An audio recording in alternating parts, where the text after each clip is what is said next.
will now render a 21-gun salute. Present arms. Days, present arms.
Ladies and gentlemen, the President of the United States, accompanied by the Superintendent of the United States Military Academy.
Days.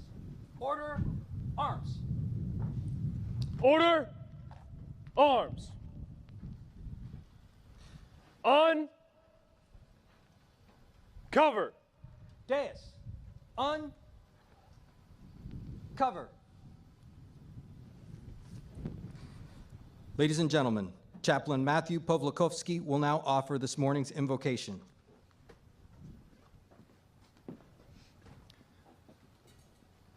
All-seeing God, we gather here on the plain and online to celebrate the graduation of the class of 2020. With Vision We Lead expresses their worldview, that leaders of the future have a responsibility to have a vision and to see that vision through. For without a vision, the people perish. So make us, Lord, instruments of your peace, that walls of pride and prejudice may cease. Where there is darkness, let us bring light. Where there's despair, hope, and life. Where there is confusion, clarity. Where there is hatred, charity. Help us desire less to be understood than to understand. And with this vision, to renew the spirit of our land. Amen.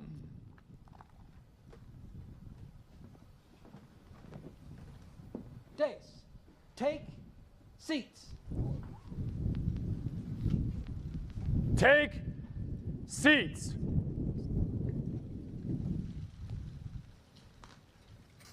Tomorrow, June 14th, marks the 245th Army birthday when we recognize the American soldiers' bravery serving and protecting our nation.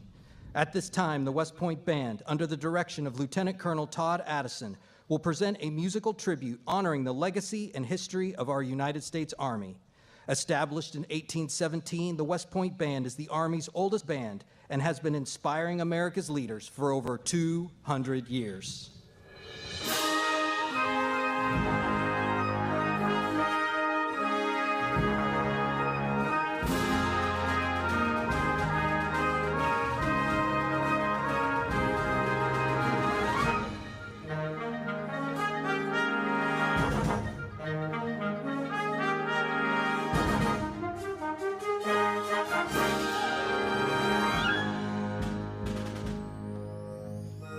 On this historic day, the West Point class of 2020 adds to the Army's story of 245 years of honorable service.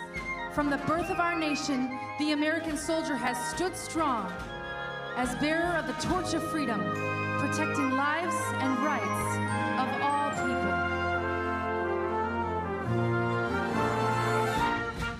The iconic legacies of West Point graduations, MacArthur, Patton, Eisenhower, and so many others continue to inspire our diverse force, which welcomes soldiers of all races, all genders, and all creed, whose varied experiences continue to make us the greatest army in the world.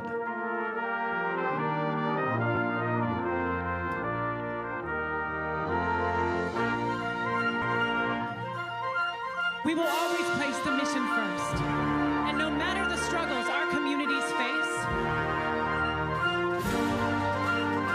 we stand ready to answer the call to service in defense of our fellow Americans and freedom around the world.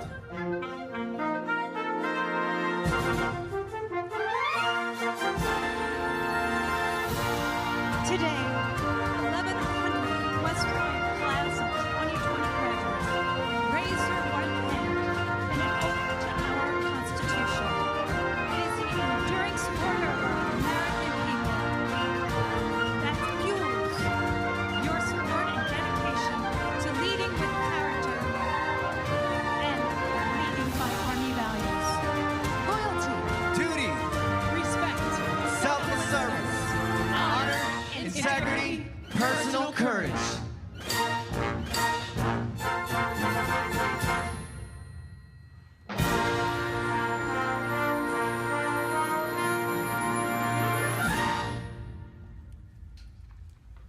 We honor your support by continuing to fiercely safeguard our Army's most precious resource, its people, the American soldier.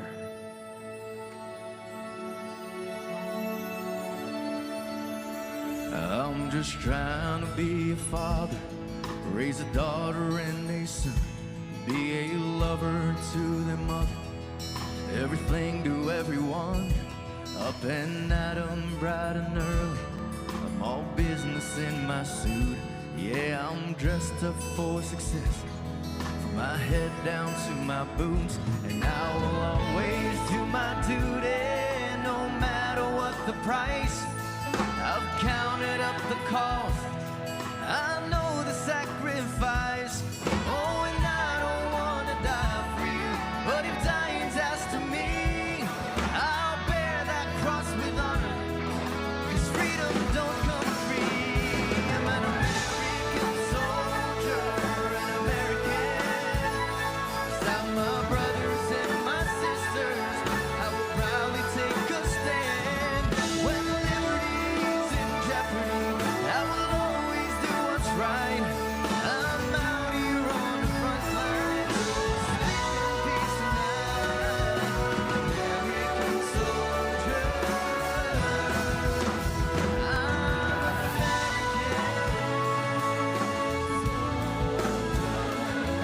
Our Army continues to modernize, enhancing our skills in the crucible of ground combat, relentless in the defense of our rights and freedoms of every American.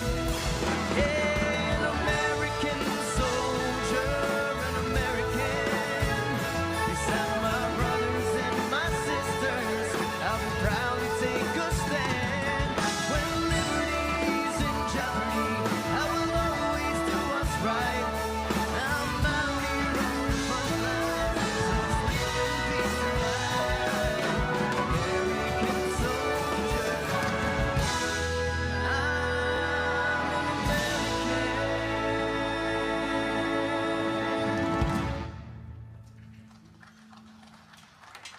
In celebrating our Army's birthday, we recognize that the thread of our Army's legacy is inextricably woven through the fabric of American history. Today marks the continuation of our story, written by the Army's newest class of officers. West Point, class of 2020, the American people put their trust in you to lead with vision and character, to honorably uphold the legacy of the Army and our nation, united under the flag of patriotism.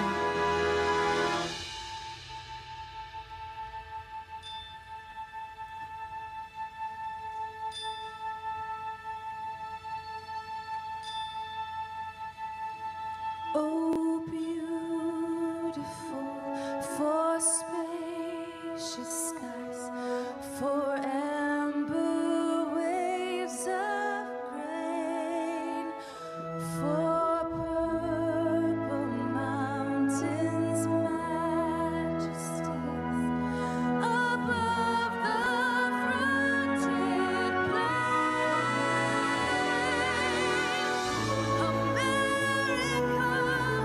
America, God shed His grace on thee, and crowned thy good with brotherhood from sea to shining sea.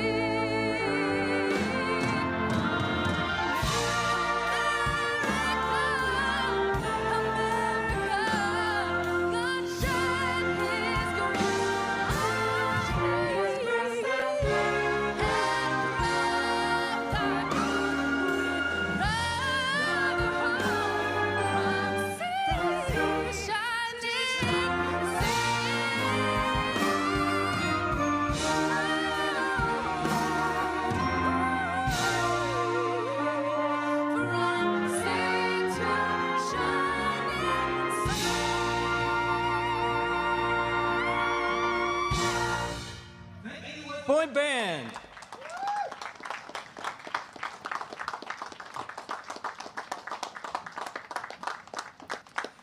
Ladies and gentlemen, please welcome the 60th Superintendent of the United States Military Academy, Lieutenant General Darrell A. Williams.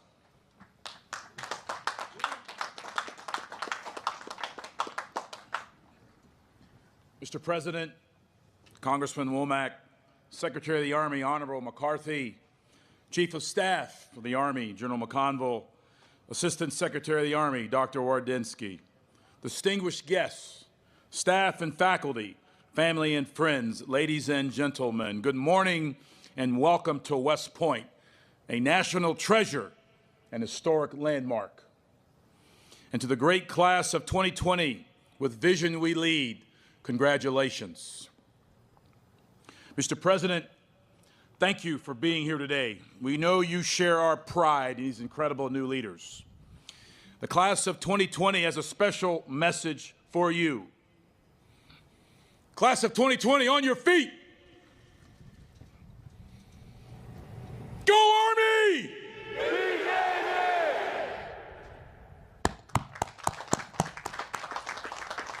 Have a seat. Today's ceremony is unusual in a number of ways, most notably the physical absence of family and friends to cheer on our graduates. However, there is still a celebration, and we're thrilled to share it with friends, family, and the entire nation through a live broadcast made possible through the support and generosity of several of our alumni. To them, I would like to express my deepest appreciation and thanks. I'd also like to thank the members of the class of 1970, the 50-year affiliate class, for their support and mentorship to these young men and women over the past 4 years. You have demonstrated the strength of the Long Gray Line as you gripped hands with the class of 2020, demonstrating the unbreakable bonds that link West Point's past, present, and future. And to the moms and dads, guardians and grandparents, brothers and sisters, boyfriends and girlfriends and fiancés, friends and well-wishers, thank you. Thank you for the love, support, and encouragement you've given these outstanding young men and women throughout their lives.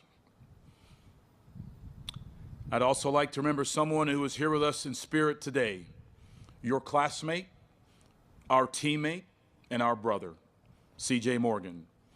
C.J. was an outstanding cadet athlete, an exemplar of West Point values. We miss him, but I know his memory and example will be with you wherever you go. Class of 2020, today marks the culmination of your West Point journey. You came here with the desire to serve and to be part of something much larger than yourself. You encouraged, helped, and loved each other as you became brothers and sisters in arms. As a class, you have completed the world's most challenging, most demanding leader development experience, and you've done it with honor, with distinction, with excellence. Fulfilling your oath requires strong character. The West Point Cadet Prayer challenges us to always choose the harder right over the easier wrong. The phrase is easy to say, but often difficult to do. Your challenges ahead will require moral and physical courage. In our great Army, there are soldiers awaiting your arrival right now, wondering if their lieutenant will be worth following. Their loved ones wonder if you will care for their soldier. Your character and leadership are essential for answering those questions. Be the officer worth following and take care of your soldiers and their families. Emulate those who have come before you. Leaders such as Nininger Award recipients, Captain Lindsay Heisler and Lieutenant Colonel Matthew Meyer, who have marched upon these very grounds where we're gathered here today, leaders who have led in peace and in war. Today, you take your place in the Long Gray Line as the newest officers in the United States Army, ready to lead, to fight, and to win on any battlefield. As our Chief of Staff of the Army, General McConville, says, there is no second place or honorable mention in combat. Winning matters. In joining the profession of arms, you carry on that proud legacy by committing yourselves to duty, honor, country. You are ready to rise to the challenge of completing the mission while building cohesive teams based on trust. put your people first, always, as you protect and defend the Constitution of the United States of America. And as your class model compels you with vision, you will lead. And now, ladies and gentlemen, it is my great honor to introduce the 45th President of the United States of America, the Honorable Donald J. Trump.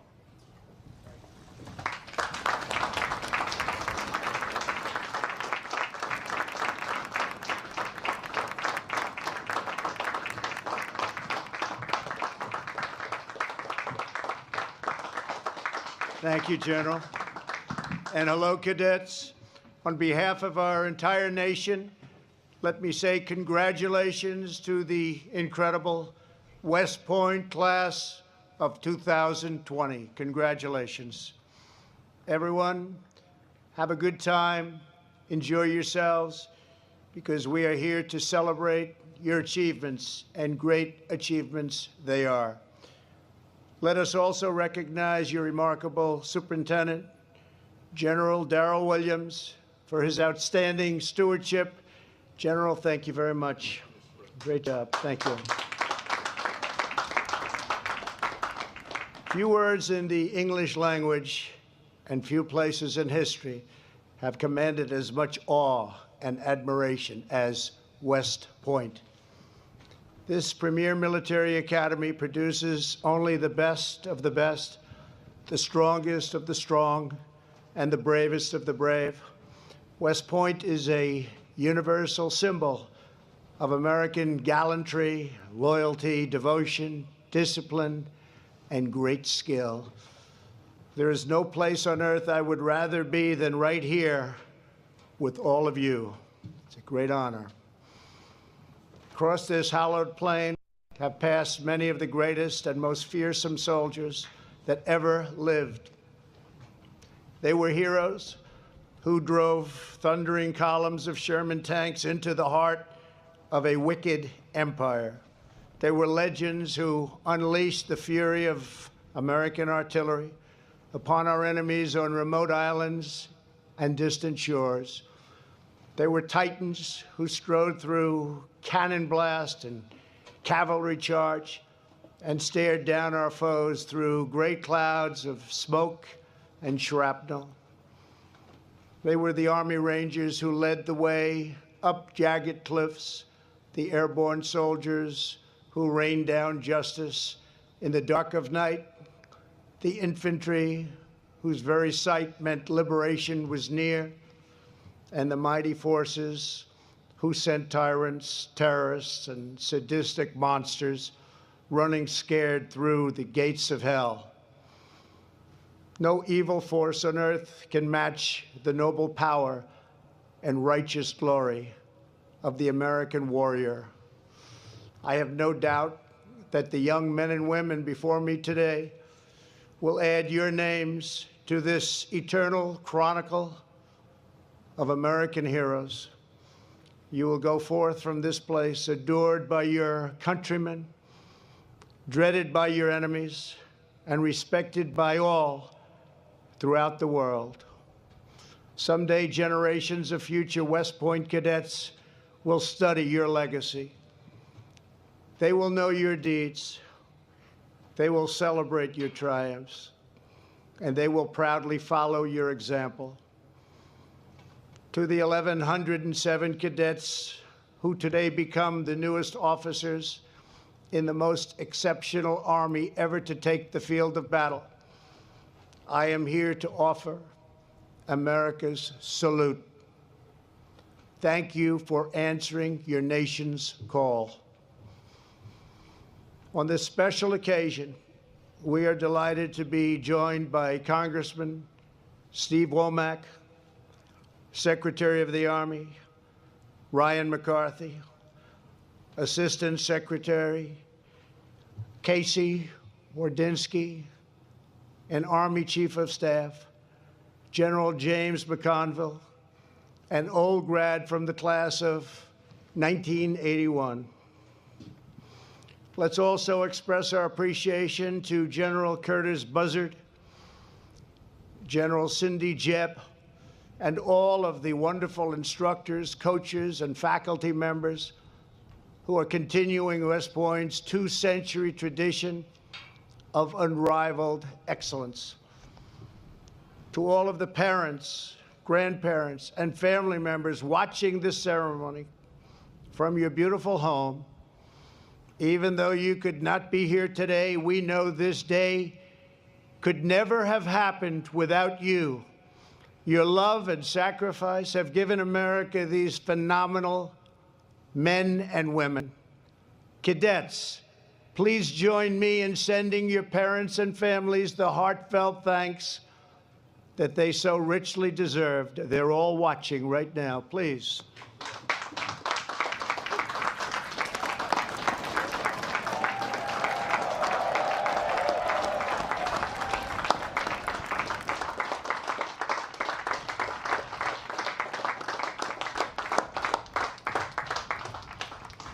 Thank you very much.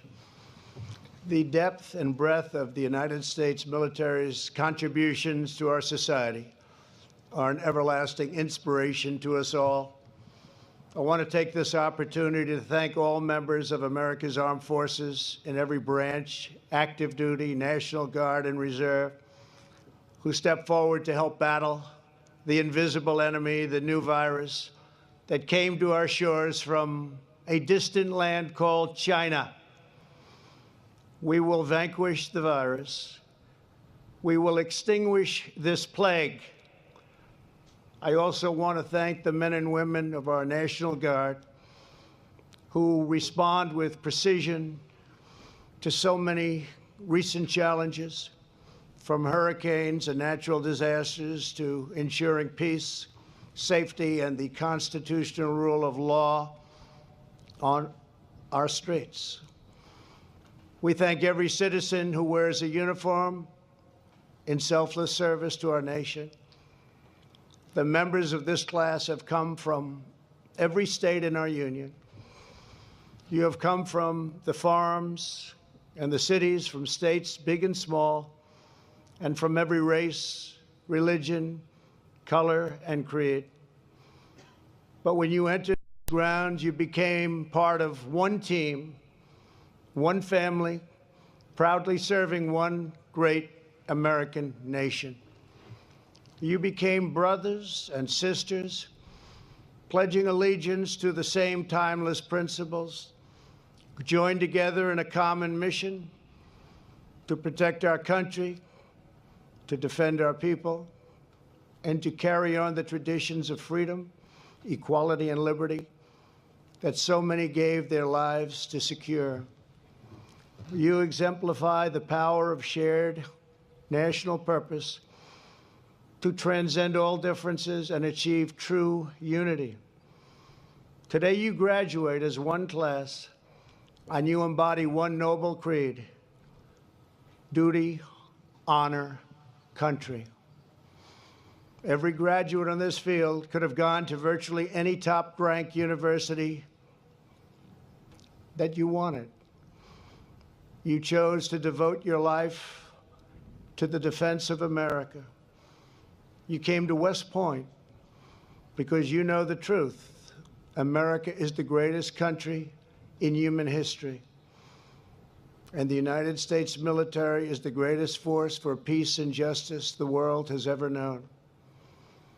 The survival of America and the endurance of civilization itself depends on the men and women just like each of you.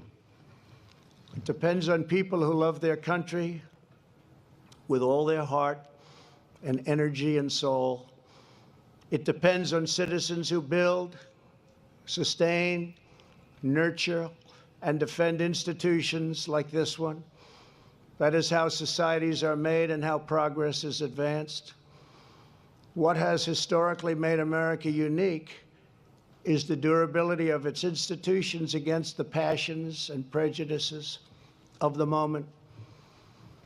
When times are turbulent, when the road is rough, what matters most is that which is permanent, timeless, enduring, and eternal. It was on this soil that American patriots held the most vital fortress in our war for independence. It was this school that gave us the men and women who fought and won a bloody war to extinguish the evil of slavery within one lifetime of our founding. It was the graduates of West Point, towering figures like MacArthur, Patton, Eisenhower, and Bradley, who led America to victory over the sinister Nazis and imperial fascists 75 years ago. It was under the leadership of West Point graduates like the legendary General Matthew Ridgway that the Army was at the forefront of ending the terrible injustice of segregation. It was Army strength that held the line against brutal opposition and oppression from communism. And it has been thanks to patriots like you that America has climbed to new heights of human achievement and national endeavor. This is your history. This is the legacy that each of you inherits. It is the legacy purchased with American blood at the crest of Little Round Top, on the crimson beaches of Normandy, in the freezing mud of Bastogne, and the dense jungles of Vietnam. It is the legacy of courageous, selfless, faithful patriots who fought for every inch of dirt with every ounce of strength and every last scrap of heart and drive and grit that they had. And they did it because they believed in the undying principles of our founding.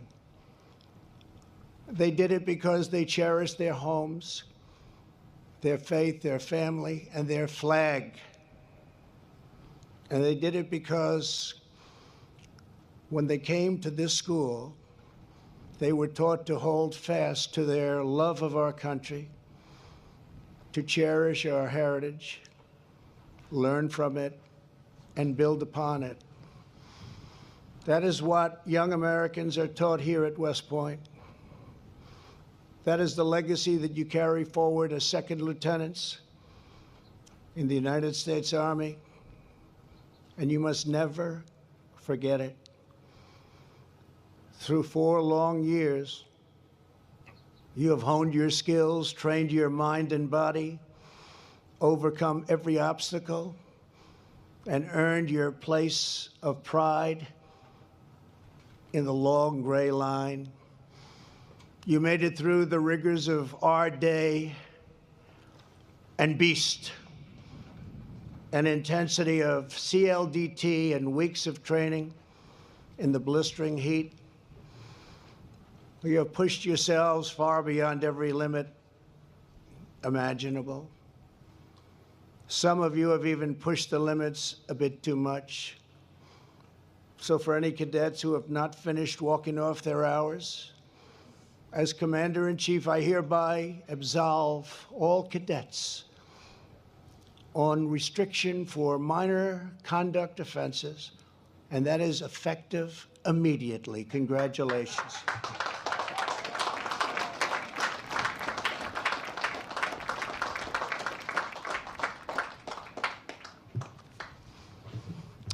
That's a nice one, isn't it? Don't you feel better now?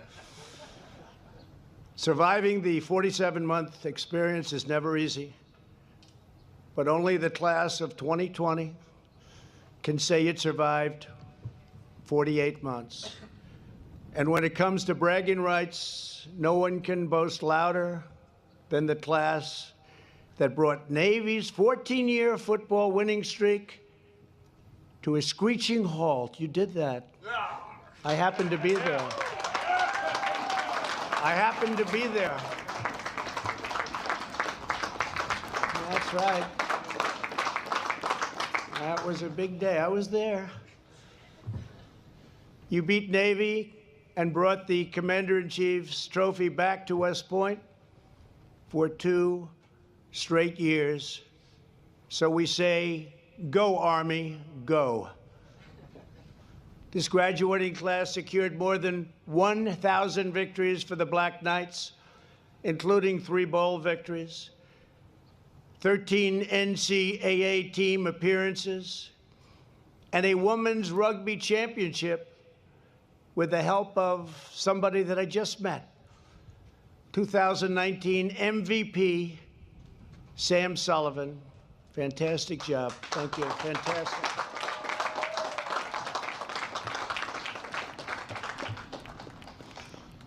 Five cadets won national boxing championships, and Odia Queen brought home 2. Brendan Brown earned the title of powerlifting national champion. In academics, 38 cadets have earned fellowships to continue their studies, including First Captain Dane Vanderwall, who received one of the most prestigious awards in academia, the Rhodes Scholarship. Congratulations, Dane. It's a great achievement. Thank you. Congratulations. Great achievement.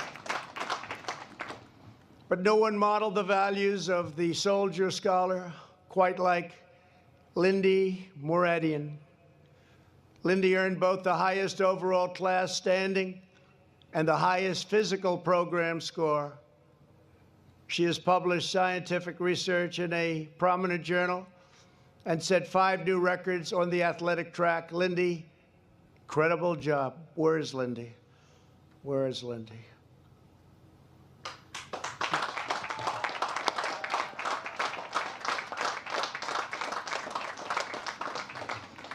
For somebody that did so well, they didn't give you a very good seat, Lindy. We have to talk about that. Congratulations. Right now, America needs a class of cadets that lives by your motto, with vision, we lead.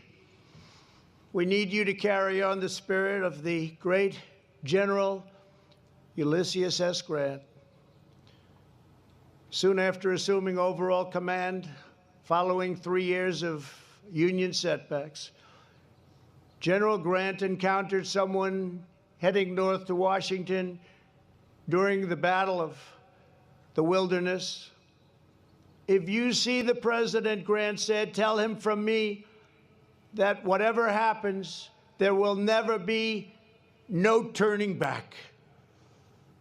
We need you to be as visionary as Patton, who as a young man in 1917 became the first soldier assigned to the Army Tank Corps.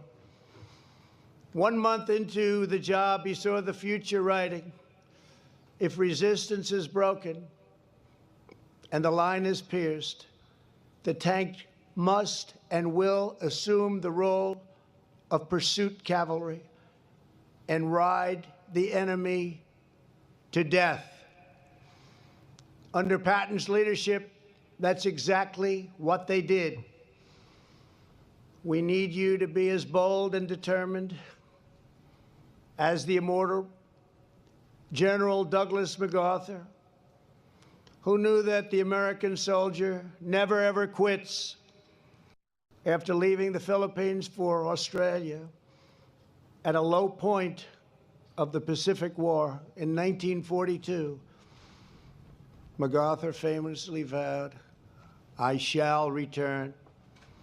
For 2 years, he then took great strategic risks and placed himself often in personal danger. On October 20th, 1944, MacArthur stepped off a landing boat, strode through knee-high water, and proclaimed, "People of the Philippines, I have returned. By the grace of Almighty God, our forces stand again on Philippine soil." He then called upon the island's brave people to rise up and join the fight. America's momentum was unstoppable. These great leaders were not afraid of what others might say about them.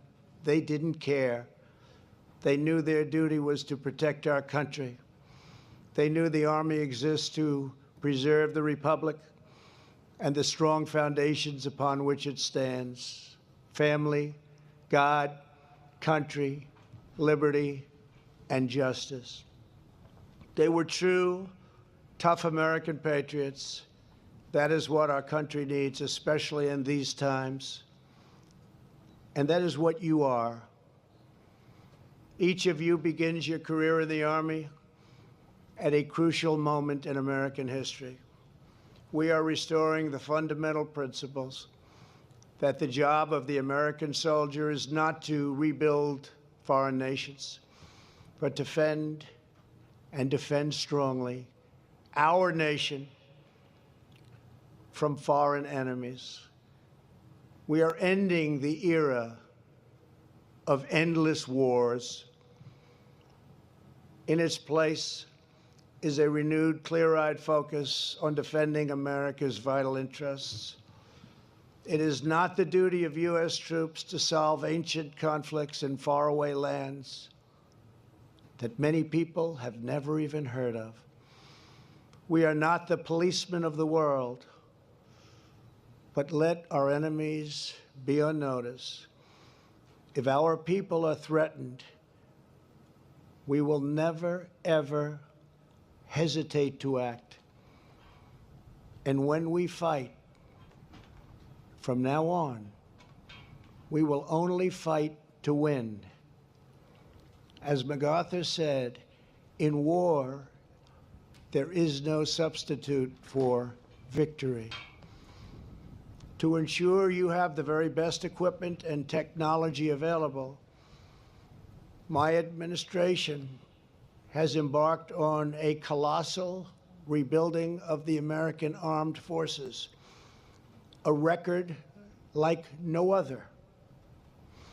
After years of devastating budget cuts and a military that was totally depleted from these endless wars, we have invested over $2 trillion, that's with a T, dollars, in the most powerful fighting force by far on the planet Earth.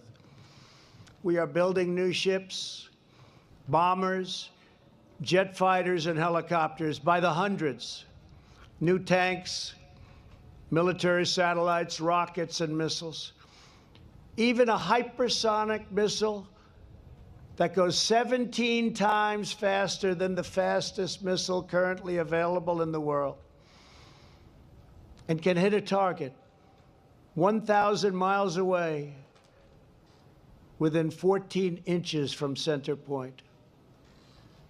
For the first time in 70 years, we established a new branch of the United States military, the Space Force. It's a big deal. In recent years, America's warriors have made clear to all the high cost of threatening the American people. The savage ISIS caliphate has been 100% destroyed under the Trump administration, and its barbaric leader, al-Baghdadi, is gone, killed, over. And the world's #1 terrorist, Qasem Soleimani, is likewise dead. As Commander-in-Chief, I never forget for one instant the immense sacrifices we ask of those who wear this nation's uniform. Already you have known the crushing pain of losing a brother in arms. Today we remember an extraordinary cadet who made the supreme sacrifice in an accident last year. C.J. Morgan. We're deeply moved to be joined by his father, Christopher Morgan. And C.J. was something very special. Christopher is a Secret Service agent, a tough guy, great guy. Great son who's looking down right now. Christopher, I want you to know that we will carry CJ's blessed memory in our hearts forever. Thank you very much. Thank you.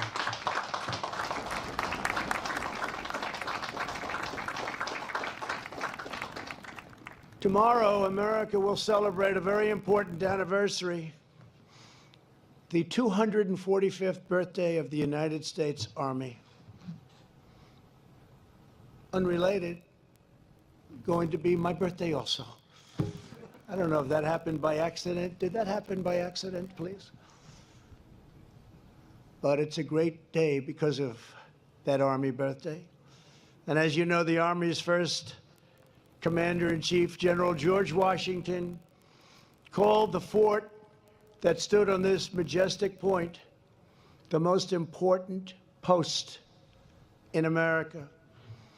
Its strategic location on the Hudson River was vital to our war for independence. If British ships gained control of this river, they would have divided our young nation in two. So American soldiers stretched a massive metal chain across the waters of the Hudson from West Point all the way to Constitution Island. I saw a piece of that chain. It's incredible. No enemy ship even dared try to cross. Every link in that great chain was formed from over 100 pounds of pure American iron, mined from American soil, and made with American pride. Together, those links formed an unbreakable line of defense. Standing here before you more than 2 centuries later, it is clearer than ever that General Washington's words still hold true. West Point is still the indispensable post for America, the vital ground that must not lose. And the survival of our nation still depends on the great chain reaching out from this place, one made not of iron, but of flesh and blood, of memory and spirit, of sheer faith and unyielding courage.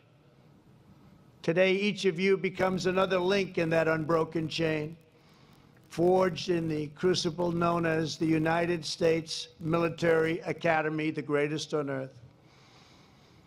It has given you soldiers that you can rely on to your right and to your left.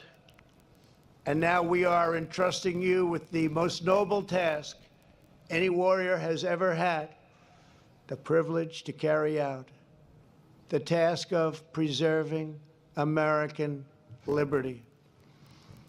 As long as you remain loyal, faithful, and true, then our enemies don't even stand a chance. Our rights will never be stolen. Our freedoms will never be trampled. Our destiny will never be denied. And the United States of America will never be defeated. With the grace of God and the heroes of West Point, America will always prevail. Nothing will stand in your way. Nothing will slow you down. And nothing will stop the West Point class of 2020 from achieving a true and lasting victory. God bless you.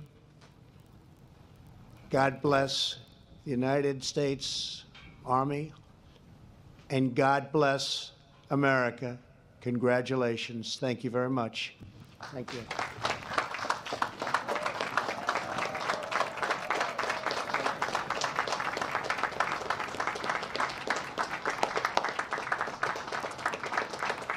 The class president, Joshua Phillips, will now come to the dais for the presentation of the class gift.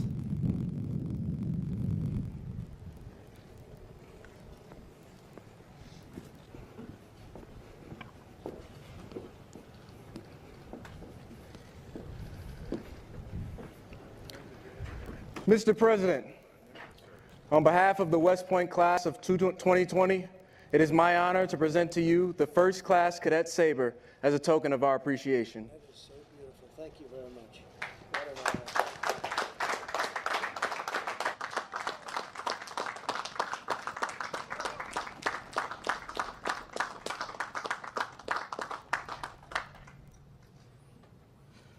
Please remain standing for the singing of the corps, a cherished West Point song. It is second in importance only to the alma mater. The corps was first sung at the graduation ceremony in 1911. Des, attention!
Take seats.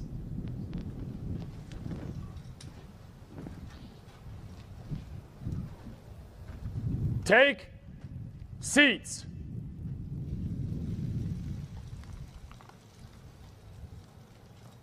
Ladies and gentlemen, the Dean of the Academic Board, Brigadier General Cindy R. Jebb.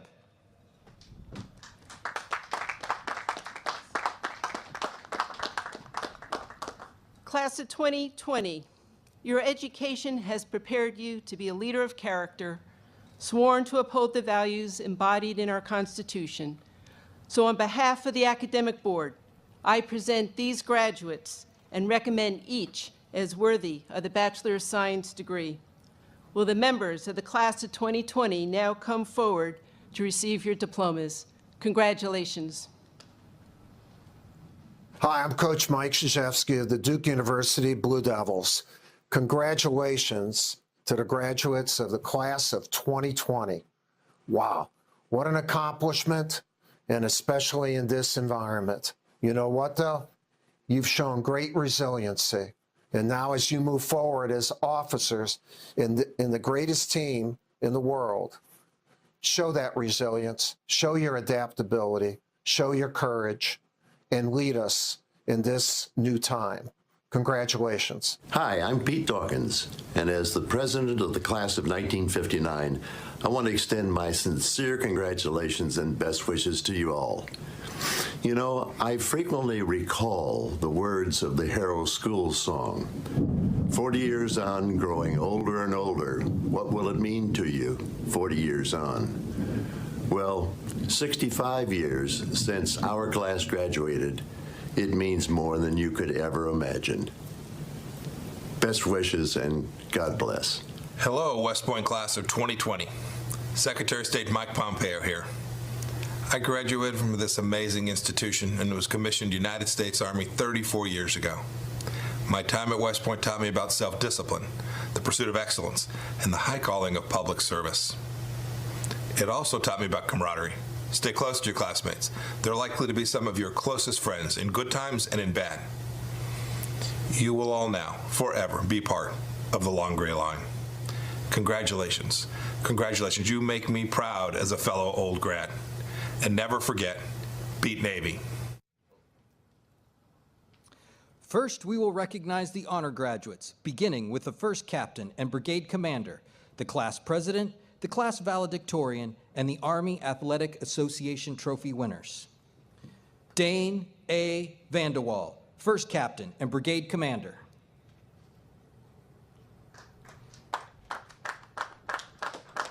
Joshua O. Phillips, class president.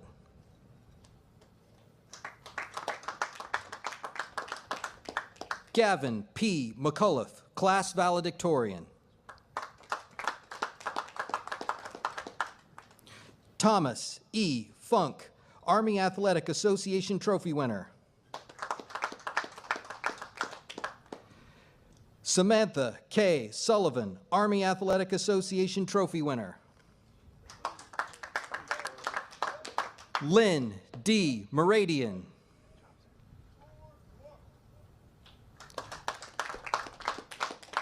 J. Alexander Albright.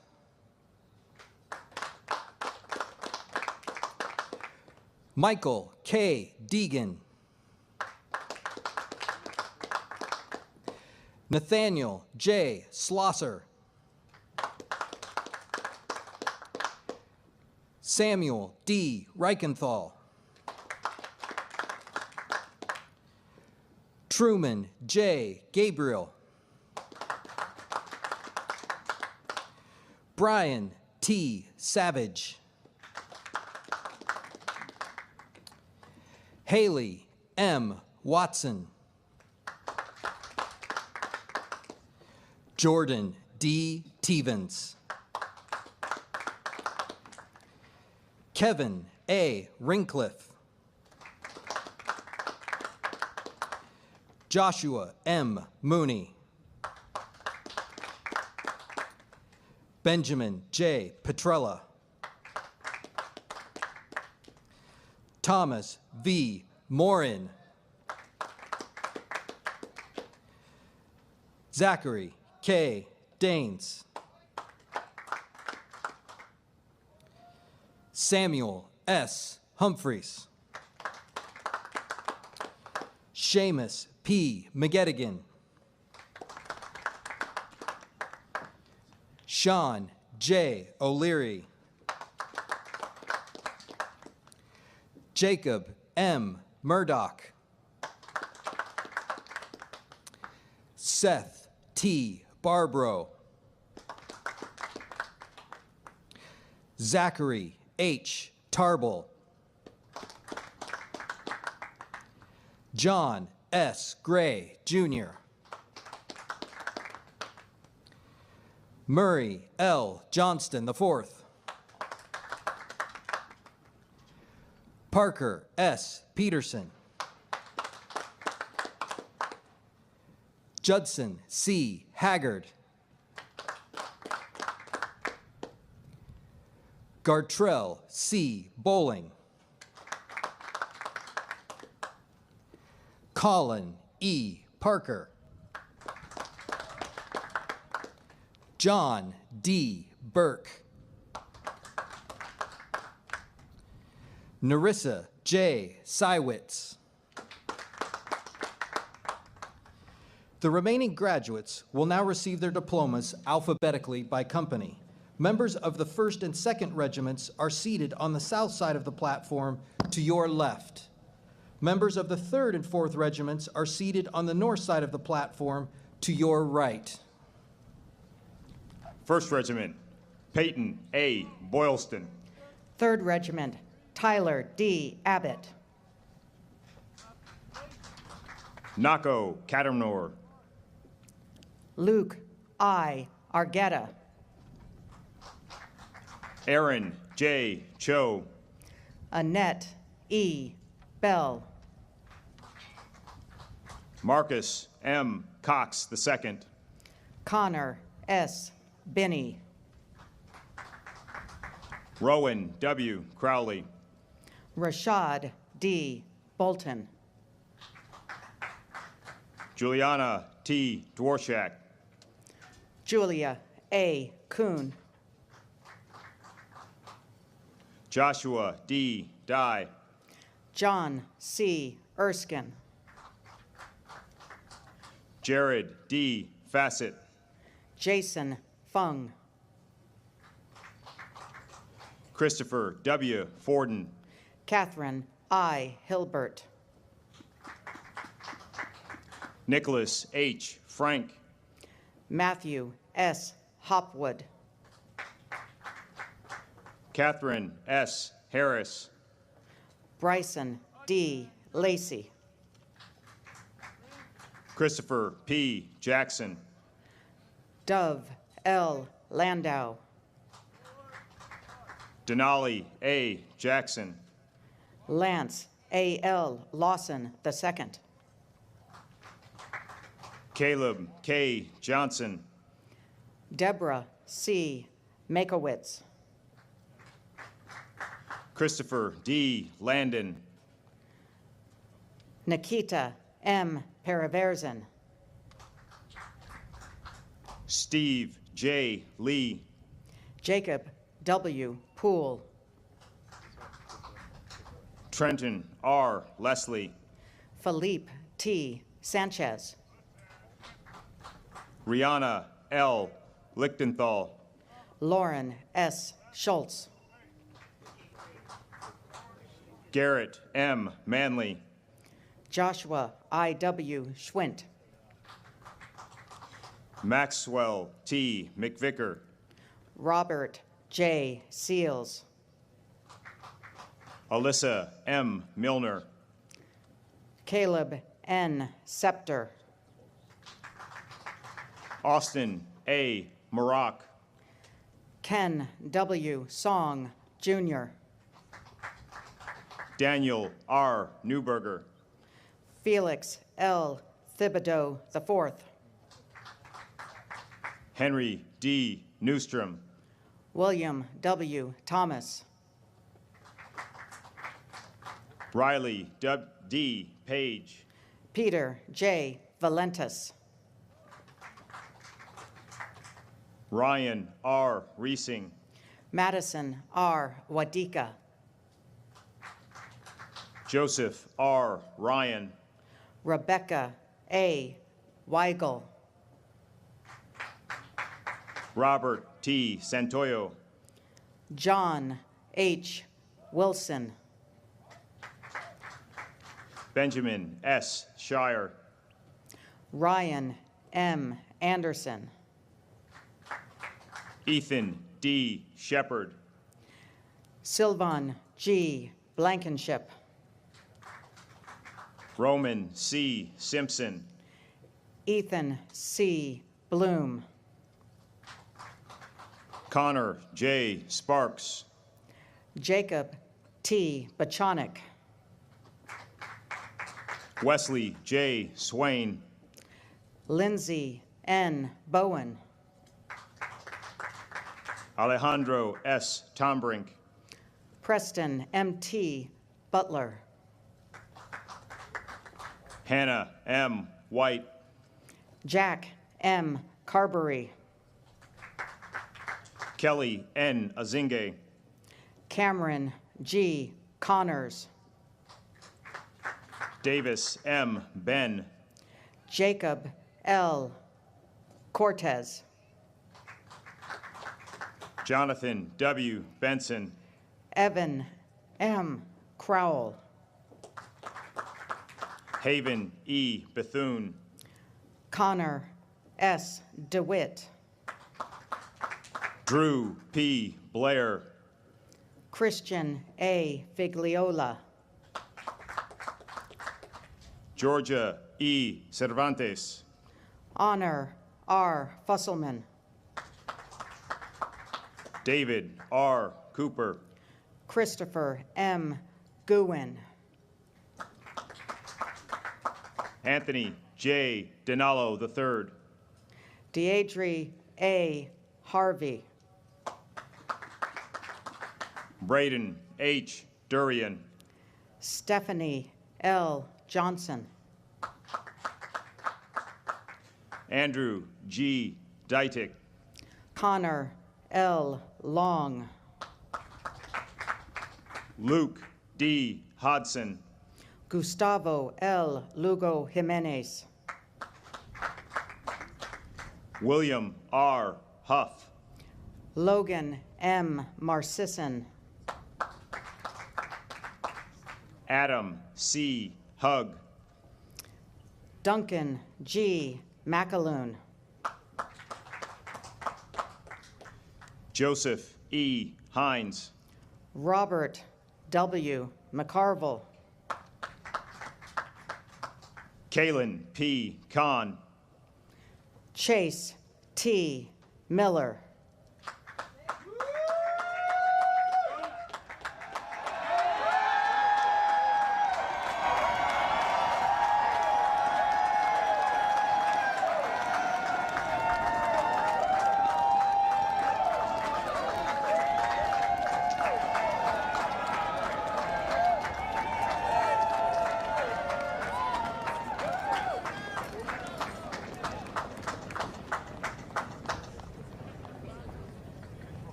Elliot S. Klein.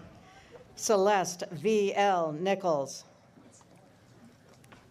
Joseph K. Kaiser Jr.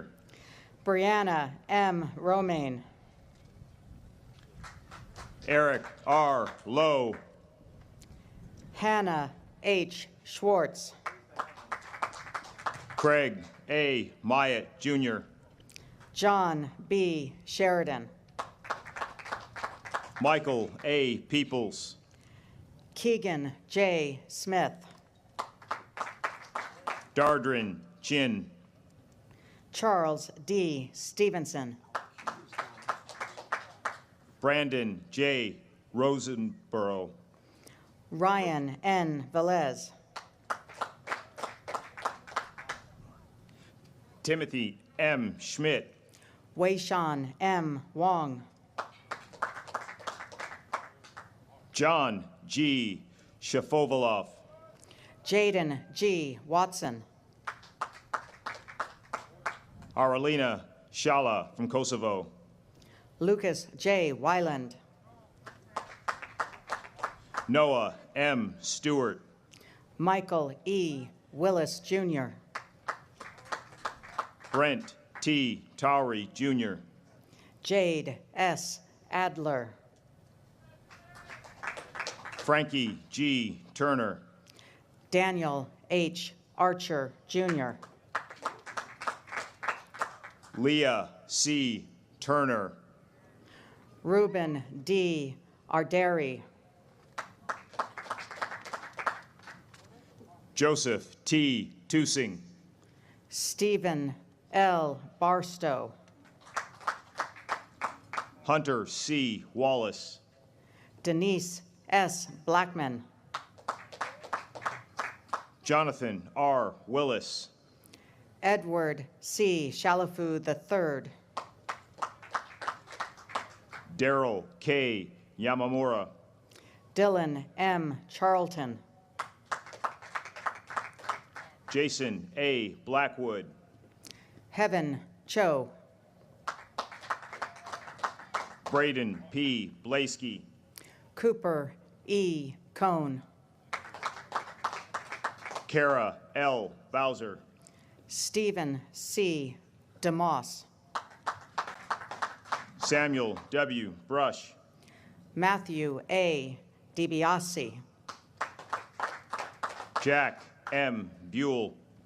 Luke A. Early. Elliot J. Burbello. Fabiola Gonzalez. Joseph N. Dabbled. Hope N. Hack. Dorothy R. Dennis. Olivia M. Harvey. Jonathan M. Ellery. Jacob G. Hurtubise. Michaela C. Foran. Joshua P. Johnson. Ryan D. Herring. John Chandler P. Keene. Bernard Jenkins, Jr. Matthew W. Manone. Tyler J. Leary. Connor M. McDonald. Zachary R. Lenahan. Brody E. Miller. Rafael A. Lopez. Gabriel H. Parrish. Delaney A. Marbach. Jaywalk Park from South Korea. Cody J. Maynard. Montgomery E. Potter. Mia L. Melgoza. Evan M. Rademacher. Jacob E. Morgan. Paris M. Taylor. Aiden G. Mulligan. Noah C. Utley. Adam J. Euler. Carson M. Vilchak. Chase G. Prairie. Bradley L. Vonovich. Christopher W. Ritter. Thomas J. Weatherford III. Joseph P. Santoro. James C. White. Dylan D. Spencer. James C. White. Samuel V. Sutera. Ashley M. Wolf. Eric A. Tollefson. Jason M. Agslud. Adrian Yoon. Levi D. Baldridge. Francisco Sobreros III. Nathaniel W. Buss. Edmund S. Coleman. Jackson R. Farrington. Colin R. Cushing. Donna G. Funaro. Sean W. Fallon. Kyle E. Garwick. Palmer A. Fields. Nicholas N. Gishlian. Anna J. Fujinaka. Aiden P. Hanrahan. Peter M. Gonsalves. Charlotte O. L. Hereford. Jeremy D. Hammis. William N. Kimmy. Hunter S. Knavelbard. William T. Norp. Jin H. Kwan. Grover J. Laporte III. Tyler J. LaCosta. Travis C. Lee. Andrew T. LaFlamme. Jacob D. Lemelin. Ian D. McDonald. Michael P. McGurty. Gregory C. Madden. Leanna M. Mitchell, Ashley P. McCabe, James M. Murphy, Amira T. Mohammed, Ryan E. Murphy, Joseph P. Moore, Nicole B. Nettles, Charles D. Mosley, Derek A. Nunn, Brian J. Naramore, James A. Ritchie,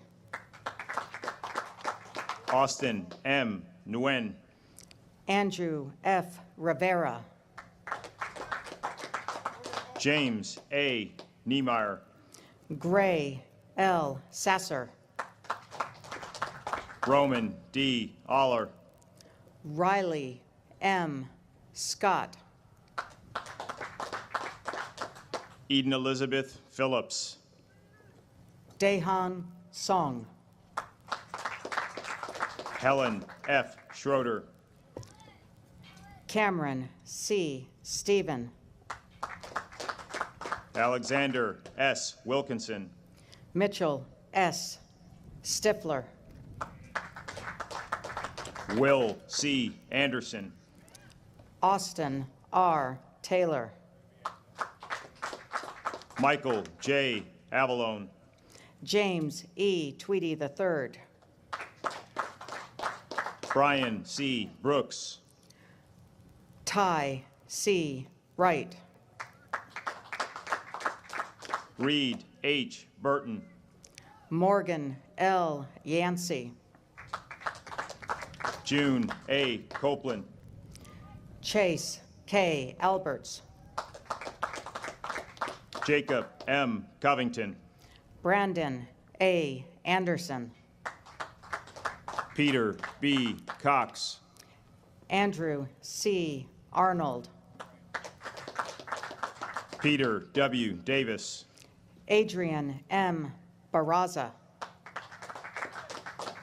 Anthony L. Del Tufo, Kaylee D. Breslin,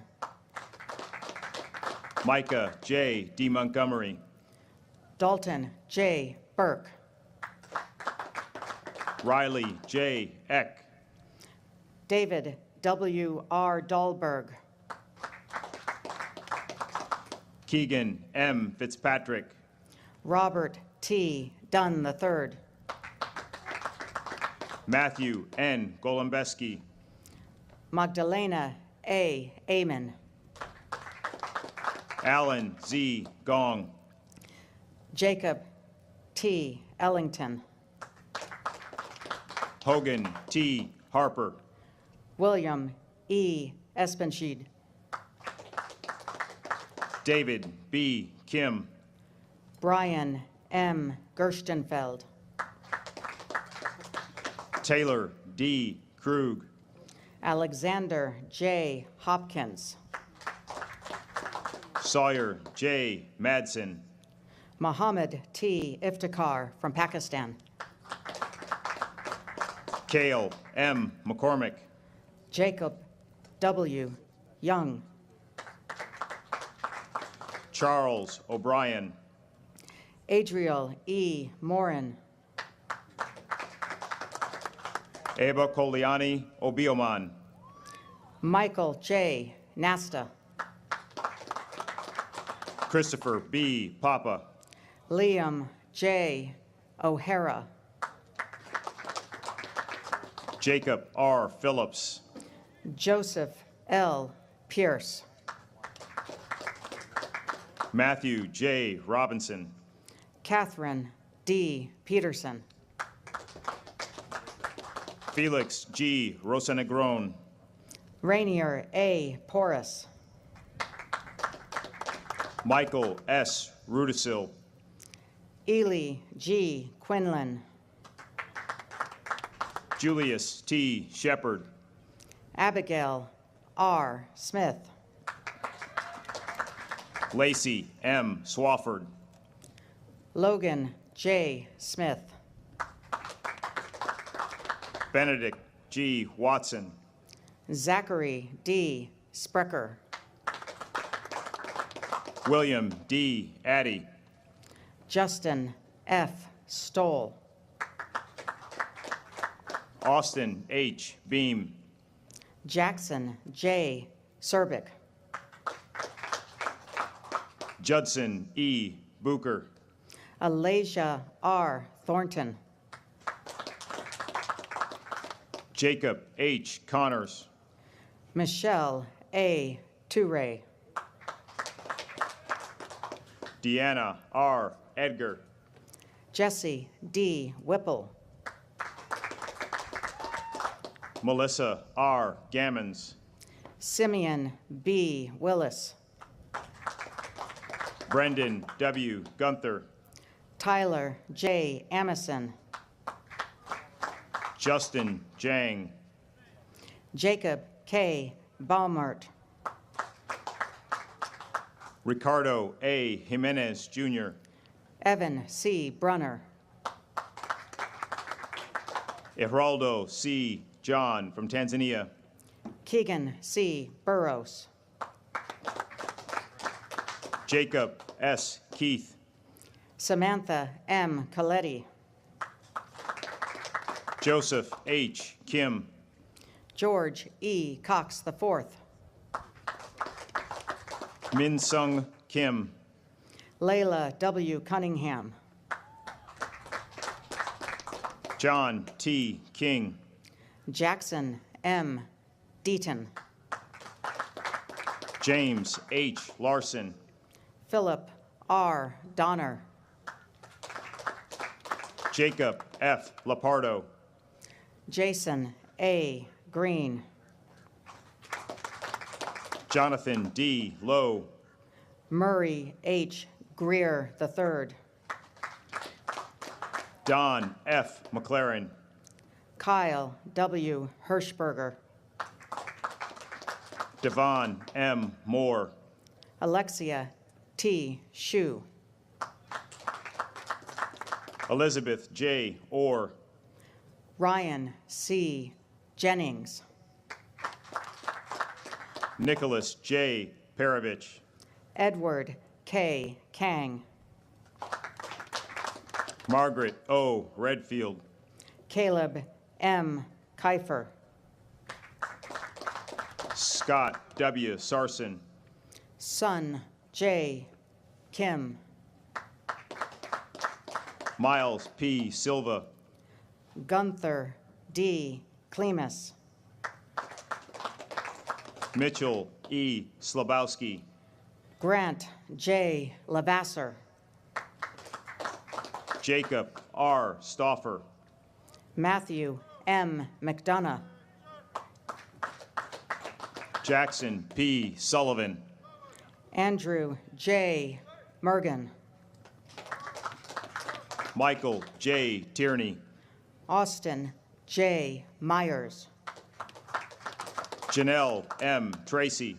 Macy K. Newberry. William Q. J. Walter. Scott J. Niebuhr.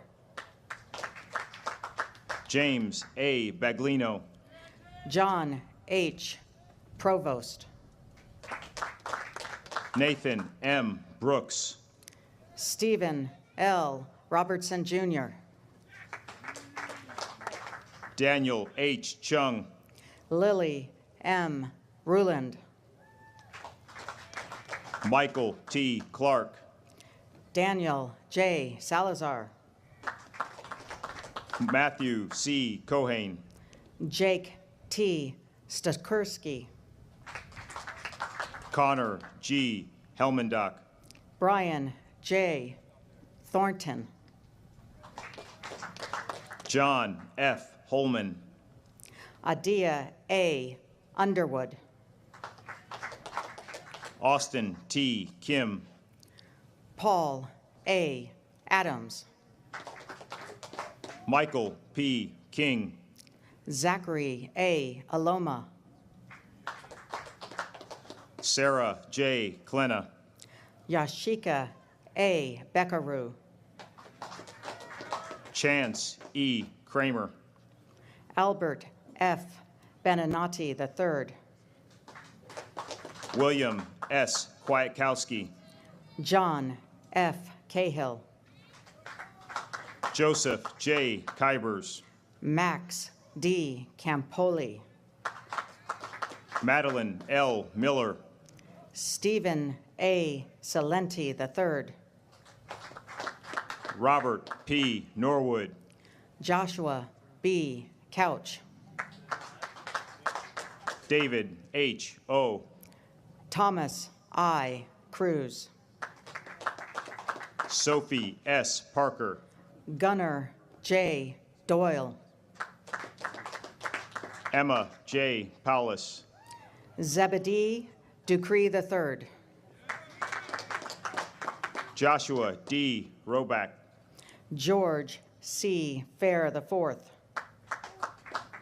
John A. Stephen, Julia R. Gibbs, Bennett C. Taylor, Brady J. Golden, Toese G. Tia, Christopher J. Gregg, An B. Vu, Wuchal Kim, Owen D. Weissel, Seth B. Lozier, Iris W. Yu, Matthew A.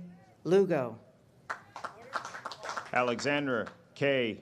Alakwa, Sean R. McClare, Mark F. Babick, Sean D. Patterson,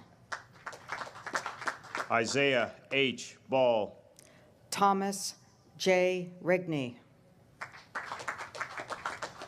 Dana P. Cody, John D. Rusnak, Brock M. Curry, Emily E. Schultz, Taylor J. Davidson, Andrea G. Shade, Cedric R. Davis, Michael E. Turner II,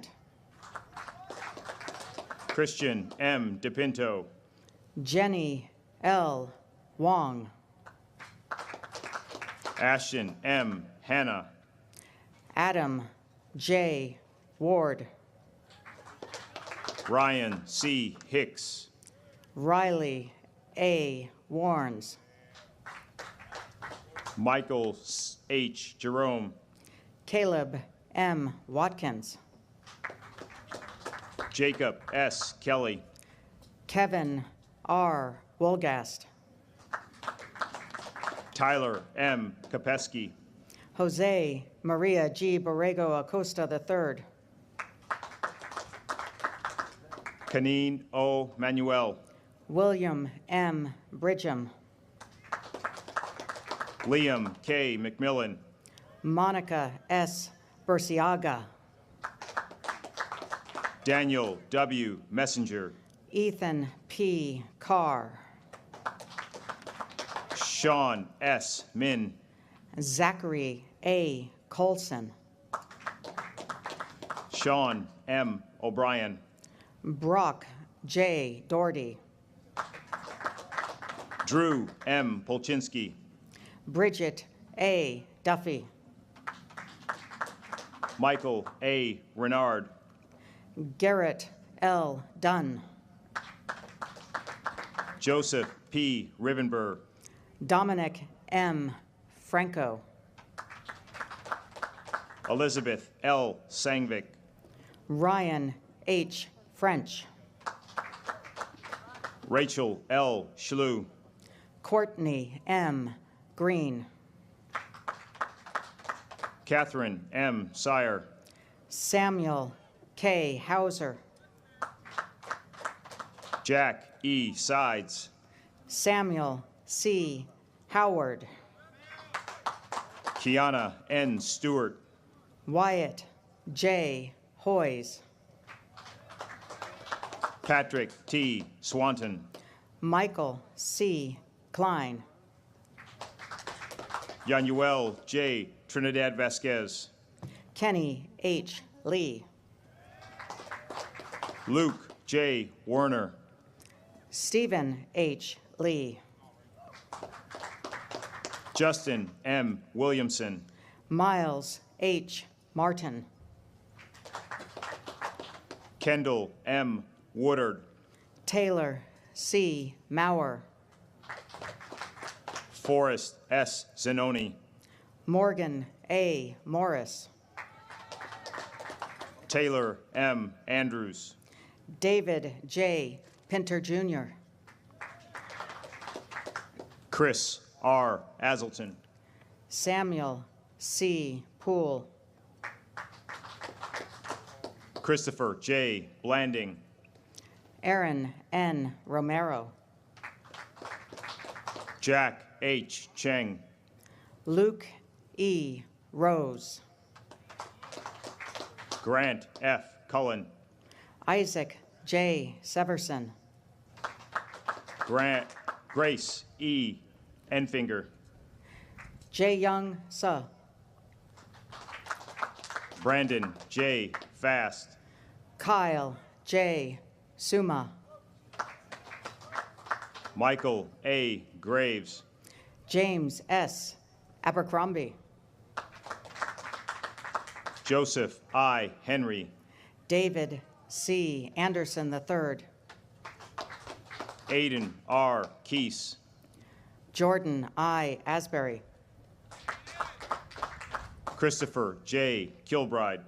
John W. Becko. Wanha Kim.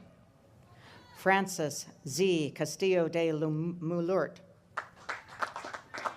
Eunice S. Coe. Tim Chow Jr. Peyton R. Leduc.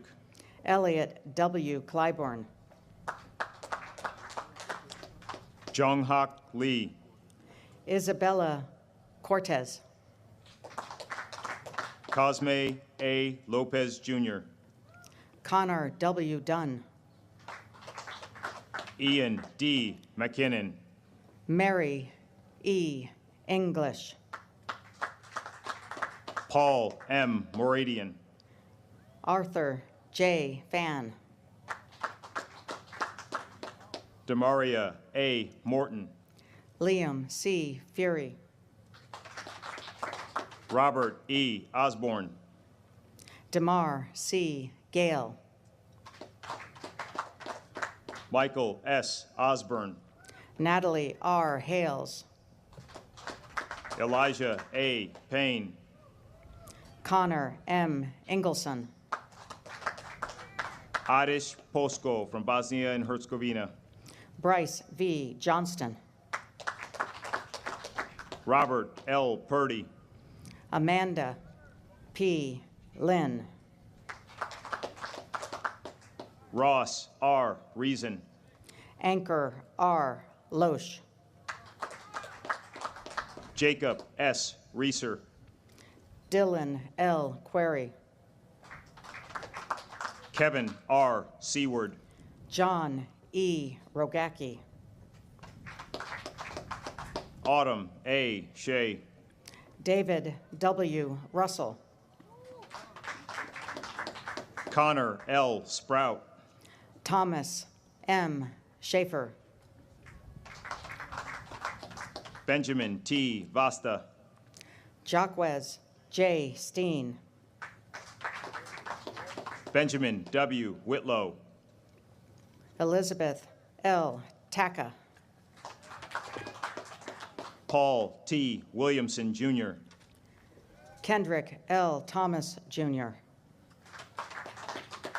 From 2nd Regiment, Olivia A. Agee. Jacob A. Thompson. Ryan S. Berry. John E. Van Cleek. Joshua A. Cox. Cameron J. Wilson. Sean D. Coyle. From 4th Regiment, Grant W. Alter. Ty Q. Dang. John R. Anthus. William G. Dietz. Wesley R. Bales. Sean P. Fallon. Christian R. Blevins.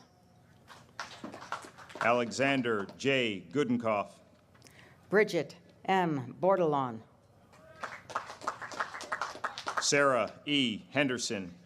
Justin T. Cap. Mark W. Jerome. Nicholas B. Bennett Carpenter. Grant Kirstens. Thomas A.C. Edge. Aaliyah C. LeBleu. Viviana L. Gonzalez. John M. Lorenz. Jake T. Homan. Caleb P. Marston. Courtney R. Horace. Ian T. McCool. Brandon J.T. Johnson. Isaac W. McMillan. Daniel D. Coe. Michael J. McTiernan. Sunchal Lee. Nicholas M. Minier. Casper A. Lewis. Gabrielle M. Milanesa. Liam J. McCarthy. Louis A. Palumbo. Michael E. Merritt Jr. Teresa M. Panchukian. Thomas R. Musgrove. Trevor R. Parker. Ivanka G. Nishore. Sinjin M. Prue. Carlos E. Pineda. Lawrence J. Quintana. Charleston B. Rowe. John P. Royston II. Brandon R. Rogers. Taggart J. Solomon. Gino G. Saponari. Gloria D. Sun. David P. Sales. Bradley T. Thrasher. Rachel M. Smith. Angela C. White. Brendan P. Susi. Delilah A. Wood. Drake A.C. Titus. Johanna J. Buer. Matthew R. Wilson. James D. Dorco. Amy T. Ziccarello. John P. Econom. Gregory P. Zogby. Cynthia N. Garrett. Jamin F. Ashley.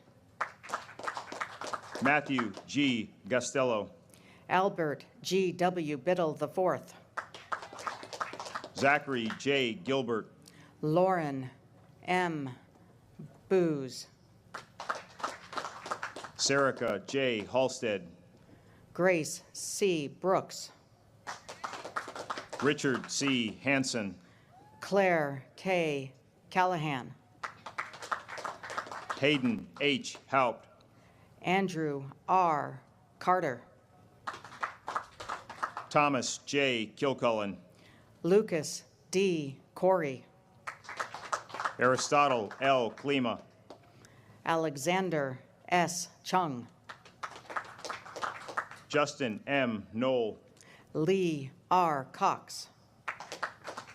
Dean D. Lagatuda.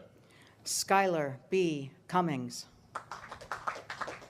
Edward J. Lee. Eric E. Del Cid. Neil W. Lockwood III. Robert F. Downing. Paul R. Manfredini. Yale A. Flanagan. Mary A. Menard. Preston C.L. Fuller. Eric H. Nino Jr. Christian J. Halcomb. Seth R. Normington. Morgan M. Hall. David I. Nunez Mejia from Honduras. Yoonjun Han. Bethany G. Nunnery. Riley D. Jonganil. Catherine D. Ontiveros. Victor W. Gao. Yuanzi O. Coy S. Kizzy. Ian H. Ramirez. Eric A. McMiller II. Courtney E. Schrade. Sidney R. Morris. Rex A. Scott. David J. Nevereth. Tucker J. Symes. Keenan W. O'Shea. Gavin R. Tom. Zachary D. Petrowski. Brandon J. Tyson. Stephen J. Parada. Gerald J. Walker Jr. Adea D.C. Queen. Braden J. Welsh. Joshua Ree. Joseph H. Benden. Mason B. Rockman. Dylan R. Burks. Stephen R. Rylander. Houston T. Buxton. Matthew G. Suarez. Ryan J. Campy. Jamar A. Williams. William P. Culleton. Samuel A. Williams. Kevin J. Dupuy. Charles J. Willis. Scott R. Flanick. Andrew J. Winsky. Bailey L. Gable. Rafiq J. Antoine. Dalton J. Hanlon. Brendan P. Brown. Christian T. Hayes. Hannah M. Beekner. George A. Horiatis III. Gianluca Cabana.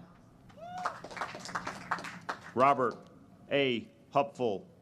Jaron K. Carter.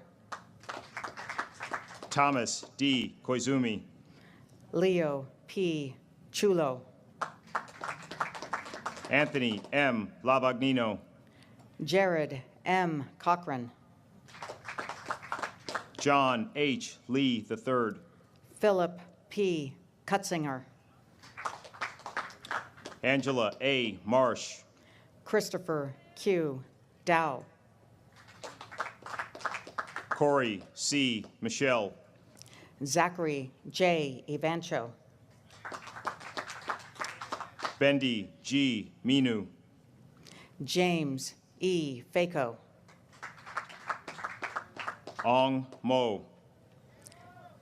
Peter E. W. Fenton. William R. Moorhead. Kelsey M. Frizzell. Wyatt E. Morrison. Jacqueline E. Hamrick. Josiah B. Park. Ellison M. Huber. Hannah C. Potter. Lauren E. Carbler. Zane I. Rojas. Lucas J. Conan. Nathan W. Smoot. Simon P. Crunchnagle. Jake B. Sorrells. Kendrick L. Larrett. Justin G. Thomas. Christopher F. Little. Charles S. Wassoff. Nikki N. L. Lum. Arthur E. Berry. Vincent T. McFadden. Joseph J. Bianchi. Malik S. Mitchell. Andrew C. Blomquist. Thomas A. Mosier. Ian J. Chambers. Anmol K. Narung. Paul E. Karapi. William W. Ackerman. Elizabeth A. Cross. Michael P. Owens. Hannah L. Dinas. Jessen C. Peñaflor from the Philippines. Ryan S. Fairbrother. Brody D. Rock. Randall P. Hahn. Benjamin K. Wiggins. Charles C. Landefeld. Thomas B. Almond. Madeline M. Leahy. Jared A. Broussard. Victoria J. Martin. Victor J. Castagno. Shane M. McCarthy. Caleb J. Kluwat. Colleen Y. McDermott. Justin E.T. Cooper. Ethan A. McInturf. Anthony B. Crompton. Thomas M. Monahan. Uli Daladaku from Kosovo. Cameron A. Morello. Michael T. Dillon. Zebulon T. Morgan. Madeline S. Easter. Sarah E. Morrow. Jake R. Gigliotti. Ryan A. Rocca. Justin E. Gross. Victor G. Rutledge. Michael E. Hagelskamp. Corinne M. Schnell. William K. Helenius. Tanner L. Sheffield. Noah L. Hooten. Kevin W. Shinnick. Jeremiah B. Imanodi. Harrison E. Strickland. Jessica L. Jin. Alan R. Thomas III. Daryl A. Johnson. Alexander E. Tossi. Andrew P. Meyer. Anthony D. Wentz. Josephine M. Marsh. Thomas D. Williams. Kaylin M. Mays.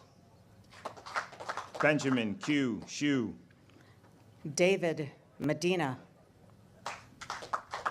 Bailey R. Abercrombie. Dade R. Mortimer. Luke J. Adams. Nicole A. Perry. Joseph S. Alcorn. Aiden M. Reardon. Robert B. Anderson. Taylor A. Rhyme. Mary Kate I. Beechler. Christopher D. Scolavino. Jamal M. Brown. Lloyd E. Strickland III.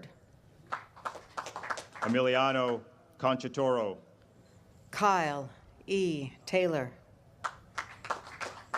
Reed F. Diamico. J. T. Yang.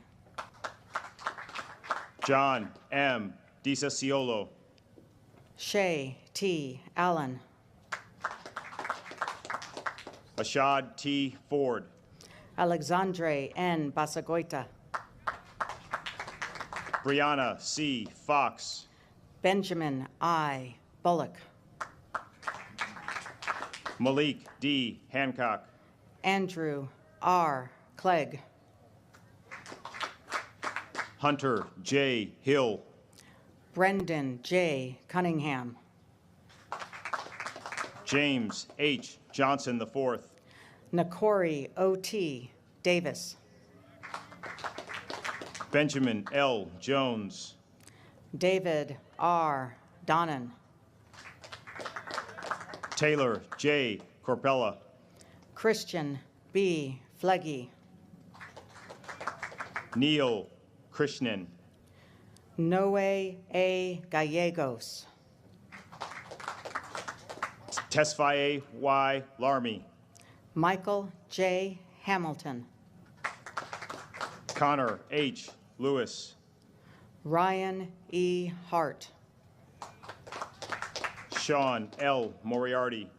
Hannah E. Holmesy. William L. Morningstar. Matthew R. Houston. Liam M. Neary. Jackson C. Huffstetler. Samantha M. Rosende. Jasmine S. Jackson. Wei Kong Soon from Singapore. Ashley D. Kim. Justin M. Trapp. Dylan T. Lepore. Cheyenne R. Trilling. Thomas V. May. Francis I. Trivet. Connor C. McDonald. Misha A. Turner. Max G. Messner. Adrian I. Albin. Ian A. Navarro. Keller J. Balsam. Christopher A. Honorato. Jason W. Broder. J. D. Peterson. Brett T. Carey II. Nika S. Pilgrim. Marco C. Carabota. Zachary D. Potter. Gardner S. Crary. Emma K. Rorty. Anna Maria B. Deer. Nicholas D. Steinhaus. Nicole E. Drago. Jonathan M. Trout. Wolfgang C. Drake. Mary A. Bayer. Giovanna C. Ferguson Lewis. Jessica L. Bell. Sochi Y. Fernandez. Savannah S. Bierman. Caitlin K. Gross. Grace E. Blackwell. Grayson O. Hill. Nolan R. Collins. Ashley N. Lassiter. Ricardo A. Damiani. Thomas P. McCauley, Jr. Joshua E. Da Silva. Devin S. Men. Chloe M. Diestel. Kavan A. Moreau. Wyatt E. Espel. Alexander Nosati from Moldova. Joshua L. Fonseca. Matthew R. Panner. Anthony M. George. William M. Prestonberg. Alexander L. Grave de Peralta. Daniel M. Rieger. Adam T. Abear. Zachary C. Reamer. Matthew C. Hoffman. Kathleen M. Sauer. Garrett T. Houston. Seth C. Shields. Harrison C. Jones. Honorino M. Tambori. Jacob W. Manweiler. Ryan H. Von Chance Stutler. John J. McKenna. Levi T. Walters. Joshua L. Meeks. Miranda S. Williams. Bryce A. Malin. John G. Ziomek. Micah J. Moore. David P. Antibian. Ryan F. Parker. Mark A. Baker. Matthew J. Penta. Emily C. Ballesteros. Vishnu S. Perry. Nicholas G. Basil. Hunter D. Powell. Luca L. Botis. Lindsay M. Reichard. Anthony E. Capobianco. Luther A. Salmon. Mary Claire Cassidy. Monica A. Schmelzenbach. Jatiel D. Klein. Cole A. Stacklin Jarvis. Foster B. Dittmer. Liam T. Stills.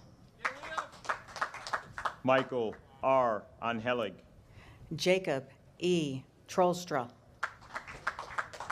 Liam G. Fury. Brandon M.P. Vega. Taylor N. Graham. Zachary E. Aponte. Alexander J. Hamilton. Matthew R. Arnold. Noah M. Hanau. Nicholas E. Cunningham. Liam R. Kane. Jacob D. Dancer. Russell J. Kraus. Richard E. Delzell. Riaz S. Lane. Nihinlolu E. Fatanikun. Asia C. Langley. Thomas R. Gascoigne Jr.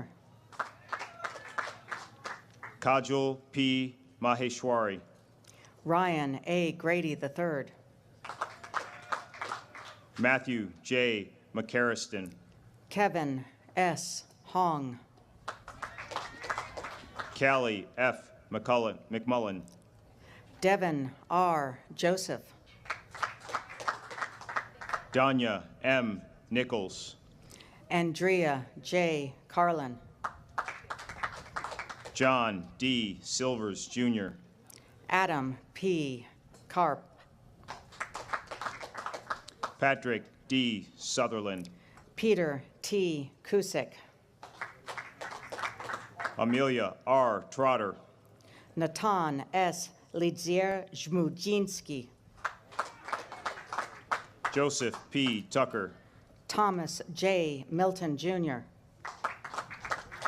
William K. Urig, Jr. Vienna M. Morrison. Sally T. Varner. David C. Nichols. Hunter M. Vogel. Charles M. O'Brien. Daniel L. Watson. Angus P.W. Paradise. Emmanuel N. Aka. Ethan M. Porter.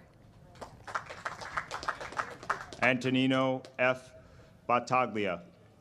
Melanie A. Rigoni. Grace C. Beveridge. Christopher B. Robertello. Joseph M. Brantley. Aaron M. Salinas. Trevor D. Brenneman. Ruth A. Talbot. Kenneth A. Brown. Ramsey R. Wagner. Deal A. Joe. Drew P. Bailey. Joseph M. Conlon. Chandler R. Baker. Keneal J. Dixon. Madeline M. Burns. James N. Durst. Glenn S.I. Coates, Cooper T. Fergus, Stephen R. Cromer, Nico C. Fleury, Benjamin D. Harvey, Danielle D. Ginsburg, Nathan P. Hine, Jarasi K. Gohill, Noah M. Inman, David J. Heiss, Cameron H. Jones, Christopher E. Hogue, Justin A. Kareem, Sangzu Kwan, Jonathan L. Keating, Kimberly J. Mataroso, Brennan J. Koga, Trey J. Neville, Gavin J. Lambert, Philip M. Nunn II, Francisco J. LaForce, Isaiah C. Ortiz, Emily L. McKinney, Jeffrey A. Reffert, James T. Mitchner, Zane T. Rosenkrantz, Ann C. Mulvena, Gregory V. Smith, Jr., Tyler T. Picardit, Henry J. Smith, Kyle A. Rosado, Keyston P. Smith, Michael S. Sewell, Jr., Samantha M. Stewart, Michael S. E. Shin, Allison M. Strong, Timolin A. Sagarel, Seth M. Thompson, Morgan J. Stockdale, Kyle A. Velez, Brian K. M. Suarez, Frank J. Wheaton, Kimmy S. Walker, Sierra S. Wolf, Jacob W. Wells,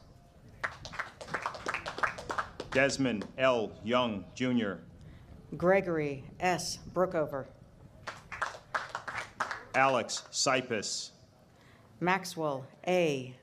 Broughton, Alexander T. Dolan, Megan M. Carroll, Preston T. Drelos, Devonte J. Carter-Vault,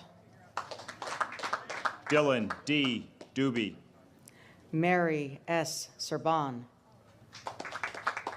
Juliana N. Fastolo, Madison A. Curry, Jake A. Jirac, Dante A. D'Agostero,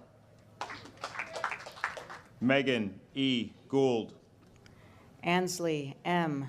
Davenport, Adam M. Hudler, Alexander J. Decker,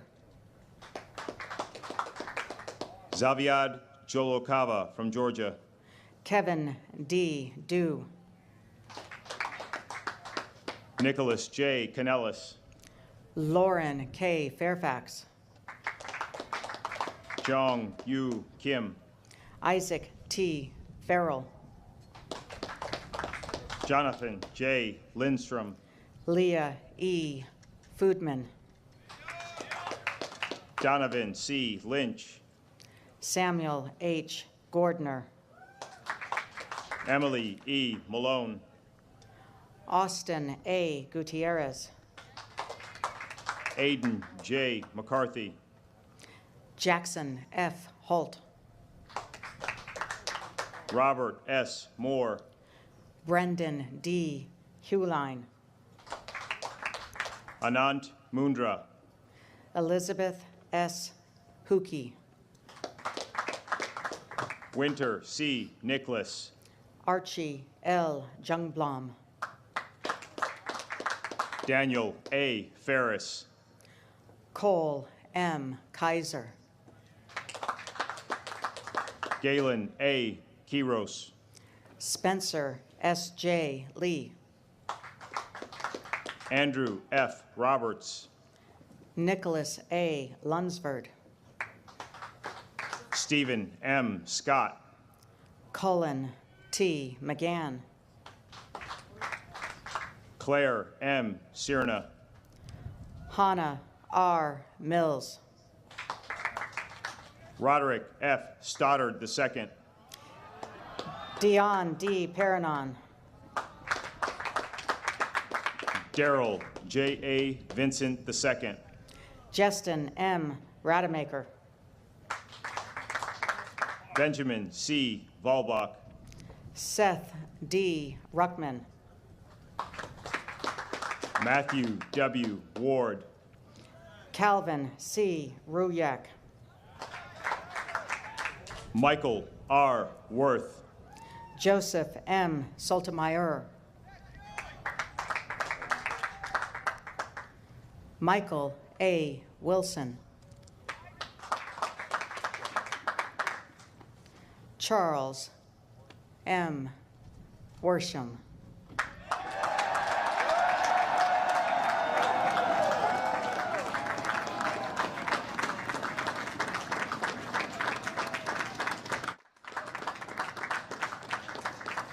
You're heading out to a world that's changing, that's changed.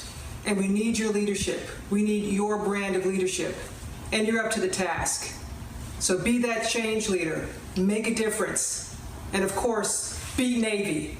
Hey, class of 2020, Bill Foley, class of 1967. Congratulations to all of you as you're about to embark on a great new adventure and endeavor.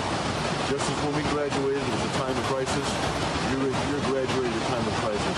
But I know you've been trained, I know you do your job, and I'm proud of all of you. Congratulations again. Hi, I'm Bob McDonald, class of 1975. I want to congratulate all members of the class of 2020 on your graduation from West Point.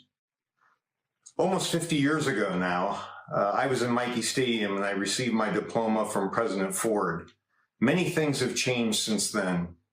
The Berlin Wall has fallen, the advent of the personal computer, the iPhone, the internet, many things have changed. And certainly during your careers in the military, many things will change. But with your vision, I'm sure you will succeed. And that's why I want to congratulate you on your graduation. With Vision We Lead, class of 2020. Thank you. Class of 2020, one more time, round of applause.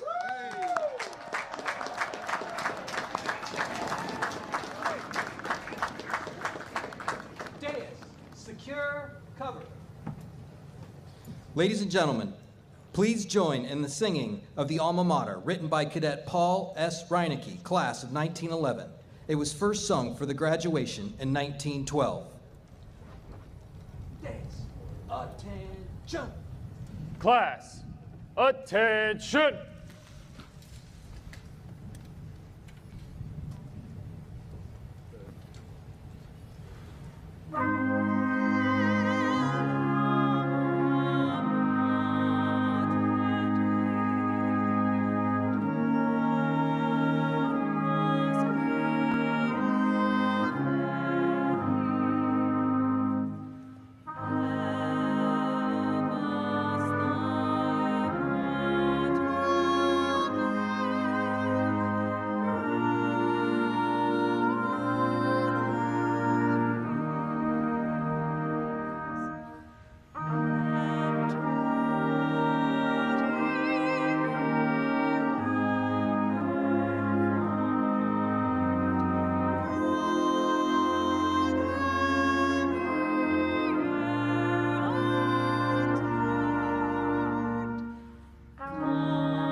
Cover.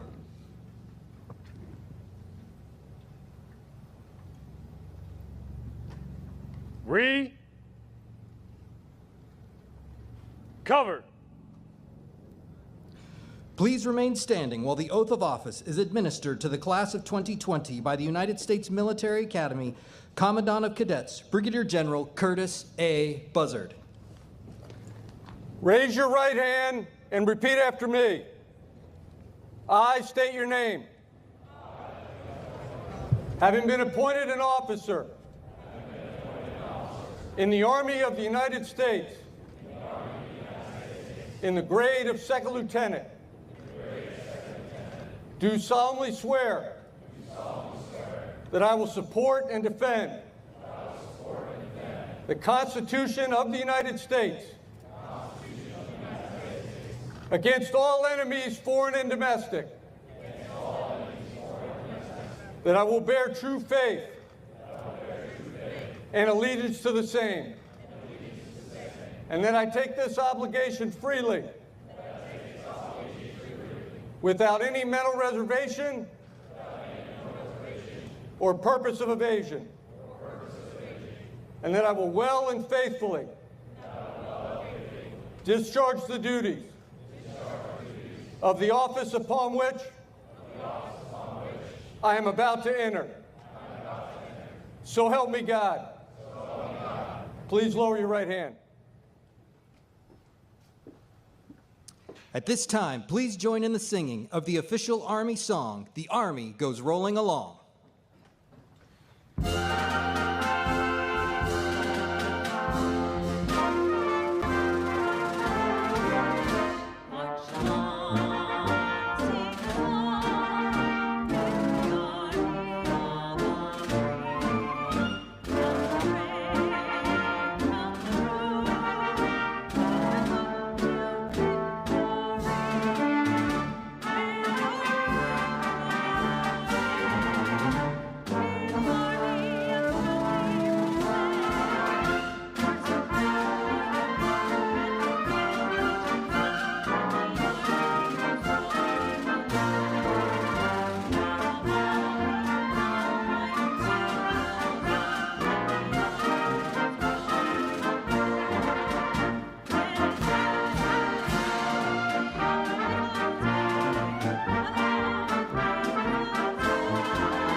Cover.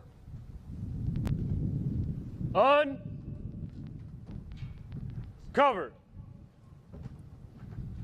Chaplain Polakovsky will now give the benediction.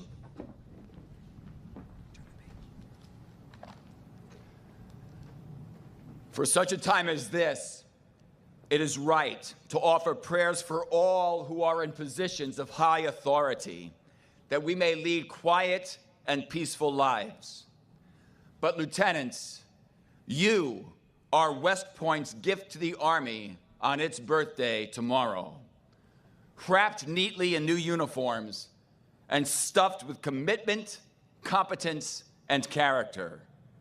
As we give you to soldiers and their families, may God strengthen you to serve selflessly, to give yourselves generously, even to the last full measure of devotion, to sustain the vision that this nation under God shall have a new birth of freedom, and that the government of the people, by the people, for the people, shall not perish from the earth.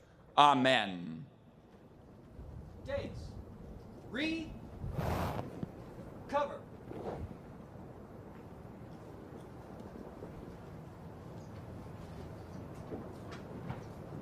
Take charge of class of 2020, Commandant. Second Lieutenant Vanderwall, dismiss the class of 2020.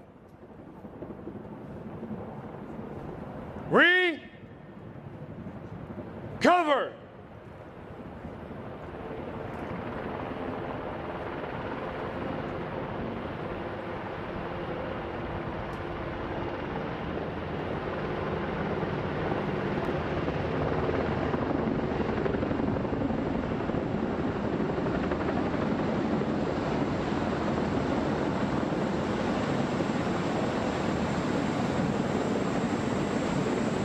of 2020. Dismissed.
Well, thank you all for that very warm welcome, and hello, Pennsylvania.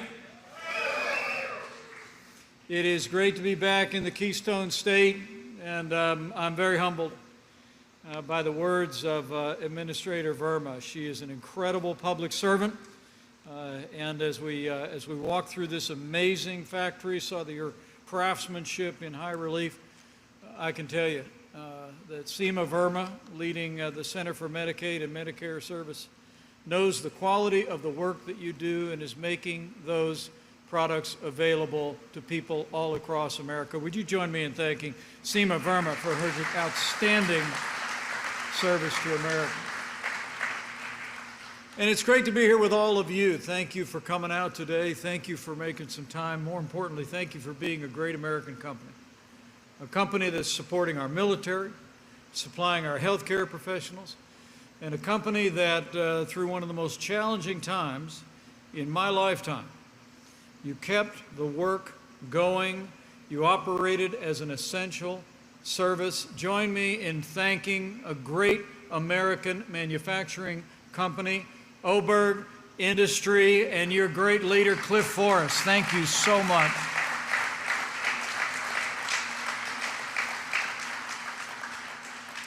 It really is inspiring to be in this impressive plant and know that each and every day, as our nation passed through these challenging days, you came to work and provided excellent resources and products at the point of the need.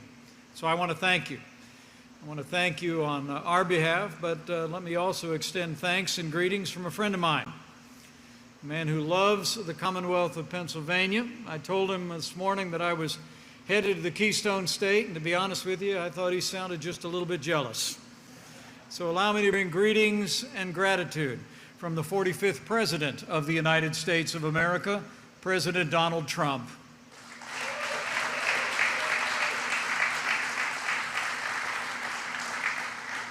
Now, it really is a privilege to be here on the President's behalf today, not just to say thank you, but to be out among people across the Pittsburgh area today. It even stopped at David's Diner for maybe the best Reuben I've ever had in my life. But I'm here to tell you, Pennsylvania, a great American comeback has begun, and you're leading the way. As I stand before you today, every state in America has already begun to reopen for business.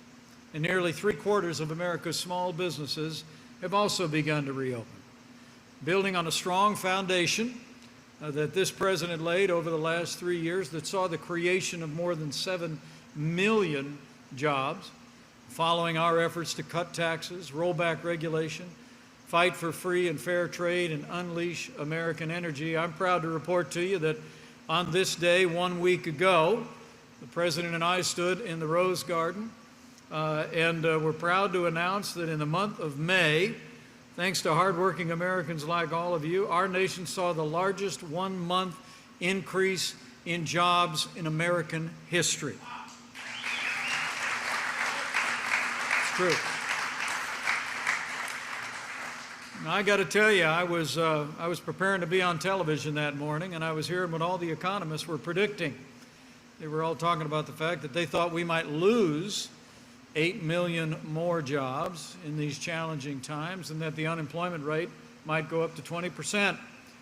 But the American people proved them wrong, and businesses large and small created more than 3 million jobs by the middle of May alone.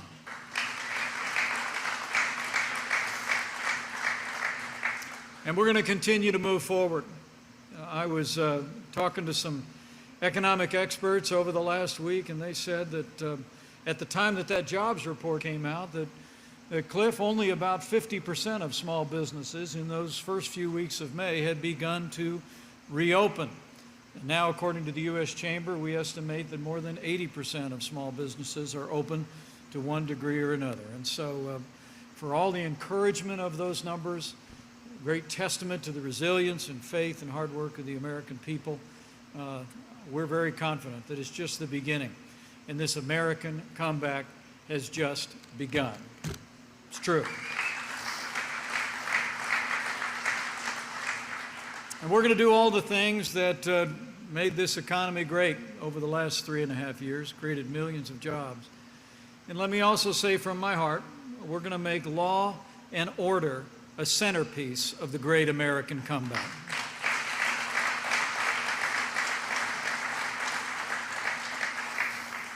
Let me say from my heart, what happened to George Floyd in Minneapolis was a tragedy. It shocked the conscience of the nation. And President Trump's made it clear. Justice will be served.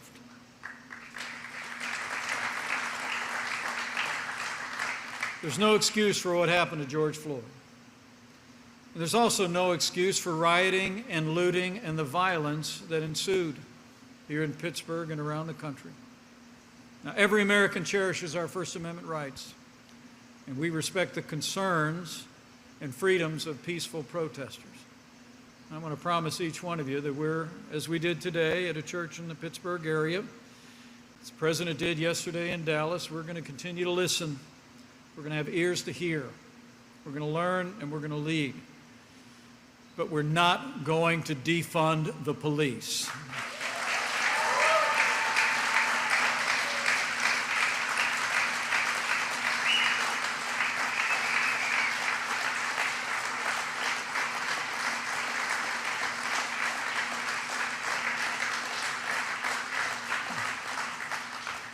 I think all of you know most of the men and women who serve in law enforcement every single day, who put on the uniform, who stand on the thin blue line, are really the best of us. I grew up, one of the heroes of my youth was my uncle, who was a Chicago police officer for 25 years. So we're working today. In the aftermath of that tragic death of George Floyd, we're sitting down with law enforcement leaders at every level around the country, and we're working with community leaders as we did today. As the President announced yesterday, we're in the process of drafting executive action that will encourage police departments nationwide to meet the highest standards in the use of force, to have more resources for training and de-escalation. But I want to tell you all here in Pennsylvania, we're not going to stop there. I mean, the truth is that many African American families in our major cities for more than a half a century have labored under failed policies of liberal Democratic leadership, depriving them of jobs and opportunities and education excellence. That's why yesterday President Trump made it clear that we're going to work with law enforcement and community leaders to find ways that we can improve, give them more tools and more resources. But we're going to work to expand jobs and opportunities and education excellence for African American families and all the families of our major cities.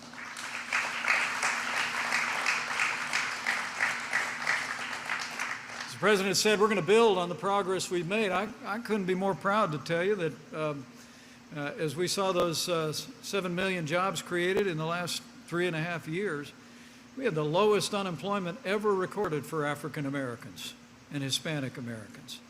This President actually passed legislation with my friend Senator Tim Scott that created more than 4,000 opportunity zones that have already attracted more than $100 billion of job-creating investments in our major cities. In fact, with some of that foundation at work, in that last jobs report I just mentioned, there were more than 300,000 jobs created in that May report for African Americans alone. We're going to increase African American communities' access to capital, build on the opportunity zones, and help them create more jobs. But it's not just about jobs, it's also about making sure that young people coming up have access to the kind of education, including vocational training, that they need to enter jobs in great workplaces like this and to be a part of a growing economy. And the truth is that the President and I are going to keep working every single day to give African American families in our cities and every family the right to choose where their children go to school, whether that's a public or private or parochial or religious school.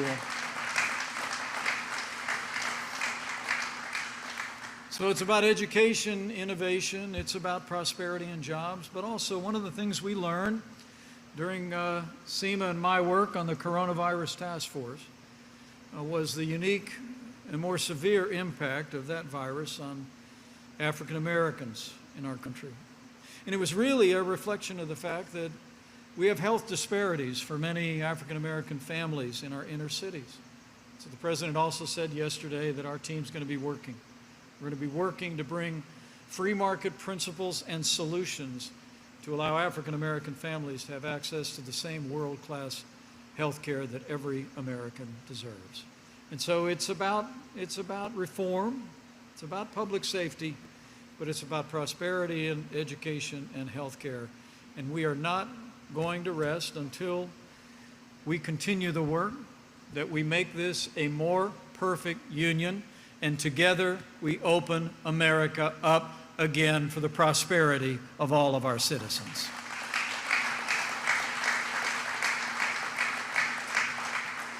But I'm here to talk about the great American comeback.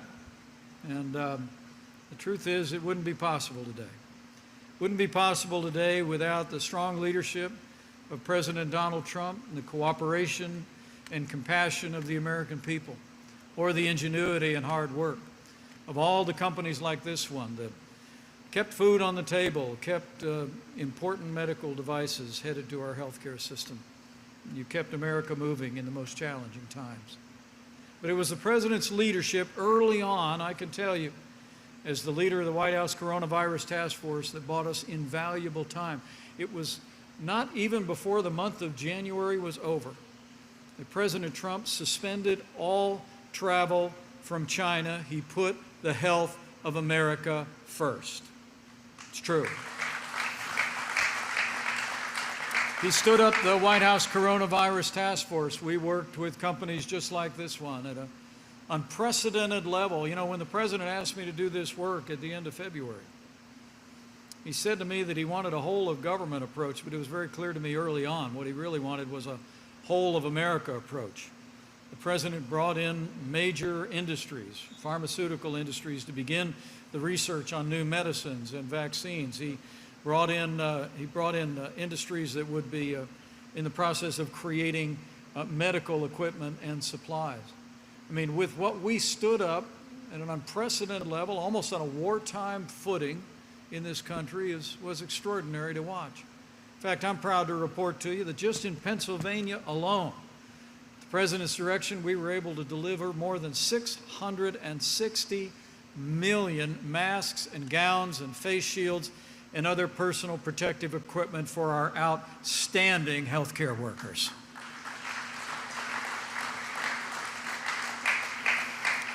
And maybe most meaningful to us at all is as we looked overseas where the coronavirus was impacting countries, particularly in Europe. We saw hospitals being overwhelmed. We saw people being denied access to equipment like ventilators.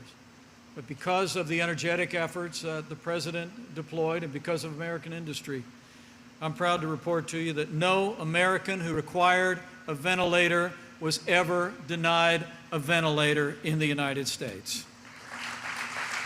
That's a national accomplishment. We made sure our healthcare workers and the people that they were serving and those families had what they needed in the moment through the most difficult days of this pandemic. And we've also been expanding testing across the board. Again, it was early in the process that the President recognized that the old way of doing testing for this kind of illness was simply not going to scale to the volume that we would need. He brought in these vast commercial laboratories. He challenged them to begin to work together. In fact, when I was tapped at the end of February to lead the White House Coronavirus Task Force, between the CDC and state public health labs, we'd only done about 8,000 coronavirus tests. As of this morning, more than 22 million tests have been performed all across the United States of America. It's an extraordinary expansion of access to testing. From the outset of this pandemic, the American people have responded, have stepped up, made great personal sacrifices, each of us did in our own families. I mean, it's worked a great hardship on our people, but it was an example of the American people's willingness to put the health of others first, of family members, of neighbors, of coworkers, and even people that they had never met. So all of the American people did what needed to be done through those 45 days. And chief among them were the people that use the products that you make here at this great company. And I want to tell you, you've been on your feet once, but would you mind getting on your feet for all the doctors, nurses, healthcare workers, and first responders who took care of our families as if they were their own under the most challenging circumstances imaginable?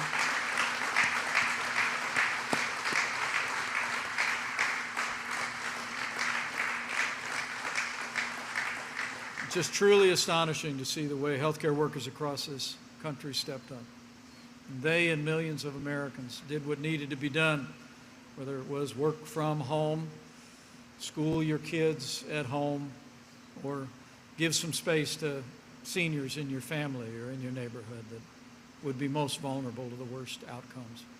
Some closed down businesses. I'm proud to say that we were able over this time to provide businesses large and small across this country with the resources that they needed to get through this difficult time. The Paycheck Protection Program that the President just extended 1 week ago has made it possible for many small businesses to keep people on the payroll and avoid losing vital momentum in their companies and in their workers. The truth is, because of what we all did together as a nation, we slowed the spread. We flattened the curve. We saved lives. And every single day, we're one day closer to putting this coronavirus in the past. Now, for all that we've accomplished, there are some great partners all along the way. Seema mentioned that we forged a partnership with governors all across this nation. We speak to them every single week, don't we, on an ongoing basis about our national response.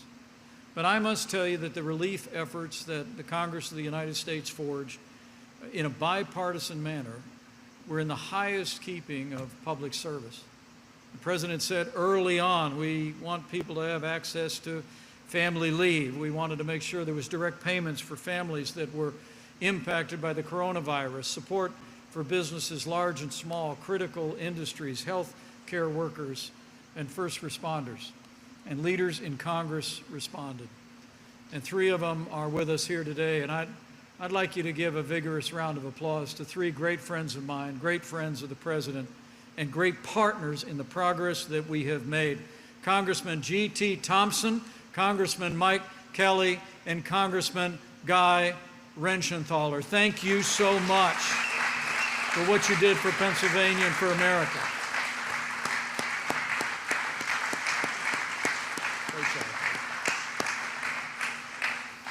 Because of what they've done, because of what you've done, because of the leadership the President provided.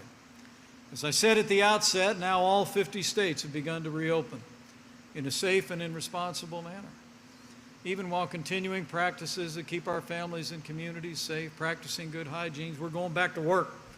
We're going back to worship. We're getting out to stores, to restaurants like the one I dined at today, and we're enjoying the great outdoors.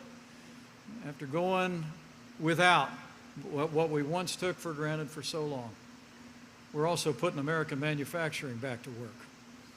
You know, the truth is, from the earliest days of our administration, this President has fought for manufacturing workers in companies just like this one, like the 700 employees at Oberg Industries here in Pennsylvania.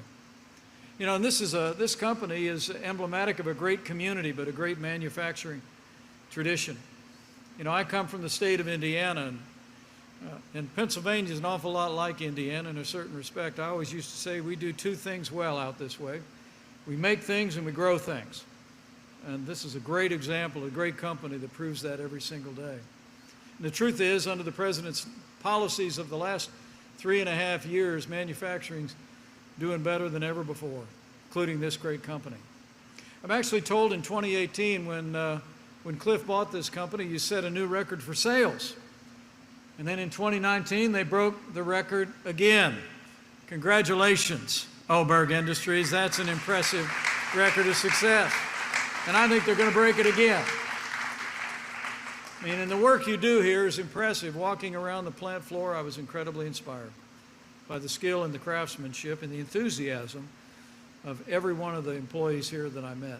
This company plays a critical role in supporting the health of our nation and the security of our country.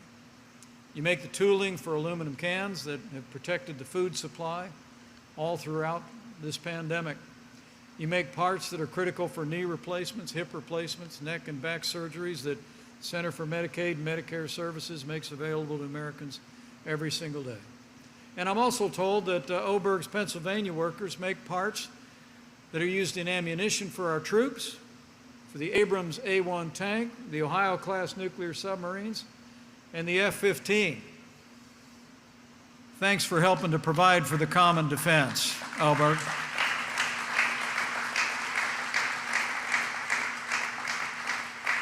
Now, I'm a little bit partial, Cliff, for people that help out with aircraft. I'm proud to say that I am the proud father of a Marine Corps aviator and the proud father-in-law of a Navy pilot. And so we appreciate your professionalism. And speaking of great people in uniform, I just had lunch at David's Diner with another one, a good friend of mine, and a great friend of the people of Pennsylvania, and a great citizen of this state. He's a veteran of the 10th Mountain Division. He earned 2 Bronze Stars. He received a Purple Heart for wounds suffered in combat in Afghanistan. He's a proud son of Pittsburgh, and he has become one of the most prominent advocates for veterans in the United States of America today. So would you join me in recognizing and appreciating a lifetime of service of Sean Parnell. Sean, thank you for being here.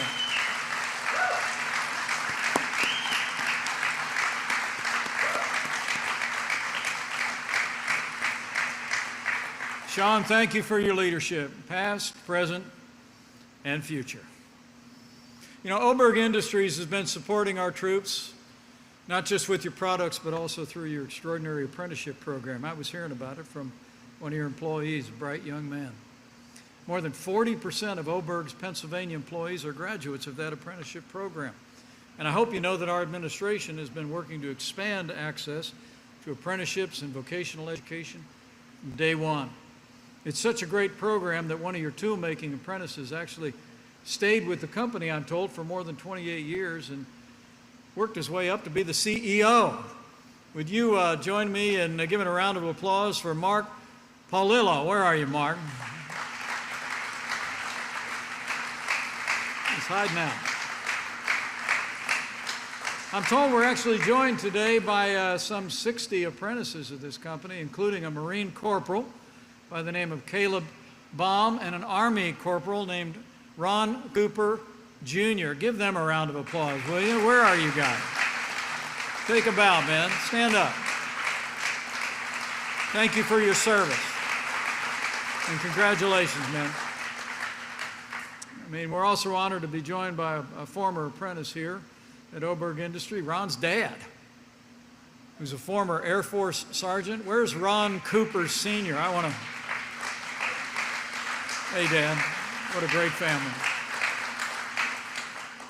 These are great Americans, part of a great American company, and we're grateful for your work here, even more grateful for your service in the uniform of the United States of America. Now, there's going to be a lot more apprentices, I'm told, working here in Pennsylvania, because just yesterday I was informed that Mark decided to join in with our national effort, the Pledge to America's Workers, and they pledged to create another 225 new jobs and apprenticeships in the next 5 years. So thank you, Mark. Thank you, Oberg Industries. So we're rolling. We're moving forward. And as this comeback continues, we have every confidence. The best days for Oberg Industries, the best days for Pennsylvania and America are yet to come. To help create more jobs and prosperity, I'm proud to report to you the President's also gone to work to help our economy out of this difficult time. The President signed executive action ordering every federal agency to find even more ways to provide regulatory relief, particularly for manufacturing all across this country. And we're going to continue to stand for energy independence for the American people. We're going to oppose efforts to ban fracking, and the war on coal is over. Here in Western Pennsylvania and everywhere, we're going to continue to fight every day to advance American energy independence. But it's great to be with you today. I hope to have a chance to come down and at least greet some of you before I slip back to Washington, D.C. But I had to come out today to talk about a great American comeback, but also just to thank all of you good people that have kept this vital, essential company rolling during some of the most challenging times in the life of our nation. And now, other businesses, large and small, are joining you as we reopen America. It seems like we passed through a very challenging time of the last few months and weeks. And I know at times it may seem like there's more that divides us in this nation than many times in my lifetime. And I must tell you, and I saw this at a church in Pittsburgh today, I'll always believe that there will always be more that unites us in this great country than could ever divide us. And chief among those things is faith.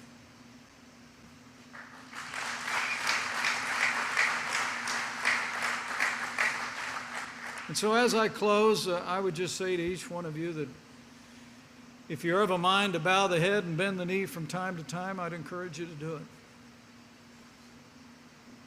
Pray for the more than 110,000 families that have lost loved ones. And maybe some are sitting among us today. You'll always be on our hearts and in our prayers. I pray for all of the people of this country who have suffered hardship over the last several months. And pray that as we listen to one another, that as we look for ways to improve the prosperity and well-being and opportunities for every American, regardless of race or creed or color, that we would continue to bring our nation together on that foundation.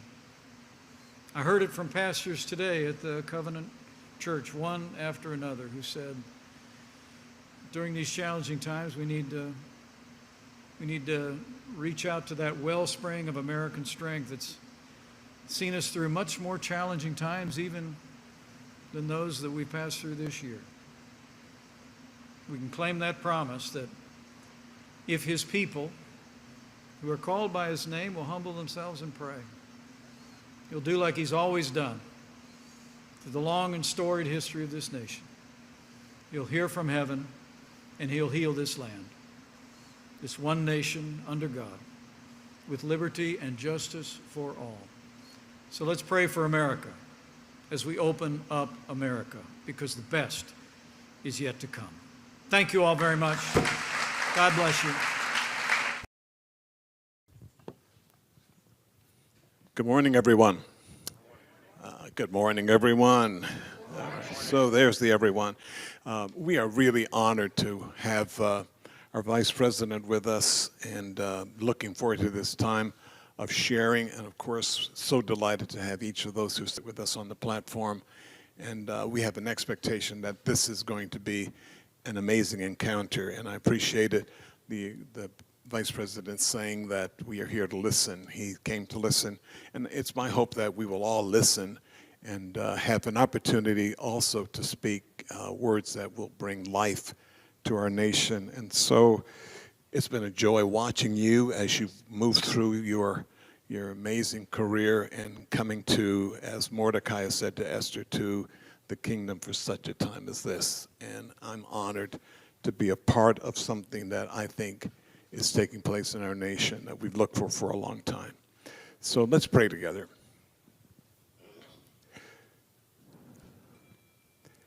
Heavenly Father, we are absolutely convinced that we can do nothing without you. Nothing that will have any eternal value to it will ever be accomplished by human beings apart from your help. And so we seek your help today. We seek the presence of the Holy Spirit, who will knit us together, who will join our hearts in so many ways that we long to see. We thank you for this amazing city. We have been praying that this city would become more famous for God than for steel, and we have seen so many changes take place here. Thank you for this opportune time to speak, a Kairos moment that will allow us in hope to seize a moment in history that might never be available to us again. Thank you for all that you're going to accomplish today. In Jesus' name we pray. Amen. I want to welcome each of you, and of course, all of us will have an opportunity to say something, but I guess because it's my church, I get to speak first, and I'm going to take advantage of that. Just teasing a little bit. We've labored hard at having an idea about what we wanted to say, and I thought I would simply address it like this. And I want to be clear that as a churchman, I believe the basic responsibility for maintaining something, a semblance of order, a semblance of kindness, love, that's the church's responsibility. And I'm taught that before worship, reconciliation is important. Jesus said, he says, if you have a problem with your brother, leave your worship expression at the altar, go to your brother, be reconciled, and then come back and worship. And that's the assignment that I believe we have. I know there are many, many people who have different convictions about what right behavior is and what we ought to be accomplishing.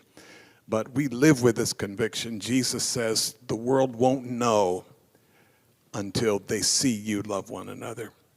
And so our task is to fight through something, because I think in so many ways the church hasn't completely succeeded. And I mean in every way that when I say we need to be reconciled to each other, I'm talking to the church. And unless the church can demonstrate that, it's impossible for us to speak to the world around us. We live by an axiom here in our church: in a divided society, only the church can model unity. And so if that task is ours, then that's something we have to walk through. The second thing is that I believe in the latent power of the individual, that God created each one of us with a specific purpose, that he gave us all the resources that we need to fulfill that. But the highest form of government is self-government. And one of my favorite lines in my favorite movie, The Equalizer #2, is when he says, there are two kinds of pain: pain that alters and pain that hurts. And then he said, you get to choose. And I think we live in a world where it's time to choose that the pain we are experiencing is going to alter our behavior. It's going to alter the way we see one another, and it's going to alter how we walk through the world that God has entrusted to us. The psalmist says it like this: the heavens belong to the Lord. The earth he has given to us. And so it's like we have to take responsibility for what has been given to us, and that's called stewardship. The last thing is that I want to say, and I was just calculating this, Mr. Vice President, for about 57 years, the church, as I understand it, both black and white, multiracial, we have longed to see some of the changes and breakthroughs that have come about in the nation since the administration that begun with President. And what we were longing for, what we were praying for, it's like we're seeing answers to prayers that the church, as I understand, has been praying for 57 years. And we're just beginning to see it in the context of diversity, in the context of adversity. We are believing that this is just the beginning of something. Thank you for standing up for the church for a long, long time. We didn't feel like we had any significant friends or a significant voice in the administration. Today, I believe that that's there. I'm sorry for what you guys have had to go through in order to get us there, but sometimes the price of success and that road that gets you there is strewn with adversity. I appreciate you taking it and accepting it, and then continuing to be a representative. God's given you guys the power to bless, and our nation needs blessing, we need caring, and we need to hear our leadership say, we love you, and we know you're hurting.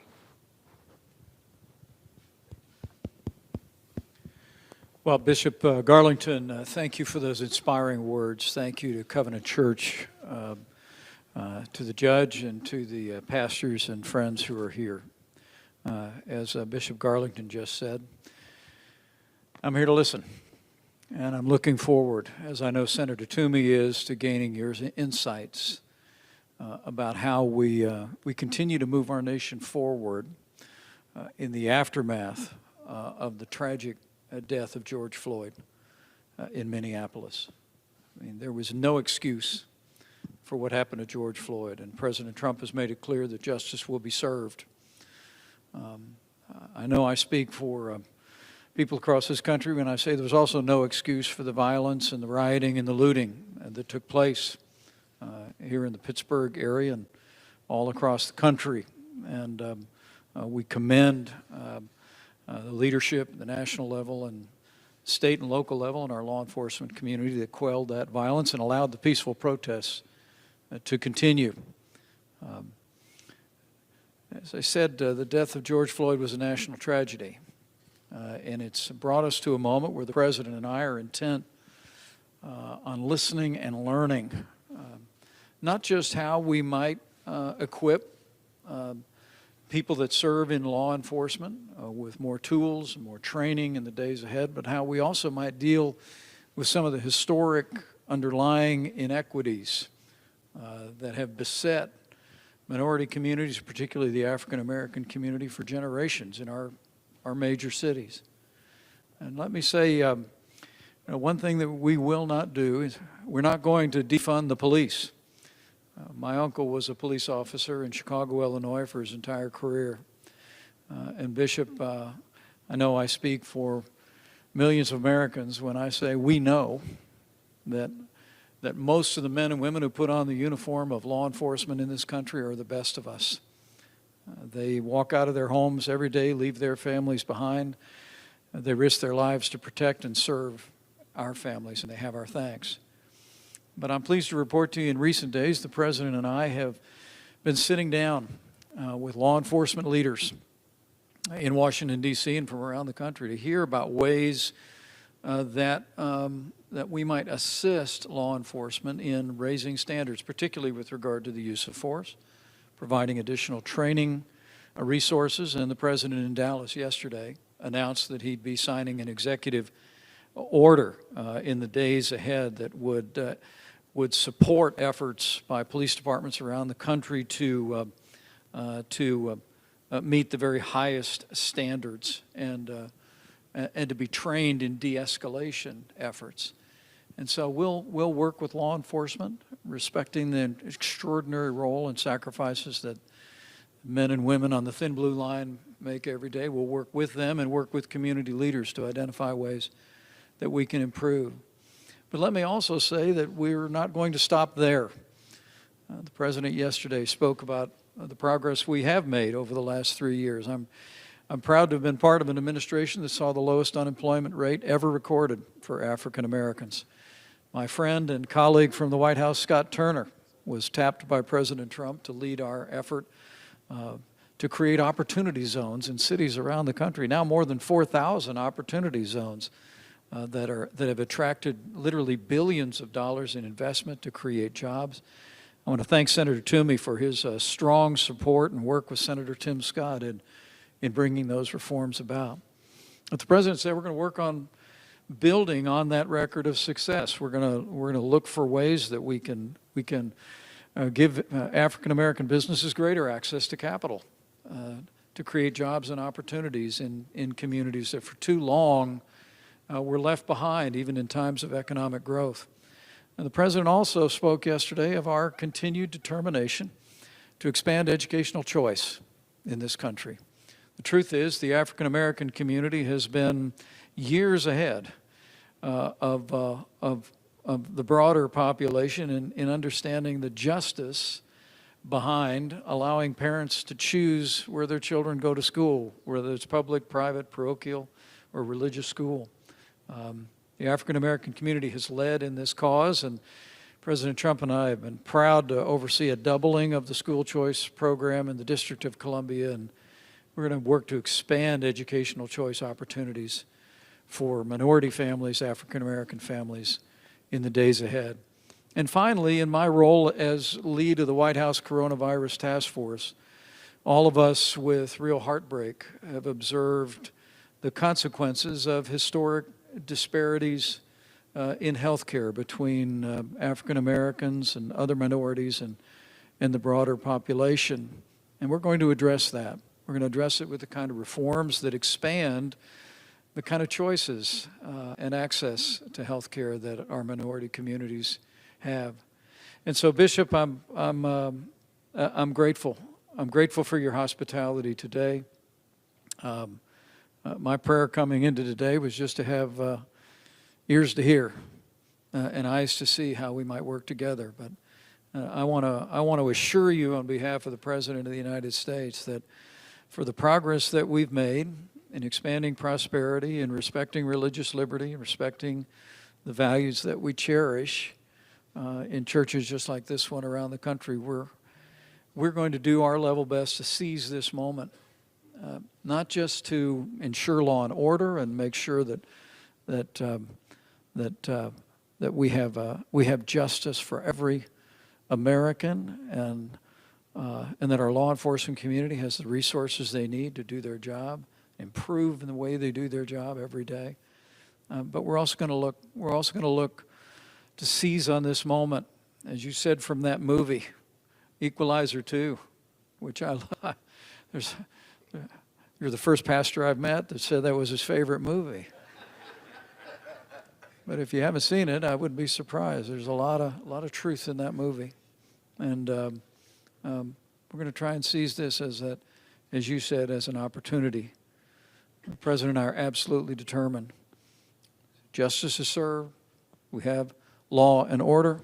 We support law enforcement. We look for ways to improve, but we are absolutely determined to work with you, the great leaders that are gathered around here, and people around the country, to find ways in the long term that we can make progress on some historic inequities, particularly impacting our African American communities in our cities, in jobs, in opportunity, in education, and in healthcare. And I thank you for the opportunity to come and to hear how we can best do that together. Thank you, Mr. Vice President, and thank you, Bishop Garlington. So glad to be with you. And now we would like to hear from Senator Toomey. Your thoughts, sir, and thank you so much for being here with us. Thank you very much, Scott. Mr. Vice President, first, welcome to Pennsylvania. Welcome back. Welcome back to Pittsburgh. We always love to have you here, and we're grateful for the time and attention that you've paid to the great Commonwealth. Bishop, thank you so much for hosting this, and thank you for your really thoughtful words. I'm going to continue to reflect on your message of reconciliation. That's a powerful message. Like the Vice President, I am here primarily to listen and to learn.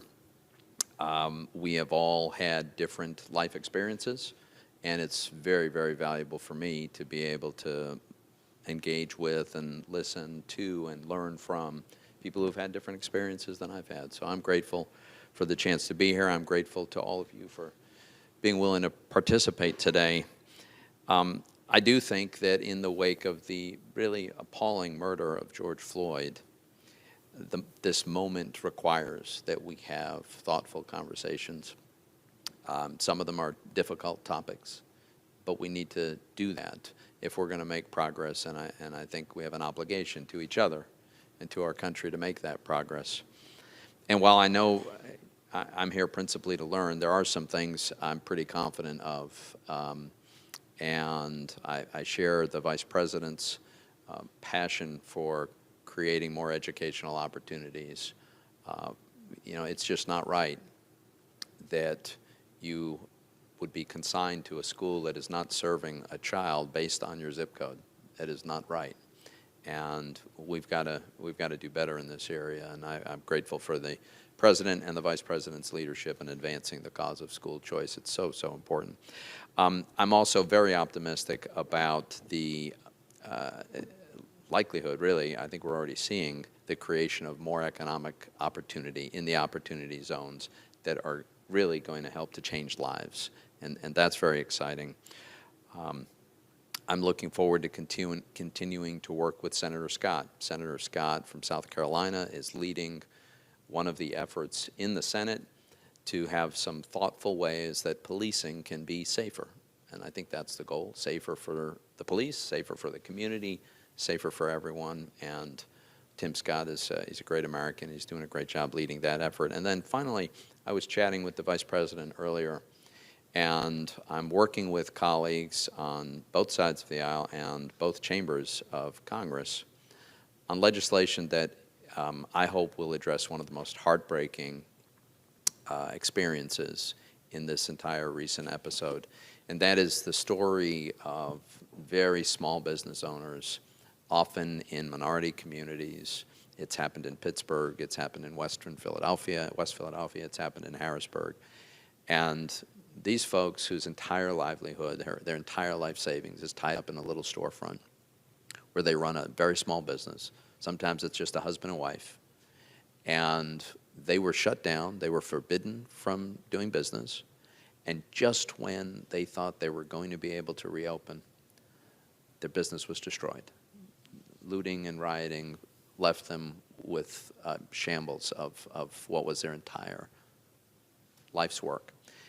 So it's just heartbreaking, and I think it's unacceptable. And so we're working on legislation that will be designed to provide federal assistance for these folks to be able to rebuild their little business, rebuild their lives, because I think they deserve that. This is no fault of their own that they went through this experience. So with that, again, I appreciate the invitation to be here, and I look forward to learning from all of you.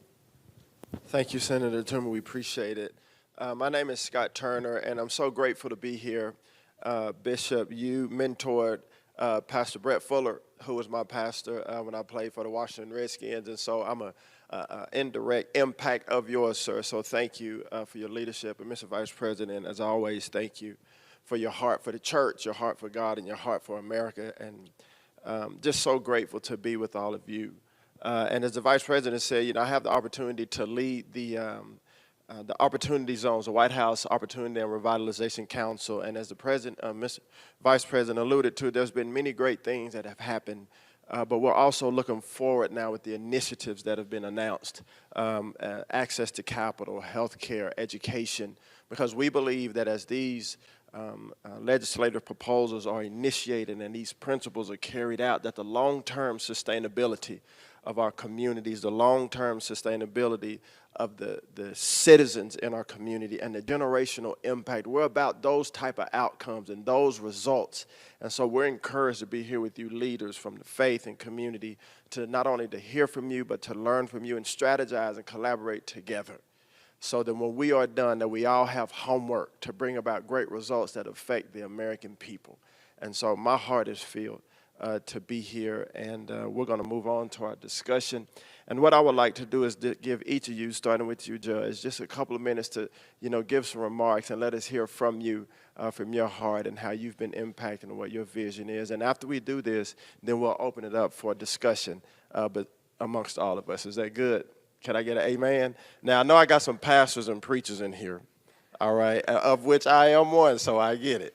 All right, but we're going to be respectful of everyone's time and have just a real efficient, great discussion amongst each other. So, Judge, please, may we hear from you.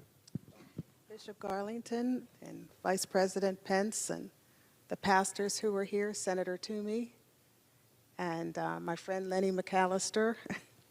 And I feel a little insecure about going first because I'm amongst all these pastors. Oh, you got it. But I was relieved when Rudy told me that I was to just share what's on my heart and what I have seen and what I believe during this time. And I think we can all agree that we are in a major battle in this country. And the news media would have us believe that it's a battle between black people and white people or Democrats or Republicans or conservatives or liberals, but really it's a battle for what is right and what is wrong. It's a battle against the truth. And we know that the truth is Jesus Christ. That is the battle. And we don't have, as I was, praying about this, we don't have a skin problem in this nation. We have a sin problem. And when we reflect on what happened to George Floyd, it's a matter of the heart. It's a matter of a depraved and wicked heart. And that's what sin is. Murder is sin. But just as murder is sin, so is violence, looting, and destruction of other people's property. It's a heart issue. And when it comes to heart issues, sensitivity training, cultural competence courses, legislation, think tanks really will not be effective at all. In fact, our best thinking is what has caused us to, or allowed us to get to this point. And so the point is that if we are going to make it as a nation, we need to recognize and be courage and have the courage to stand up for truth. So I spend a lot of my time praying because I know that only the atoning blood of Jesus can address heart issues. I pray for the young people who are, I believe, misguided through groups like Black Lives Matter. It's very sad that as a society we have devolved to the point where we determine a person's worth by how much melanin they have in their skin. It's not about the melanin. All of us, regardless of our skin color, were created in the image of God. All human life matters. And yes, Black lives matter, but David Dorn's life matters just as much as George Floyd's life. And we have to reach the point where we respect human life because it comes from God. No, we don't need to defund the police. And if, as a society, we are really serious about protecting life, if Black Lives Matter is really serious about Black lives, then they should advocate for the defunding of Planned Parenthood, which is far, far more responsible for the destruction of Black lives than any other organization that I can think of. When it comes to Antifa, I pray for them also because they are misguided young people, and I think we have to pray for them. But in addition to praying for them, we also have to make sure that they adhere to the law. We have to protect the citizens of this nation because that is the primary responsibility of government, to protect its people. And when I think of Antifa, sometimes I find myself thinking of 1921 when Black Wall Street was destroyed by hate and by the Klan and by white supremacists. Today, our communities are being destroyed by people who claim to be in solidarity with us. And that's just not true. In this season, we don't need pandering. We don't need posturing. We need to be praying. And we don't need to take a knee. We need to get down on both knees, call out to God in repentance and prayer, because only God can lead us out of this mess that we find ourselves in. And just as the Word of God said, if my people who are called by my name will humble themselves and pray. And I believe that we all need to humble ourselves, from the President, Congress, all of our leaders. We need to humble ourselves and pray. Because the Bible says if we would do that, if we would humble ourselves and pray and turn from our wicked ways and seek his face, then will he hear from heaven. Then will he forgive our sins, and then will he heal our land. Only God can heal this land, and we need to cry out to him. Thank you. Thank you, Judge Allen. We really appreciate your heart. Thank you for your service to the community and to the country, and thank you for sharing with us. Next, I would like to go to Reverend Nelson to share with us, sir. Appreciate you. All right. Praise God. Mr. Vice President, distinguished guests. Sir, I just want to bring forth an honest truth that I serve a God who makes no mistakes, and he's your God. Everyone I talk to tells me about your relationship with our Lord, and that just blesses my heart. And because you serve the God who is, you will know exactly what I'm talking about when I say that God makes no mistakes. You and President Trump are where you're supposed to be in this point in time. You are the men who God appointed. We had a president that came before you. He was the man that God appointed for that time.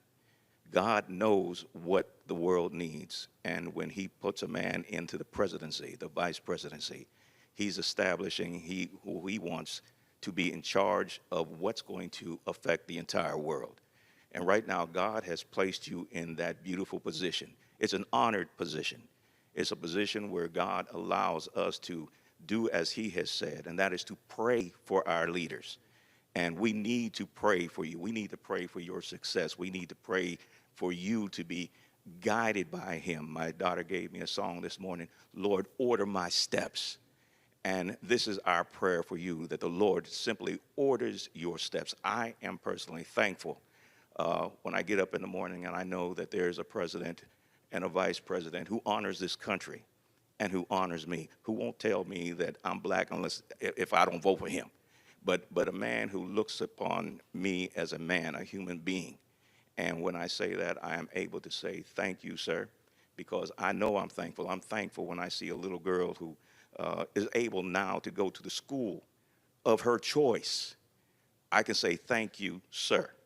When I see an old gentleman who served this country as a Tuskegee Airman, and when he passes from time to eternity, he will have the star of a general on his chest, something that could have been given to him a long time ago, but not until God put certain men in office will he now wear that star. I'm thankful. I'm thankful for the fact that somebody who was in jail is now out on charges that probably would have been probation for someone else. I am thankful. I'm thankful when I go to my community and I see people who have more money in their pockets now because there was somebody who cared. And I just want to thank God and to thank you for the jobs that you and President Trump happen to be doing. God bless you, sir. Thank you, Reverend Nelson. Very encouraging. Thank you so much, sir. We're happy that you're here. Amen. I'd like to now go to Mr. McAllister, sir, if you would. Thank you very much. And first, I want to say thank you, Mr. Vice President, for being here today. This is actually the fourth time you and I have had an opportunity to interact in regards to different types of events talking about serving others. The first one was in 2009 in your home state of Indiana, where you had an opportunity to talk to young leaders that were trying to rise up and do more in civic work. Another time, you and I had an opportunity to tour a safe haven with Dr. Sandy Tent in Chicago, Illinois. It was a service community that helped the homeless tour, and you and I had a chance to do that when you were governor of Indiana. And just recently, before the pandemic, you and I had a chance to interact again in Philadelphia, talking to young African Americans about school choice and the richness of that. So it's good to see you continue that effort to serve others. Bishop, thank you so much for hosting us here. I have been in this church for years. I remember your work that you've done when my kids were wee little and you know, knee-high to a grasshopper, if you will. Now they're going on 30.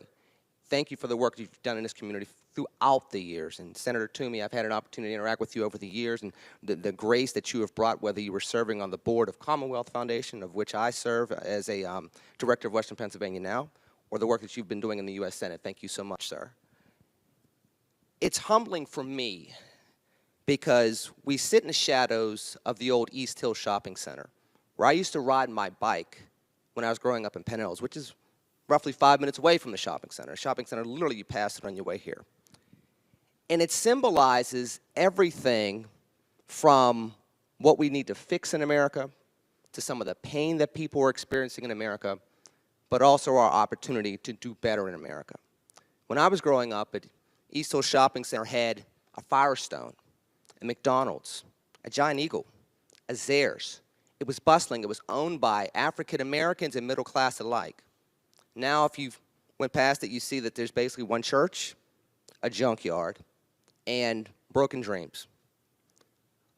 Much of the great work that you all have done with your administration has been fantastic, but part of what we have to understand in these courageous conversations now is a lot of that work is at the finish line for many African Americans. The funding of HBCUs has been a fantastic thing if you got a proper education, kindergarten through 12th grade, where you can go to college. It's a great thing for you to be able to take a part of the work that Scott's doing in Opportunity Zones if you have the business skills necessary to make yourself successful. Even the criminal justice reform stuff that we've been talking about over the recent months, that's fantastic work, but that's after you've paid your debt to society and trying to put your life back together. Now, we're dealing with a schism that we didn't create. The schism was created from generations long ago. But right now, we do have a moral obligation and a historic moment to not just address that schism, but to historically and finally close the gap that we see between blacks and whites. That's where public policy comes in, and that's what I'm so thankful to be a part of this conversation for. This is where the emergency ESAs come in, where people that were already behind in school, that became further behind as a result of the pandemic, have an opportunity to catch up, and then eventually have an opportunity to match their American counterparts in school so that they can take advantage of the programs that you put in place for HBCUs. We can look at our HBCUs and make them greater hubs of technology and national security so that the historic contributions that they've given to this country during times even of segregation, they can now contribute to us in the 21st century. We can also look at criminal justice reform, but we have to look at it and say, let's not look at the tail end of the school-to-prison pipeline. Let's go to the other end and turn off the valve so we can stop having kids come through the school-to-prison pipeline. That's where education reform comes into play. But that's also where appropriate police reform can come into play. Too often our kids are over-policed even in their own schools, let alone with tactics such as warrantless searches and no-knock searches, which I do believe your colleague, Senator Rand Paul, has introduced legislation to go after no-knock warrants, things that are disproportionately used against the African-American community. Mr. Vice President, your administration has taken some bold steps that we did not see. You're doubling the funding for the DC voucher program at a time when the first African-American president was attacking that program. It's very, very appreciative that you're doing these types of things. But as we move forward and we start talking about public policy, it's very, very important for us to understand. Everybody's talking about law and order, and we need law and order. We can't have chaos in America. But what people are asking for, what young people are looking for, what Americans are craving for, and why they're in so much pain, is because they want constitutional law and order. They want to believe that that Fourth Amendment applies to them in Homewood and in Penn Hills just as much as it applies to people in Wexford and the North Hills. They want to know that the First Amendment applies to them just as much in East Liberty as it might in the South Hills and in Mount Lebanon. That's the goal that we have today. I believe everybody around this forum has the courage and the conviction to do it, and I think that we have the moment to really be difference makers here when it comes to public policy. So thank you for being here. Thank you for hosting. Thank you all for being courageous enough to walk the walk and not just talk the talk. Thank you, Lenny. That's great. Thank you for that.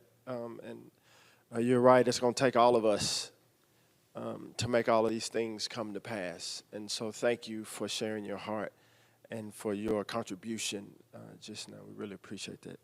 All right, Pastor Owens, sir, please share with us if you would. Thank you so much for being here. Well, thanks for having me. And Vice President, thank you very much for taking time out of your busy schedule to come and listen. I think the listening part is very important. I'm looking forward to see to seeing what you do after you listen. Bishop, thank you for hosting this very important event. It's my first time here. I heard a lot about your church, so it's great to be here. And I'm glad to hear that Terminator 2 is one of your favorite movies. I'm a big Jason Bourne fan. Equalizer, I'm sorry. But Jason Bourne is one of my favorite shows. The whole trilogy is one of my favorite, and I could quote lines from there all day, but I'm not going to do that now. Senator, thank you very much for joining us here today. Really appreciate it, and again, appreciate you taking time out of your busy schedule to join us. So you asked to share what's on our heart, so I'm going to do exactly that. It's a mix of emotions, but the one that's at the top is, I'm tired. I am mentally, physically, and spiritually tired. I grew up in the Hill District, which at that time was one of the poorest neighborhoods in Pittsburgh. And God bless me. I'm not going to go into a pity party. God has truly blessed me, and everything that I accomplished was because of God. Not anything I did, not anything that I was able to achieve. God took me from the projects of the Hill District and really set me on a path to success.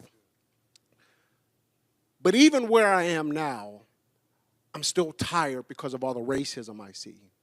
I'm tired that people still do not acknowledge that systemic racism is real, and they ignore the billions of voices that exist, and they say, no, that's not true, because of the comfort of their own bubble. I'm tired because when my children were in middle school, they saw so much racism at the age of 13 and 15 that I had to comfort them when they came home on a daily basis, because children who were once their friends were now targeting them openly, and there were no repercussions by the parents. I'm tired because my daughter is now in college, and fortunately she's at Rochester Institute of Technology. She loves the school, but even as early as a few months ago, one of her white students said, well, what was your SAT score? Challenging her presence at that school. So I'm tired. I'm just tired of seeing the systemic racism that is impacting our schools today. We all know that African Americans are disproportionately impacted by the coronavirus. But at the same time, our learning institutes are taking just as big of a hit. I live on the north side of Pittsburgh, and my children are part of the Pittsburgh Public Schools. My one son is part of the Pittsburgh Public Schools.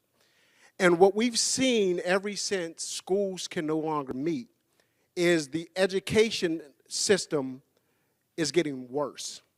There are a majority, if I'm not mistaken, I think 80% of our children, when they couldn't go to school, did not have laptops or devices in order to continue their education.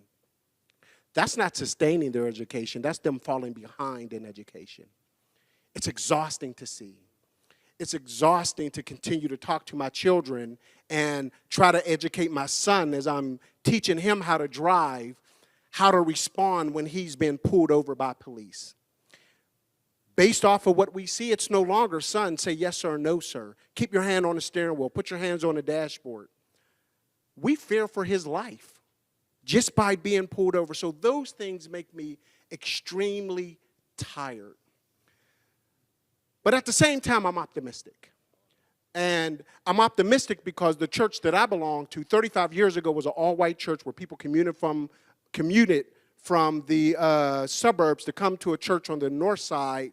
And when black people showed up out the door, they told them that their church was down the street. So we were turned away from the church that I'm currently at now. But where we stand today, we're probably at 60 to 65% Caucasian, 40 to 45% African American and other. Unfortunately, we see that people tolerate diversity, but they have not embraced inclusion. So while I am optimistic about stuff, and we have moved the needle, we still have a long way to go. I'm optimistic that the conversation is now being had, and I get a lot of emails and text messages about what can we do?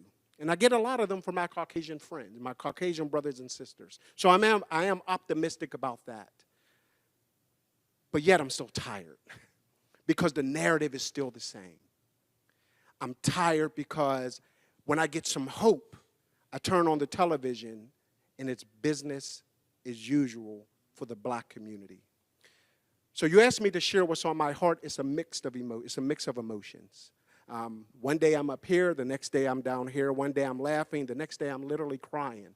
One day I'm praying and praising God for where we are, and the next day I'm just spiritually exhausted. Bishop, you talked about reconciliation. I believe reconciliation has to start and end in the church. And it's only because with the power of the Holy Spirit, we can be reconciled with God. And once we're reconciled with God, then we can look to be reconciled with one another.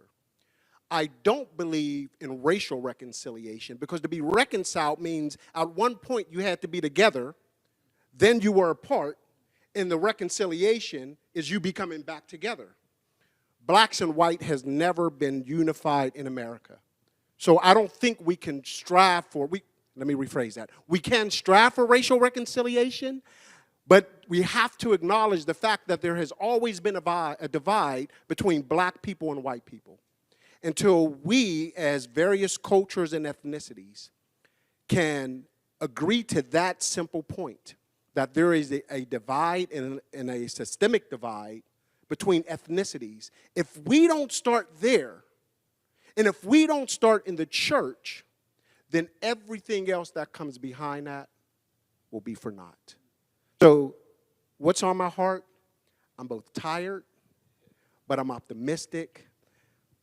But my hope is in Jesus Christ. And I thank God for this kind of panel, this kind of discussion. And I am optimistic that we can move the needle in the right direction. How fast we can get there is another thing. But I do believe we can move the needle in the right direction. Thank you, Pastor Owens. That's we really appreciate it.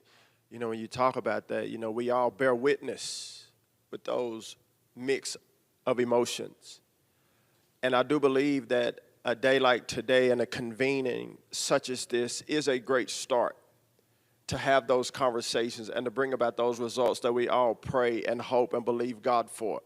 They start in the church. They start in the kitchen table of the homes of America, and having those real conversations and heartfelt conversations and confronting, you know, racism or hatred or bitterness or whatever. And we have to be courageous as servant leaders to confront those issues. So thank you all for sharing your heart.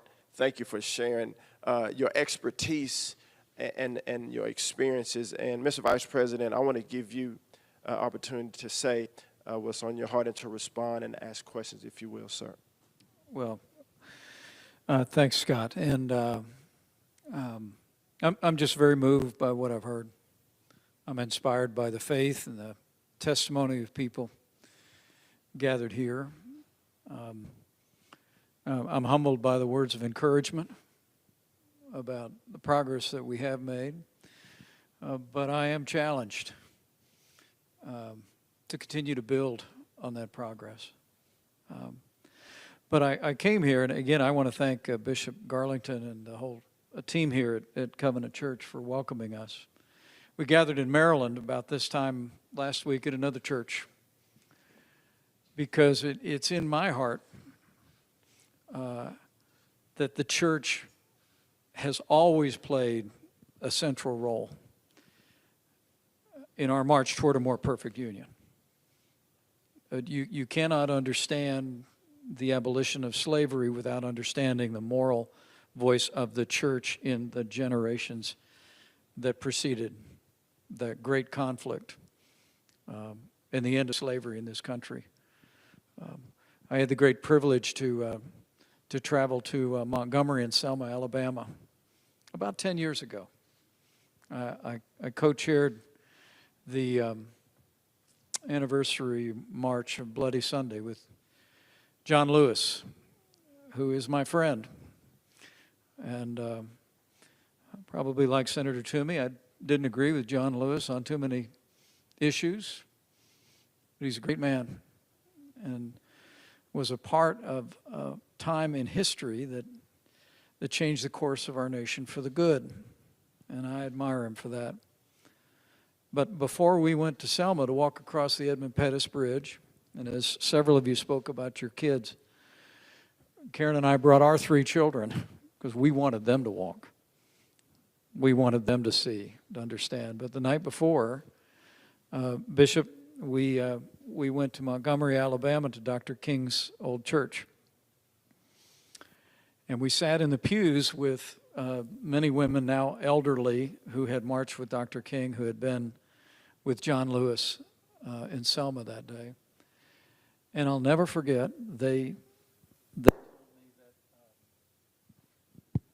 me, I think this one's going.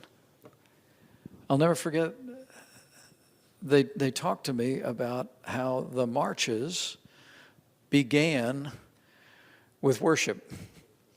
They said we would come here or wherever we were gathering and we would have church and we would sing and then we would march. And it brought into high relief, made an indelible mark on my heart again about the role of the church. And I guess I would just, I want to commit to you that whether it's criminal justice reform, we're going to continue to work on the progress that we have made. But we want to, as you said, Lenny, we want to work on making it more possible for more Americans, including African Americans, to avoid the criminal justice system entirely, because they get the education and they get the upbringing that allows them to lead productive lives as law-abiding citizens.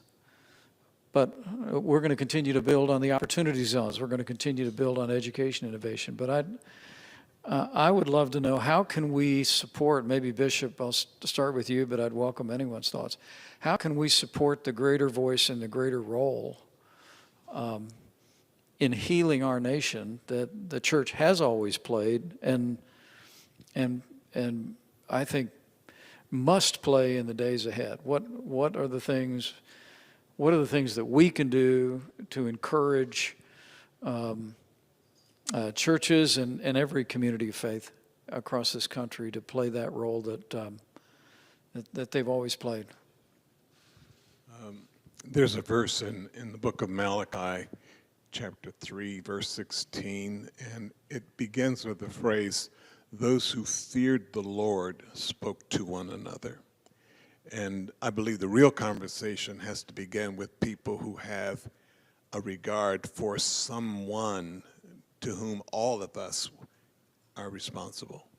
And so if I'm dealing with someone who doesn't have a value system that includes morality, it's hard to have that conversation. So this is why I agree wholeheartedly that for us, the conversation has to start in the church, that Jesus went about doing good and healing those who were oppressed and preaching the kingdom. For a number of years, the group that I was raised up in were what you could call them fundamentally fundamentalists, whose bias was toward anything that remotely resembled social activity or social works. And so those who believed in social works but not the Bible began to find purchase and ownership, particularly within the black community. And so I think you have to listen and you have to accept the fact that when I say what you did was hurtful, I don't believe you can afford to say it's not. I was in a meeting a couple of days ago and I asked this question. I said, I really want to hear an answer to this question. Do Black Lives Matter?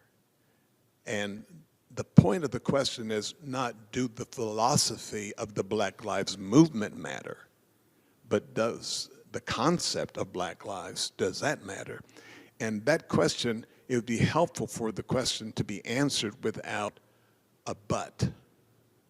Yes, but. When policemen do bad things in our nation, there are many people who are quick to say, but that's a small percentage. But my experience living in this nation is that that small percentage is all over America. I mean, maybe it's a club, but I said to my friend once, I said, I like to run early in the morning. And I said, is it safe to run in your neighborhood? He said, sure, it's safe. And so I said, let me put it like this. Is it safe for me to run in your neighborhood? And he says, sure. He says, it's a safe neighborhood. I said, all right, let me put it like this. Is it safe for a black man to run through your neighborhood at 4:30 in the morning? And he stopped and he said, I'm not sure. And so the challenges that I face, and I try to say it to people in such a way that they understand that I'm not reflecting a bias of the people. I am telling you that this is what a lot of us experience. We had a conversation, one of my elders, he just said just 3 days ago, and this guy is as conservative as you can be, gets on my nerves sometimes, but he's an amazing guy. He loves this nation and he loves you and the president, but he was hurt by what took place, and which I believe is not representative of the totality of the policemen. But if I tell you that's going on and you are ignorant that it's going on, it really would be important to us that you would say, tell me how I can help rather than pretend that it doesn't exist. And I'm sort of, I don't want to be fatalistic, sir, but when Hezekiah heard that in a few years his nation was going to go into captivity, he had this attitude. He said, well, at least it won't happen in my day. And I think where we are, and we've used the term kick the can down the road, let somebody else deal with. And I think, and I don't want to use the word unfortunate, but I think the fortunate thing for this nation is that many of the problems that previous administrations, more than a half century of them, were unwilling to deal with the problems that you guys are having to deal with. And in order to bring order, sometimes you have to bring a sense of, here is the responsibility. I want to live in a city that has policemen. I don't care what color they are. I don't want to live in a city where we are unsafe if we go out of the house. And so you've committed yourself to that. I want to live in a nation at which at some point Roe v. Wade that is more responsible, and Planned Parenthood who are more responsible for killing black babies, 3,000 a day. And so do Black Lives Matter? Yes, and they should matter all the way down the stream from the oldest to the youngest. White lives matter, and we don't deny that. But right now, white lives aren't being oppressed in the same way. So stay sensitive, listen, learn, adjust, eat some collard greens and things like that, and it'll be amazing turnabout. Thank you so much, Bishop. Thoughts, Judge? No. But, you know, when I think of my experience as a mother, and I can tell you that I have 3 sons who have been stopped collectively at least a dozen times by the police, even some black police in the city of Pittsburgh. So it's not, you know, just white police officers stopping a black young man. It's a mindset that if you are a young black man driving a nice car, you must either be a drug dealer or you stole the car. And, you know, so I've had to contend with police officers in that way. And even to the point of going to the station and confronting the commander about the behavior of his officers, because I raised my children to be respectful and to respect authority.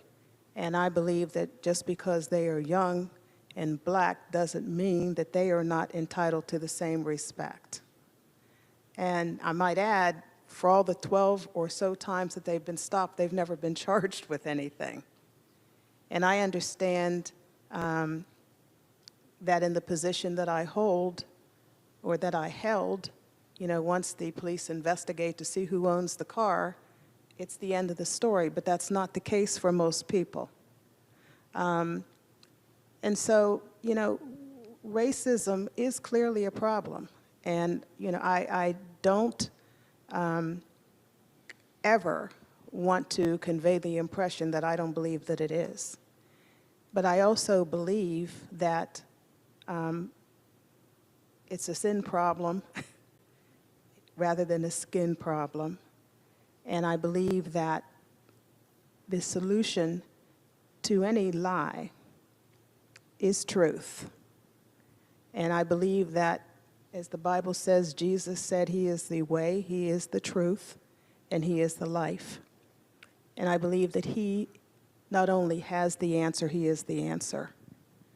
And I believe that, part of the issue with our society as a whole is that we have turned our backs on the truth, and that's in the Black community as well as the greater community. So, as in the church, we have to stand up for the truth, and we have to model the truth, and we have to never be afraid to call wrong by any other name than wrong. But at the same time, we have to, open the doors to minister to hurting people and to show them and demonstrate to them the right way that we are to proceed.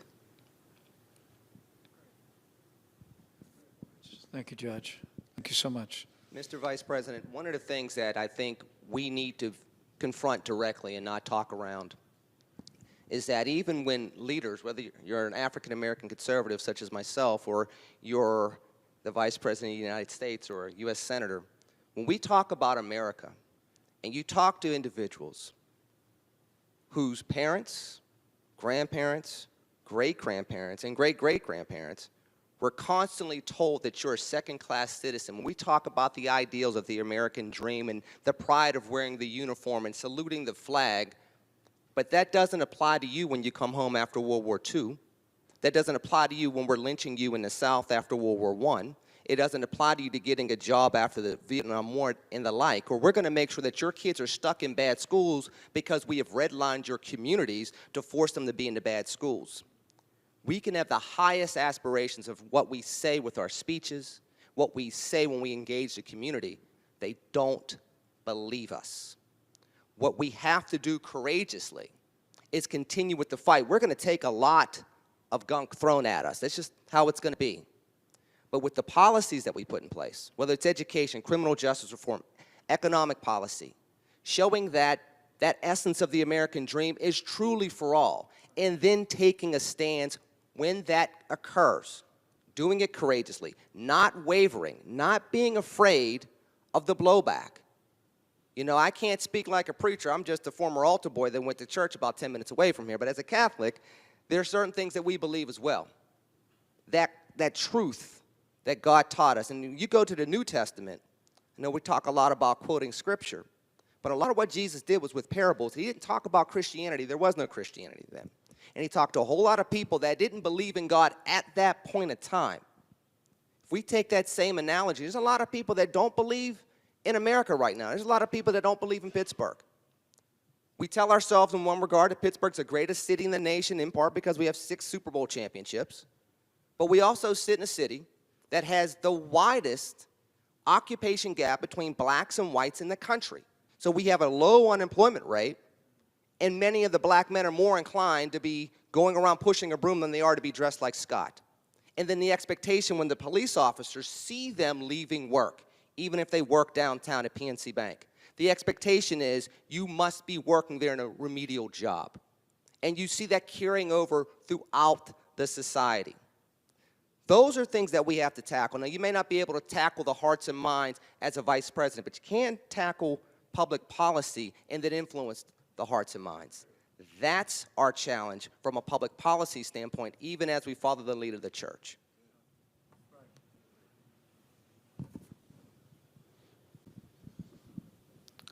Reverend Nelson, we'll get a final word from both of you. All right. Well, one of the things that I've been blessed with is the opportunity God has placed me in to serve over 30 years in law enforcement. And during that 30-plus years of law enforcement, I have seen the good, the bad, and the ugly. And I'm not talking about the things that were on the street. I'm talking about good, bad, and the ugly that were inside of those ministers. And this is what God refers to police officers as.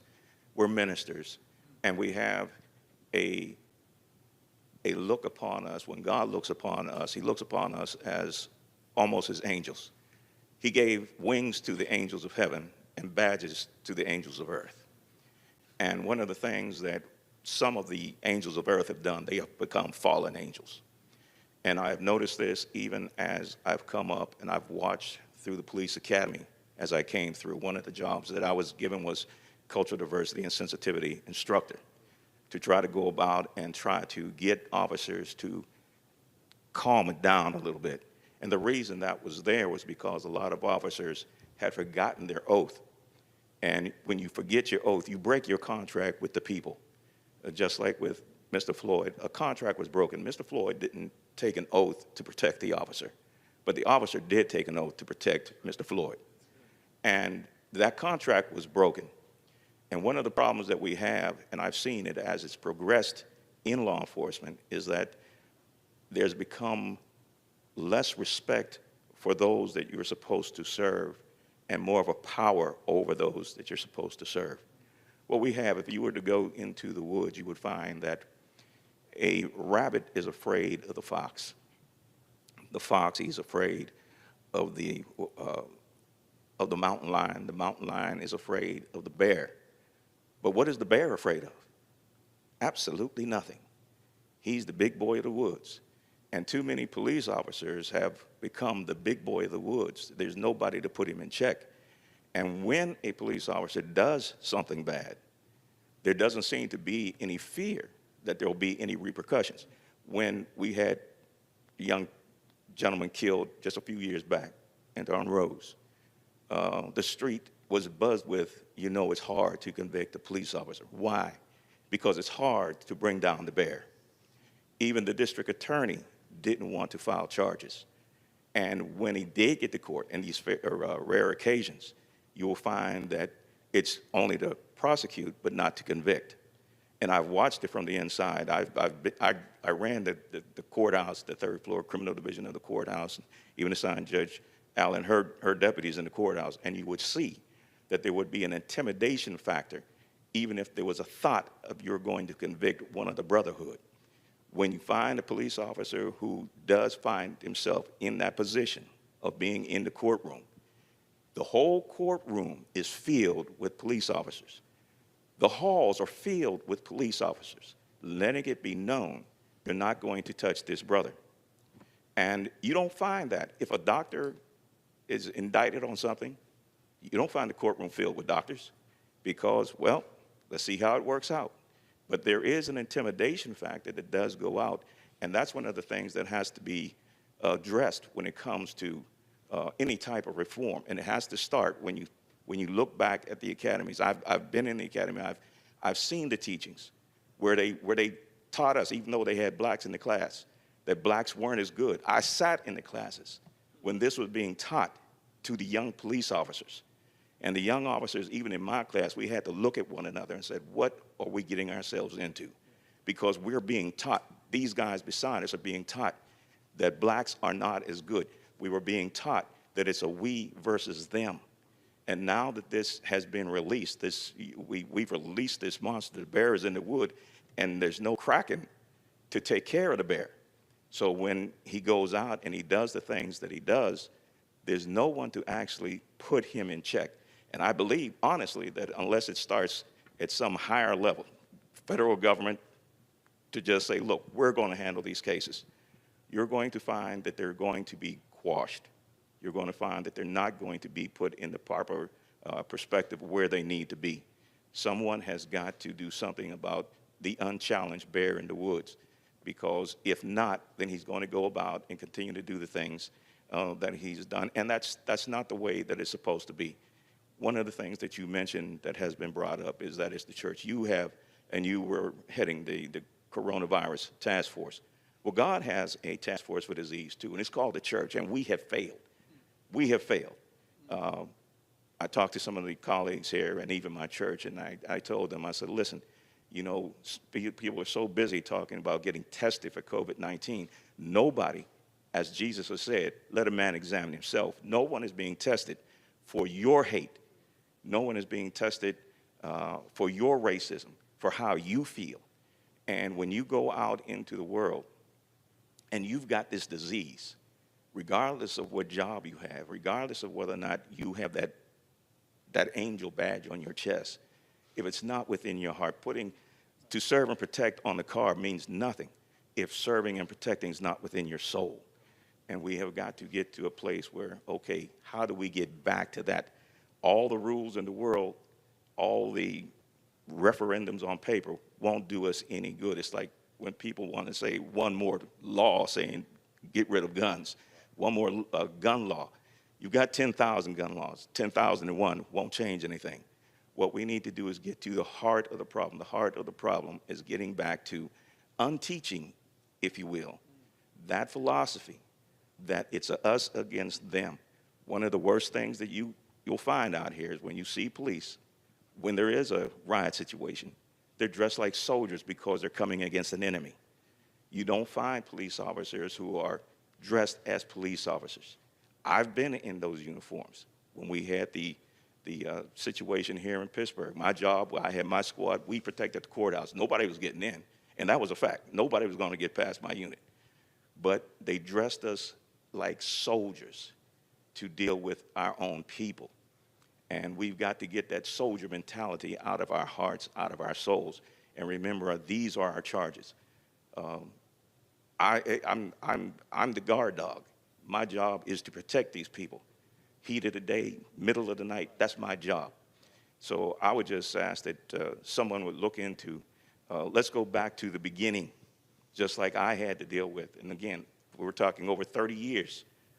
And this was being taught in the academy back then, that we against them. And we're going to let them know that. And that has to stop. Thank you, Reverend Nelson. Thanks for your long service in law enforcement. And I want to assure you, as the President announced yesterday, we are looking for ways to advance better standards, better training, and I'll carry back your counsel and your experience. We will probably need to talk again. Thank you very much. Pastor? Well, since you guys are here to listen, I have a favor to ask. And let me preface it with, I only know about you through whatever article I read. So this is not an indictment. This is not me being presumptuous about anything. But I have a favor. You guys are politicians, and I respect that. What I hear about you is that you're a Christian, and I love that. So my favor is, given your sphere of influence, given the people who are around you, I ask that you lead as though everything you do has to go past Jesus first. I ask that you lead based off of the truth, the unadulterated, infallible truth of God. Even if it's not popular, if it's acceptable to God, I ask that you fight for it. I ask that you use your platform as the Vice President of the United States to share God's word unabashedly. I pray that you focus on God's truth and not votes. I pray that you stand on God's word and not popularity. I pray that everything you do will be filtered through the scriptures, the truth of the scriptures, regardless of what the president says, regardless of what your cabinet says, or what your constituents may think. My favor to you and to you, because as the senator, I ask that you guys lead as though you report to Jesus Christ himself. If you can just do us that one favor, again, we live in a sinful world, and the Bible lets us know that it's only going to get worse before it gets better. So again, I'm exhausted and I'm tired, but I'm still optimistic. But my optimism is that we have an opportunity to lead people to Jesus Christ. And that's the hope when it comes to reform of any kind, police reform, school reform, you name the reform. If Jesus isn't in it, then all we're going to do is watch the pendulum of laws go back and forth. We can pass policies, and then when you guys are out of office, someone's going to create another policy or cancel that policy, and the pendulum's going to go back and forth. But if you lead as though you answer to Jesus and Jesus only, the decisions you make will have everlasting impact on the body of Christ. So I appreciate you guys, and I thank you for coming to listen. And my favor that I ask of you guys is lead as though you only report to Jesus Christ. Thank you, Pastor Owens. This is just about the best hour I've had in a long time. I have to tell you, it's been invigorating, informative, and real. And I want to thank each one of you for the words of insight, admonition, challenge, and encouragement. And I just I want to assure you that we'll carry your counsel back into Bishop Garlington and your wonderful wife, who I know is also a pastor here, to your whole team. Thank you for the hospitality. Our aim, you quoted a verse in the book of Micah I'm not familiar with, but I'm going to go look it up. I like Micah 6:8.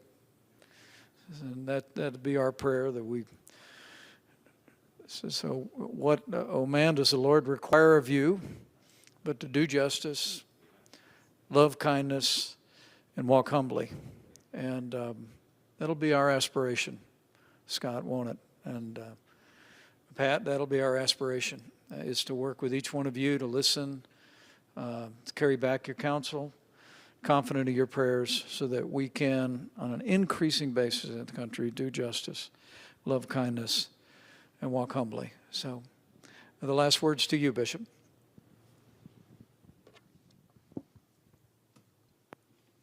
When you said, I'm tired, I thought of the passage in Lamentations wherein he says, therefore I will have hope, for the mercies of the Lord are new every morning. So tomorrow morning when you wake up, there'll be some new mercies for each one of us that will enable us to walk through another tough season.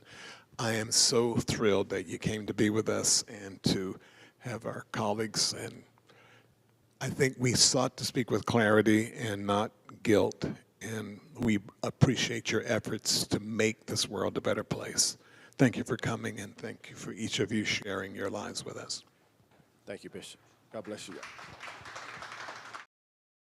We are here to listen to community and faith leaders and to present our vision of advancing the cause of justice and freedom. What happened 2 weeks ago was a disgrace. Unfortunately, there are some trying to stoke division and to push an extreme agenda which we won't go for, that will produce only more poverty, more crime, more suffering.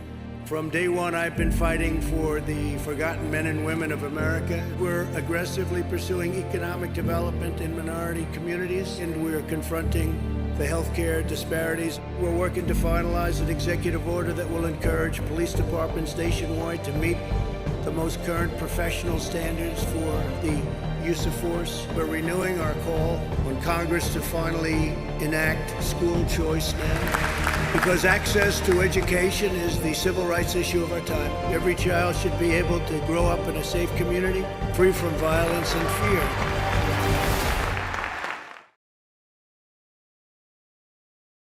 Galvanize the will of the country to bring good out of that.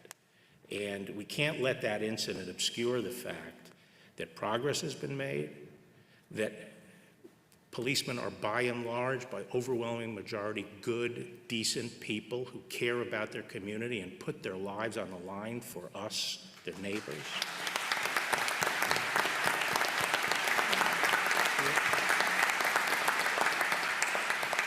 And we can't lose sight of the fact, and can't let this event obscure the fact, that the real oppression and danger to our communities comes more from violent crime and lawlessness than it does from the police. Now, we've never had a president who's more committed to reforming law enforcement. And he's done that with the First Step Act and with the first police commission since Lyndon Johnson. And I'm very optimistic about what we're going to be able to do, given his leadership, but also given the leadership of our police forces, which around the country increasingly have become better and better led. I think the police profession is itself committed to addressing the issues that we saw in Minneapolis and completing the process of professionalizing policing in this country.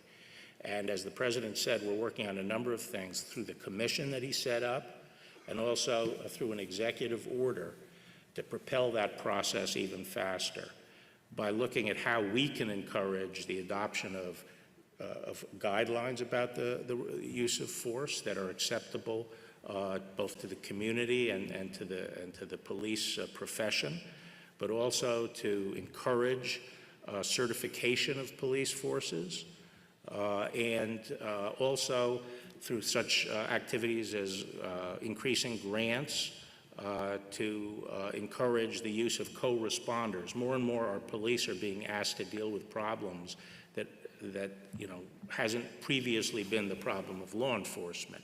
They have to deal with homeless people. They have to deal with a lot of mental health issues.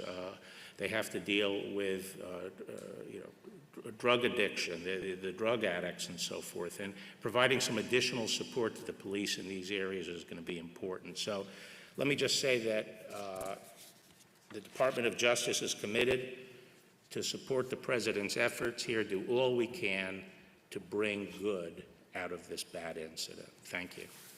Thank you, Bill. Thank you.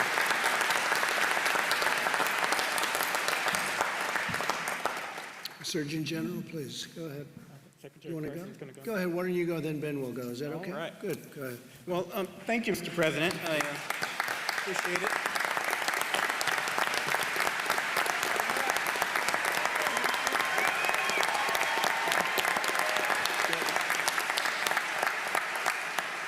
Thank you, everyone, for coming today. Thank you to the panelists.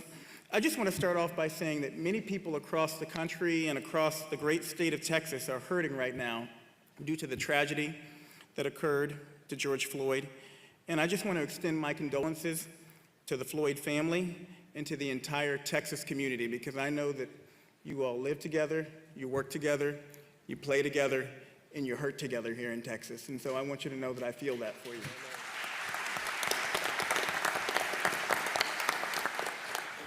The President asked me to give you a quick update on America's COVID-19 response. Thanks to cooperation with state and local partners, we're making progress against the virus. We are, and towards a safe reopening. Through strong public and private partnerships, America has now done more than 20 million tests. And that number is a big number. It's not just about the number, it's also about how many of those tests are coming back positive. We have a positive rate under 6% nationally. And from a public health perspective, if we're under 10% positive, we're doing a good job. So there's a lot of challenges out there, but I want you all to know that we are moving in the right direction. The data shows that we are moving in the right direction as a nation.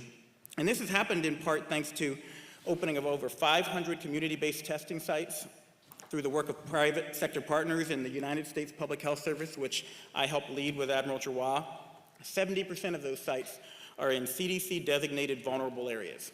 That means that we're taking the testing to those who need it the most, to those who are most at risk. We also have testing at 92% of America's community health centers, which predominantly serve low-income areas and communities of color. We've helped equip our frontline workers, our healthcare heroes, with 94 million N95 respirators, 149 million surgical masks, and more than 1 billion gloves. And a large proportion of those supplies at the President and the Secretary's direction are going to nursing homes. And I just want to, I see the governor over there, I want to give you all a shout out. Texas has led the way in nursing home testing. 100% of their nursing homes have been tested. They're leading the way in testing people in corrections facilities. Over 95% of people in corrections facilities have been tested. That is something you all should be tremendously proud of.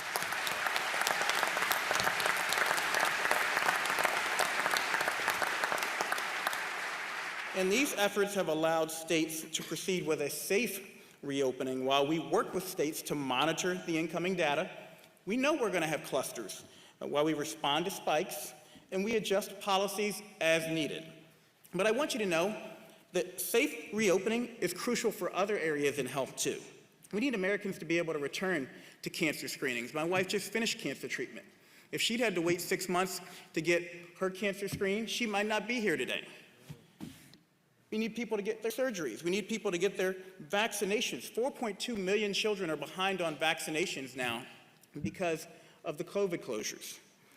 We know every 1% increase in unemployment equates to a 1.3% increase in suicides. 1.3% increase in suicides. So we want to reopen safely. We also have to remember that being shut down has health consequences beyond COVID. We know that being out of school is bad for your health. We need to get our kids back in school safely.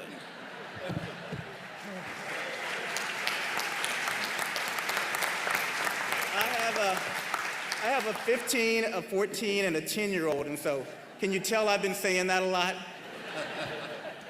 But we know that COVID-19 has a tragically disproportionate burden on communities of color. Black Americans hospitalized at 4.5 times higher rates than whites. Hospitalization rates 3.5 times higher for Hispanics than whites and 5 times higher for American Indians and Alaska Natives. The fact is this virus is exploiting and exacerbating pre-existing health disparities, and these disparate outcomes and opportunities for health are in part the anger, the frustration, and the fear that we're seeing manifest in protests around the country. And that's why it's important for people to know that beyond talking about the problem, at the President's direction, at Secretary Azar's direction, HHS and the White House Opportunity and Revitalization Council, or WARC, are focusing resources on minority communities. HHS recently allocated $15 billion to Medicaid providers and $10 billion to safety net hospitals, both groups of providers that disproportionately serve Americans of color. And I spent the last 10 years working at a safety net hospital, Eskenazi Hospital in Indianapolis. I can tell you, those are the places that are doing the work. Those are the places that at the President's direction we're focusing our resources towards. We're working with the Consortium of Black Medical Schools to fund and scale local efforts in communities that again reach communities of color. CDC now requires all testing data reported by states include information on race, ethnicity, and zip code so we can continue to further refine and focus our strategy on the hardest hit communities. CMS is deregulating telemedicine to make ongoing care for many medical conditions safe, accessible, and convenient for the patients and for healthcare professionals. Again, we can't afford to let people continue to go without their care. And the administration's emphasis on public-private partnerships is allowing us to progress towards a vaccine and treatments at a record pace as a part of Operation Warp Speed. I want to add that SAMHSA has just funded 3 community behavioral health clinics right here in Texas with the CARES Act funding. Some of your congressional representatives are here. I want to say thank you to you all for passing that into the President for signing it to address COVID-19 and behavioral health needs. These facilities integrate mental health, substance abuse treatment, and physical health care in one setting and provide 24/7 crisis intervention services. Another notable mental health awareness training grant is in Austin, where funds are used to train community health officials, including law enforcement, and we have many of them in the crowd today, on recognizing signs and symptoms of mental illness and mental health crises and how to help an individual who's struggling. That's all part of reform. That's all part of reform and the positive direction, giving our frontline workers the tools and the training they need to be able to take care of these difficult situations. As Mayor Sylvester Turner said at George Floyd's funeral, we must encourage business leaders to invest in our underserved communities, and that's what the White House Opportunity and Revitalization Council is all about. I have an upcoming Surgeon General's report on community health and economic prosperity, which aims to mobilize businesses to invest deeply and over time in the health of their communities. Finally, to focus on chronic conditions that disproportionately impact Black and brown people and may worsen because of COVID, Secretary Azar has instructed my office to accelerate the release of 2 calls to action, the first on maternal health, addressing the fact that women of color suffer more complications and a much higher risk of dying around childbirth. Black women are 4 to 5 times more likely to die around childbirth than white women. Native American women are more likely to die around childbirth than white women. And that's after you control for income, after you control for education, after you control for every known factor that we have. My second call to action is on hypertension control for all Americans. Hypertension is common, it's costly, and it's treatable, and yet control rates are low and stalled, especially in communities of color. So I just want to close by saying that as we reopen, the basic public health recommendations we've emphasized remain important. We've flattened the curve, but that doesn't mean that COVID has gone away, that it's any less contagious, that it's any less deadly to vulnerable communities. So if you don't want to listen to me, listen to Hall of Fame pitcher Nolan Ryan. Nolan Ryan filmed a PSA at the governor's direction, and he said, number one, wash your hands. Wash them more than you've ever washed them before in your life. Number two, follow your local and state guidelines around social distancing. This virus likes to spread person to person. So the more we can keep distance between people, especially people we don't know, the harder it is for this virus to transmit. And number three, this isn't me speaking, this is Nolan Ryan, Hall of Fame pitcher here. When you're in a public place where it's difficult to keep a distance, like the grocery or pharmacy, the CDC recommends wearing a face covering to protect your neighbors in the event that you have COVID and you don't know it. Up to 50% of people who have COVID are asymptomatic. So thanks to the hard work of so many healthcare and public health professionals and the commitment of the American people, I want to reiterate, because you don't hear this enough, that we are making huge progress in the fight against COVID-19. And as a member of the task force, I can tell you that we frequently talk about the great work Texas has been doing up until this point to keep the people of Texas safe, to keep the most vulnerable members of their community safe. And with every American's help, with your help, Texas, we'll keep making progress. We're going to beat this virus. And thank you for the opportunity, Mr. President. Thank you, Texas. Thank you very much, Surgeon General. Thank you.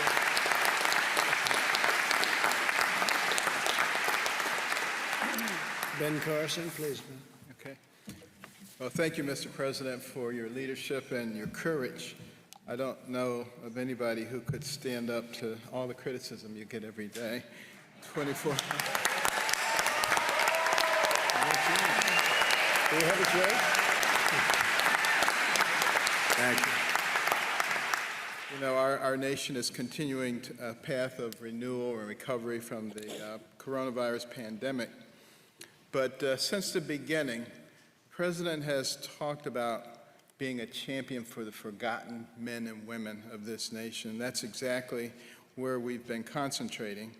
And it's been an honor to serve in an administration with that goal. And I'm excited to see America beginning to bounce back. The infrastructure, the economic infrastructure of our country is very strong, secondary to the abolition of multitudinous regulations and targeted tax cuts. It's still there. That foundation is there, and we will be able to get back on that track pretty quickly.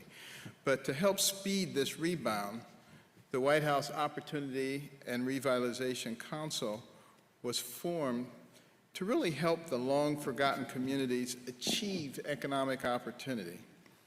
And it has been refocused at your direction to help America's hardest-hit communities achieve economic recovery, overcome health disparities, and thrive through educational and workforce advancement.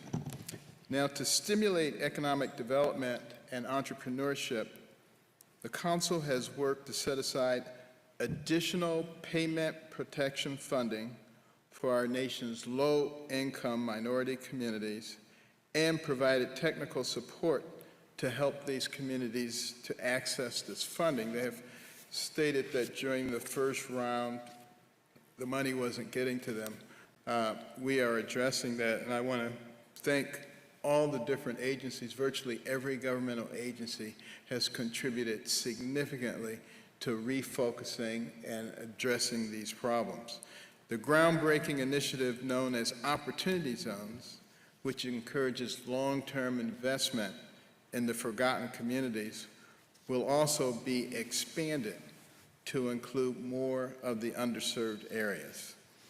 Another major initiative improving health and public safety comes with several administrative and legislative proposals. For example, we believe both telemedicine and increased use of mobile care can be major catalysts in our mission to overcome health disparities in underserved communities. Those are things that can actually be done very rapidly to bring health care to people who've previously been neglected. And to further this effort, we're also committed to reforming the infrastructure of our public health data system, addressing chronic conditions in at-risk populations, and working to address food insecurity in underserved communities. That means healthy foods at reasonable prices that are accessible. But one of the things that I just mentioned, the data collection, we have 50 states and we have territories in Washington, D.C., and we have all of those many different healthcare collection systems. And we are working to homogenize all of that, and will make it much easier for us to identify quickly health issues and to be able to address them very quickly. Other legislative proposals, such as advancing national broadband access and investment in minority-serving medical institutions, will also play a major role in improving the well-being of these forgotten communities. Making sure that we have broadband access will give access to remote learning. We will have the possibility of taking the very best biology teacher, and instead of putting them in front of 30 students, putting them in front of 1 million students, so that those students who've been neglected during all this time and relegated to places where they're not getting an appropriate education will be able to access those things. But to guarantee the fruits of these efforts and that they're long-lasting, we understand the need to go forward with a long-term view through our focus on education and workforce development. Education and workforce development is what leads to real independence for people. And the Council supports empowering disadvantaged students with dual enrollment opportunities, the creation of new short-term education and career pathways, and increased access to capital for our nation's HBCUs. School choice measures, presidential scholarships, and second chance Pell Grants to reintegrate formerly incarcerated individuals are initiatives that will prove valuable investments in our country's human capital. And we must remember these innovative new approaches in education and workforce development are nothing less than an investment in our future. We only have 330 million people in this country. Sounds like a lot of people, but compared to China, it's a quarter of what they have. India, it's a quarter of what they have. And we have to compete with them in the future. So we need to develop all of our people. And, education in particular played a big role in my development. I was not a particularly good student, and that's putting it mildly. Everybody thought I was stupid, except my mother. She was always saying, Benjamin, you can bring home much better grades than this. But I would agree that I could, but I didn't. But interestingly enough, my mother studied the homes that she cleaned as a domestic. She came from nothing, my mother. 24 children, got married when she was 13, dire poverty, discovered her husband was a bigamist. But she was still smart enough to study those people who had these beautiful homes, and she figured that the reason they did so well is because they were well educated, and they read a lot, and they didn't watch a lot of TV. So she came home and imposed that on me and my brother. And we were not happy campers, let me tell you. If it were today's world, we would have called social services and they'd taken her away. But what a difference it made, starting to focus on education, starting to read books, to read about people from lots of different backgrounds, entrepreneurs and scientists and explorers and surgeons. And I begin to recognize that the person who has the most to do with what happens to you is you. It's not somebody else, and nobody can stop you once you decide that that is the case.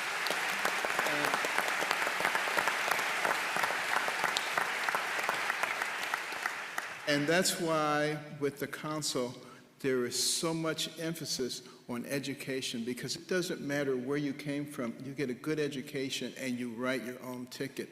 And we must reject those people who are trying to prevent school choice, who are trying to prevent the presidential scholarships, all the things that are there to empower people. And you will see a lot of that coming out of this administration. And, you know, these investments and innovation give me a tremendous amount of hope for the future of this nation. Mr. President, under your leadership, I'm confident that the American people will emerge stronger from this pandemic and more determined than ever. And we, the people, will recognize, despite all the forces to the contrary, that we are not each other's enemies. And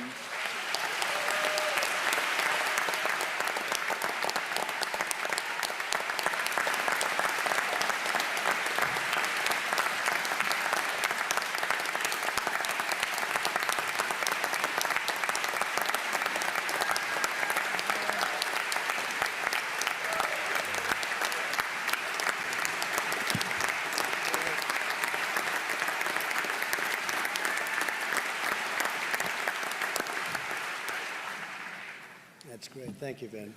Well, that was pretty good. Standing O for Ben. He's used to that. He's used to it. Great job, Ben. He's done a fantastic job at HUD, I have to tell you that.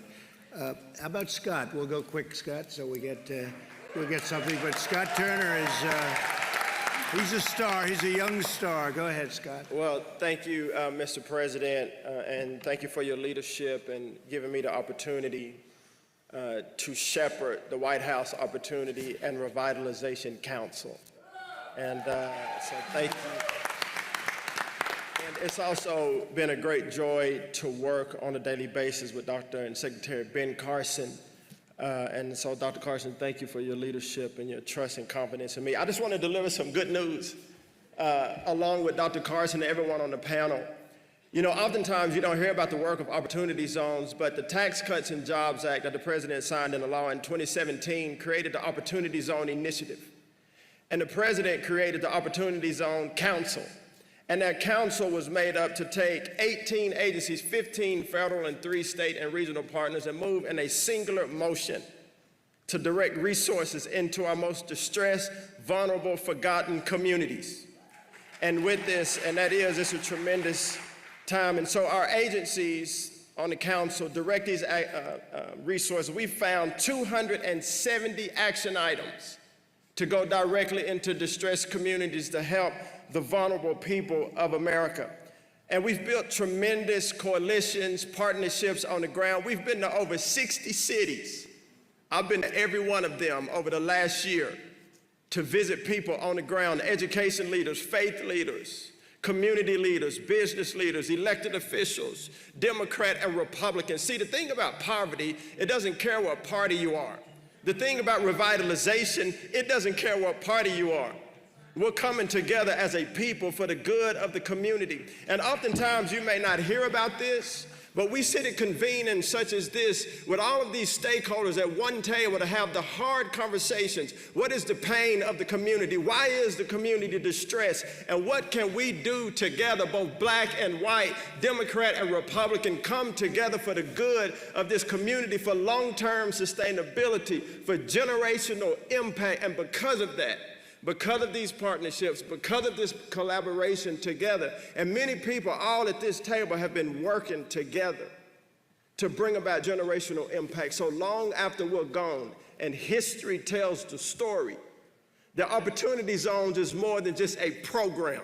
It's more than just a concept. It is a mission that is to outlast all of us. And I tell you that as you're here, because a lot of times people see a government program as just a check the box. This is not a government program. This is built from the grassroots, from the bottom up, to affect the people in America.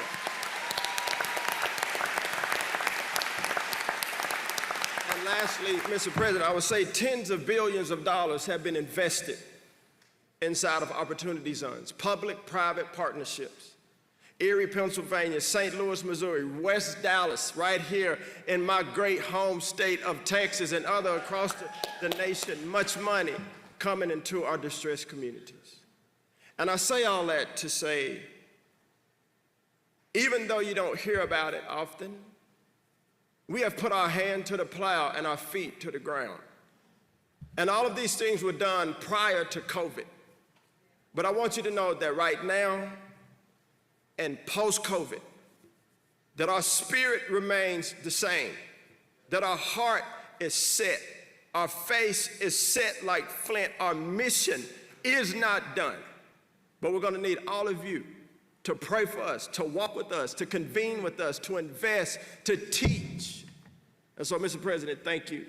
Dr. Carson, thank you. And to all of my colleagues at the table, thank you for your support. It's been a great honor. Thank you very much. That's great. Thank you, Scott.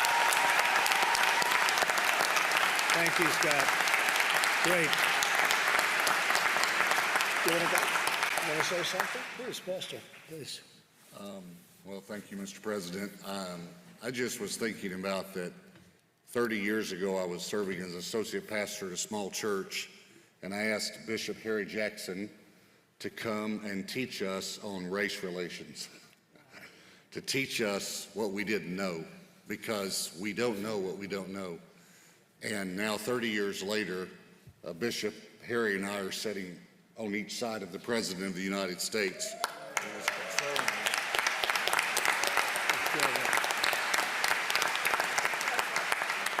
He was concerned about healing a problem that we've had in our nation for a long time, but not just addressing one part of the problem, but housing. We have the Secretary of Housing, Education, Justice here. Attorney General Barr, thank you for being here. Thank you, our great governor, Governor Abbott. And I believe that we're going to work together and we're going to see freedom and justice for all in America. Thank you, Mr. President. Thank you very much. I appreciate it. Thank you very much. Great job you do here, too. Great job. Jack, go ahead, please. Thank you, Mr. President. Thank you, Pastor Morris, for offering your church. I think right now, like any other time in our nation's history, we need God.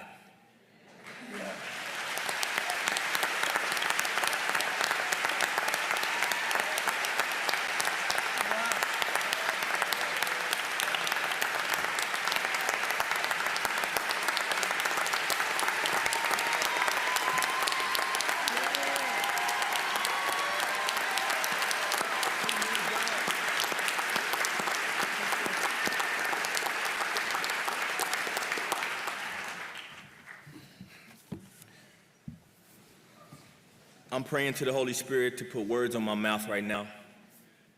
And I want a nation to hear me. We need the fear of God.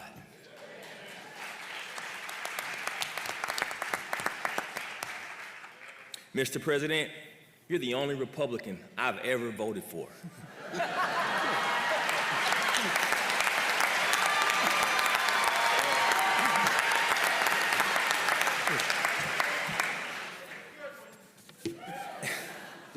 And I don't just say that to make you feel good. Honestly, that's not my goal, man. I'm saying that because you stood up for the word of God. And as believers, as the church, we have to pray for our president and have his back. When you raised that Bible up after those folks burnt that church, we are in a spiritual warfare. Yeah, that's right.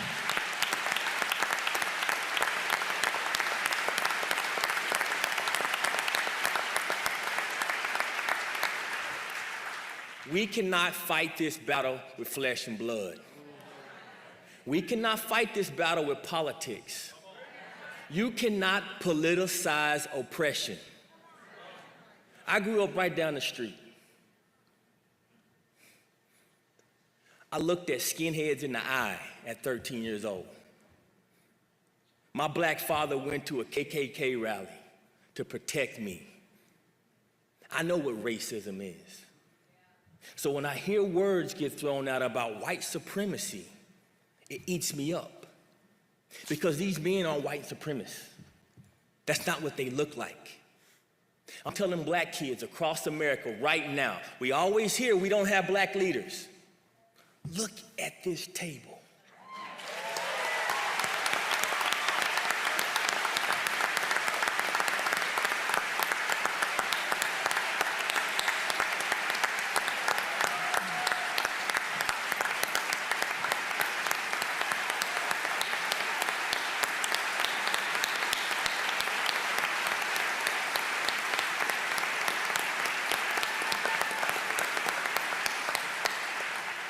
We are not as divided as our politics suggest. We are not as divided as our politics suggest. But I tell you what, this president, when I walk into my prisons, I'm blessed. I teach in prisons across our nation. Men who are broken, the most broken men in our country. Our Bible teaches us to serve those in prison. Our Bible teaches us to serve the poor. And when I walk into my class, and I say, guys, raise your hand if you've gotten your sentence reduced from the First Step Act. And every single one of them raised their hand. That's because of you, Mr. President, and that's because of policy. But you're brave enough to go against what everyone else has said about you. Now I'm calling on you to do more. We have a real issue in our country, and the root of it, let's not get our eye off the enemy. The root of it is fatherlessness. Our kids don't have fathers. Attorney A.G. Barr, you said it earlier. You talked about pulling God out. Do we talk about education? Well, 71% of those kids that drop out of high school don't have a father in the house. We talk about criminal justice reform. You're 5 times more likely to go to prison or have a run-in with the police department if you don't have a father in the house. We talk about health care. You're 4 times more likely to live in poverty if you don't have a father in the house, which means you're gonna be sicker. We don't have to keep looking for the problem when we see it. Now it's time for Americans of all color. I'm calling on my white brothers and sisters. I'm calling on my Spanish brothers and sisters. Get out of your bubbles. Go into the communities that are underserved, and let's do what Jesus told us to do.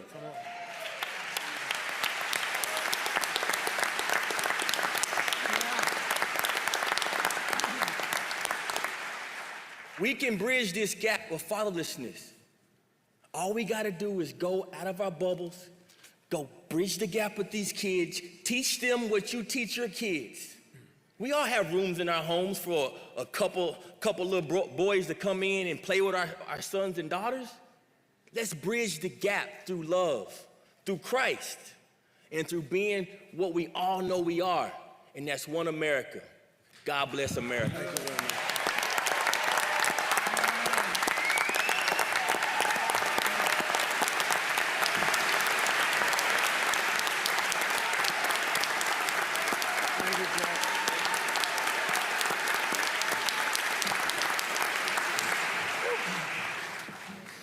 Anybody like to speak, please? Anybody? Who goes after that?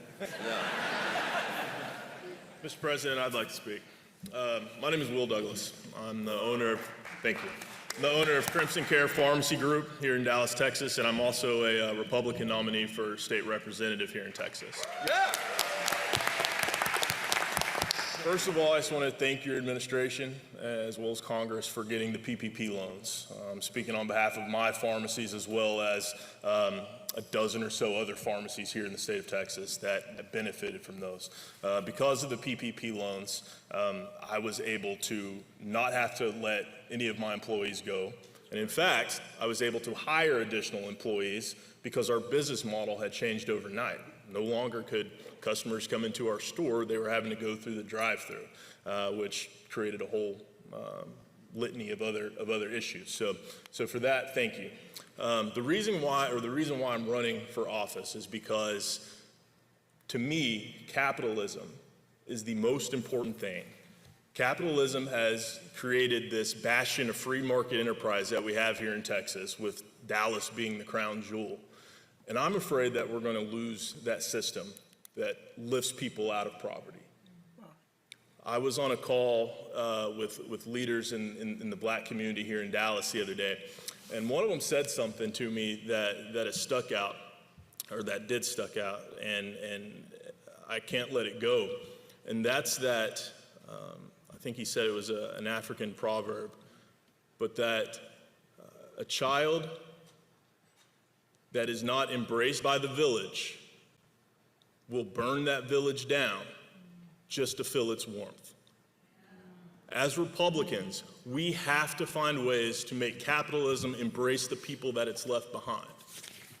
Because if we don't, the next time, it won't just be villages and businesses that are being burned down. It will be this system that has lifted so many people out of poverty.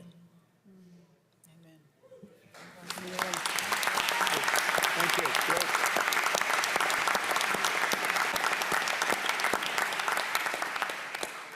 So, Mr. President, I'll be short.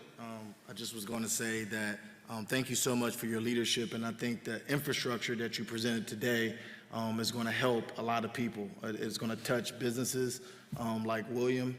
It's going to keep communities safe with the partnership of these law enforcement officials and the partnership with these ministers that we have and advocates like John Ponder and Jack Brewer. And so over the next couple of weeks, I think the American people look forward to seeing the wealth of executive orders that you're going to issue on justice and on economic empowerment, as well as legislative asks that we're going to make to the Hill. But we all need your help, every locality, every group or organization, because it's really about bringing us all together. That's the secret ingredient, and it has to start at the local level. It starts at the local level because you are closer to the people, and we want to create that infrastructure and give you the tools to help you do what you do best, and that's help people prosper. So thanks again, Mr. President. Thank you, Jerome. Thank you very much. Thank you, Jerome. Mr. President, I'd like to say thank you for putting this together in our state of Texas, right here in Dallas. A lot has happened in the last week. I'm one of your officers here in Dallas. I'm also one of your commissioners on your law enforcement administration with Attorney General Barr. And I can't thank you how far we've done for that. I also have to say thank you to our great governor and our leadership that's sitting right there. Without them, we don't make this state, and don't make this state great. We've had some challenges because of what's happened with COVID, but I want to give you an update of what we've done on the commission so far, where we've had 9 full hearings throughout this entire time. That's 35 panels, 125 witnesses, 190 written statements from individuals and interest groups. Our civil rights and community engagement organizations that we've asked to attend have no-showed. And those are the ones who can make the biggest difference when you're putting together any type of reform, because they need to be the voice to come tell us what we need. Law enforcement today is not what it was yesterday. In my 25 years, we've watched it propel to where our training is what we need the most. And with this bill, you're going to see, or with this commission, you're going to see so many reforms come out of it. It could not have come at a better time. We can't take back what happened in Minnesota. Not one officer that saw that, or federal officer that saw that, said that was the right thing that happened. It was malice, and none of us, we condemn it. If I could have traded places with Mr. Floyd, I would, because I would die for everyone in this room, because that's our job. And if I could trade places with any one of those officers were there, I would have done that too, because I wouldn't have let that happen. And I have to say this to the citizens that we serve and the citizens that are listening. We see you, we hear you, we are with you, and we're going to make this better. Thank you very much. Thank you very much.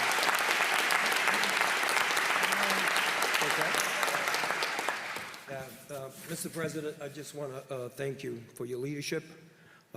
Echoing sentiments of some of my colleagues up here today, thank you for your stance on criminal justice reform. Thank you for not forgetting about the forgotten people. Thank you for your commitment and your support to the men and women of law enforcement in this country, and it is so very important. My name is John Ponder. I'm the CEO of a ministry called Hope for Prisoners. And what Hope for Prisoners does is we work with men, women, and young adults that are exiting different arenas of our judicial system to provide the supportive services to help them to be able to successfully reintegrate back into their home, back into the workplace, and ultimately back into the community. And Mr. President, thank you for coming out and attending the graduation ceremony for those 31 men and women who were released from prison. I cannot tell you the wind that was beneath their wings, because you came and spoke life into them. And they're on a whole new vista of life right now because of that. Great job. Great job. One of the huge components, this is why I'm so supportive of your stance on law enforcement, because one of the key components to this reentry mechanism that we built up is our partnership with the police. Our local sheriff in Las Vegas, Nevada has given us close to 100 volunteer police officers that are mentoring and training men and women coming home from the prison system. And sir, never before in the history of reentry, nowhere on this planet to this magnitude, have the men and women from law enforcement come alongside formerly incarcerated folks and help them to successfully reintegrate back into the community. That is just further evidence that we serve a gigantic God that wants to bridge the gaps. And in that's why that is so important, because what God wants to do, the Bible calls it the repairer of the breach. See, in communities across our country, there's such a disconnect between law enforcement and people from this segment of the population. But when we're able to come up with very creative ways to bring folks together, because if you think about it, all across the country, that in that disconnect, people do not trust police. Do you know why? Because they're not in relationship with them. And in what relationship could you ever have trust unless it's life rubbing up against life in the spirit of complete transparency, that we have more in common than we have differences. And out of that transparency builds the relationship, and out of that relationship, it gets established trust. It is something that second chance employers have absolutely fallen in love with. When you can tell the employer that the person that just came home from prison, that the mentor is a captain of the Las Vegas Metropolitan Police Department, that begins to just open doors. So I thank you for that. Looking so very forward to the direction that we're going. And on behalf of the men and women who are incarcerated right now in our prison system across the country, thank you for creating that atmosphere for them on the inside. But I know that you have dug the trenches to create an atmosphere for them once they get released. So I thank you for that. Thank you, John. Very nice. Thank you very much. Very nice. Great job you're doing, John. Great job. Please. Thank you, Mr. President, for putting this together today. I've learned so much from these men and women on this stage. I really appreciate that. Thank you for, my name's Dr. Robin Armstrong, and I'm a physician, and I've had an opportunity to treat many patients with the plague from China, and it's been, and with the COVID-19, and so we've had a lot of opportunity. Thank you so much for breaking down some of the regulatory barriers in the FDA to allow us to use medications like hydroxychloroquine.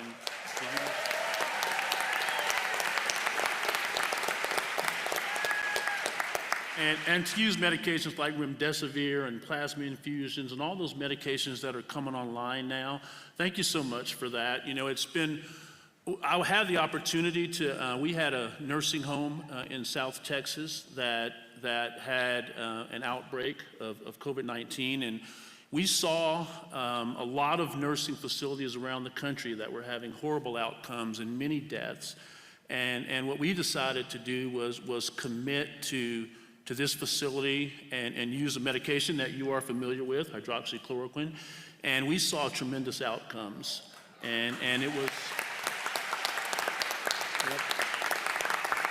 with the help of some of our elected officials, our lieutenant governor and the state senator, we were able to get access to those medications. But one of the more frustrating things I've seen has been the resistance of some of the regulatory agencies to be more open to using that.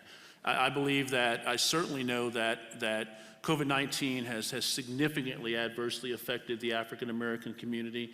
And I really believe that had there been more of an openness by the regulatory agencies, certainly by our medical boards all around the country, to use medications like hydroxychloroquine, I believe more lives could have been saved. And so I really, I want to thank you for bringing that issue to the forefront, because I believe that it did give us more access to medications. And so it was helpful for us. I believe it saved lives. I believe we could have saved more lives.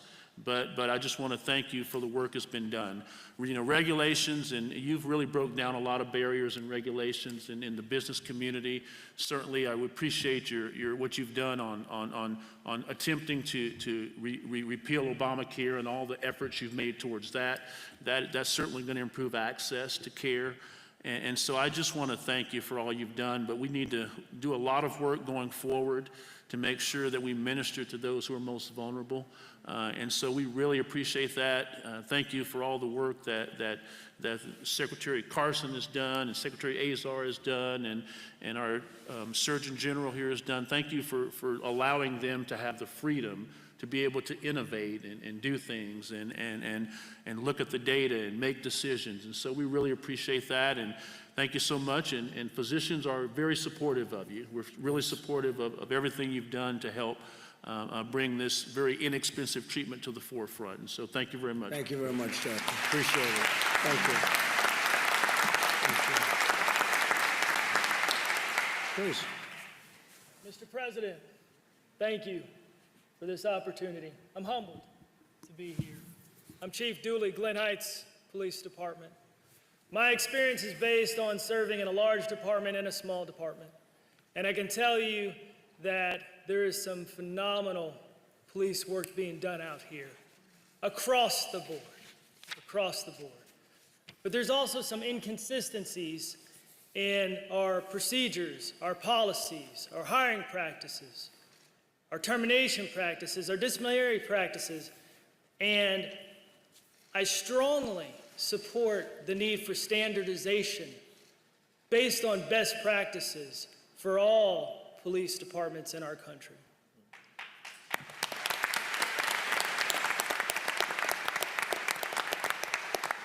I thank the President for his foresight for making these things come to happen. I know they're coming, and we need it.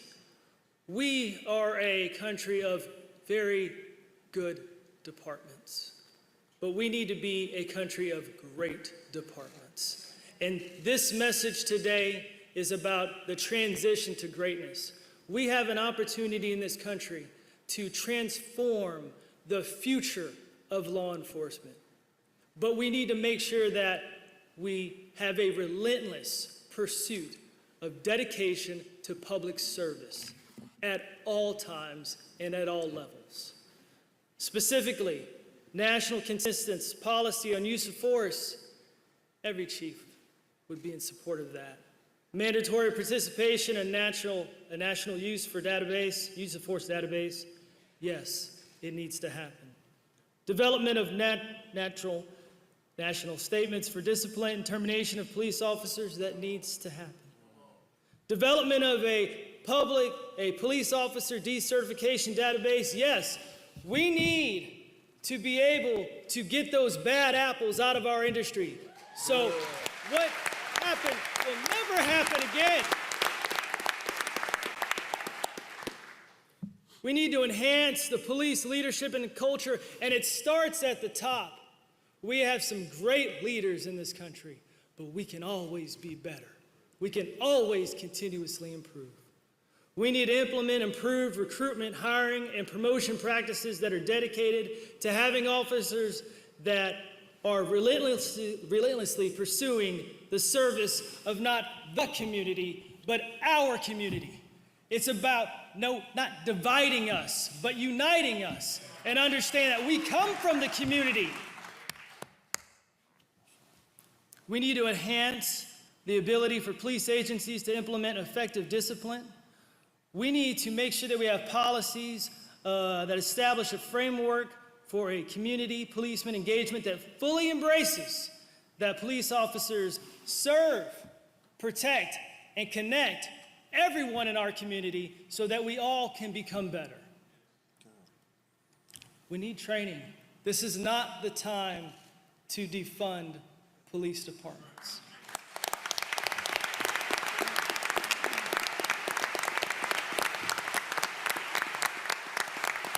When an organization or a business is struggling to be better, now is not the time to take away those resources. You provide them, and you hold them accountable, and you set expectations, and you manage them so they can be better. That's what you do. We need more training. We need more specific training that's dedicated to service of those that everyone we interact with on a daily basis, those that are homeless, those that suffer from mental illness, those that need food, okay? We need the training to be able to connect those people we interact with those that can provide those services. That's what we need in this country. I want to end with just these few thoughts. I have a very simple saying to my officers that we serve, protect, and connect. And together is better. And as I look around this room, I know that together we will become better and we will take this country to great levels under the leadership of Donald Trump. Thank you, Chief. Thank you.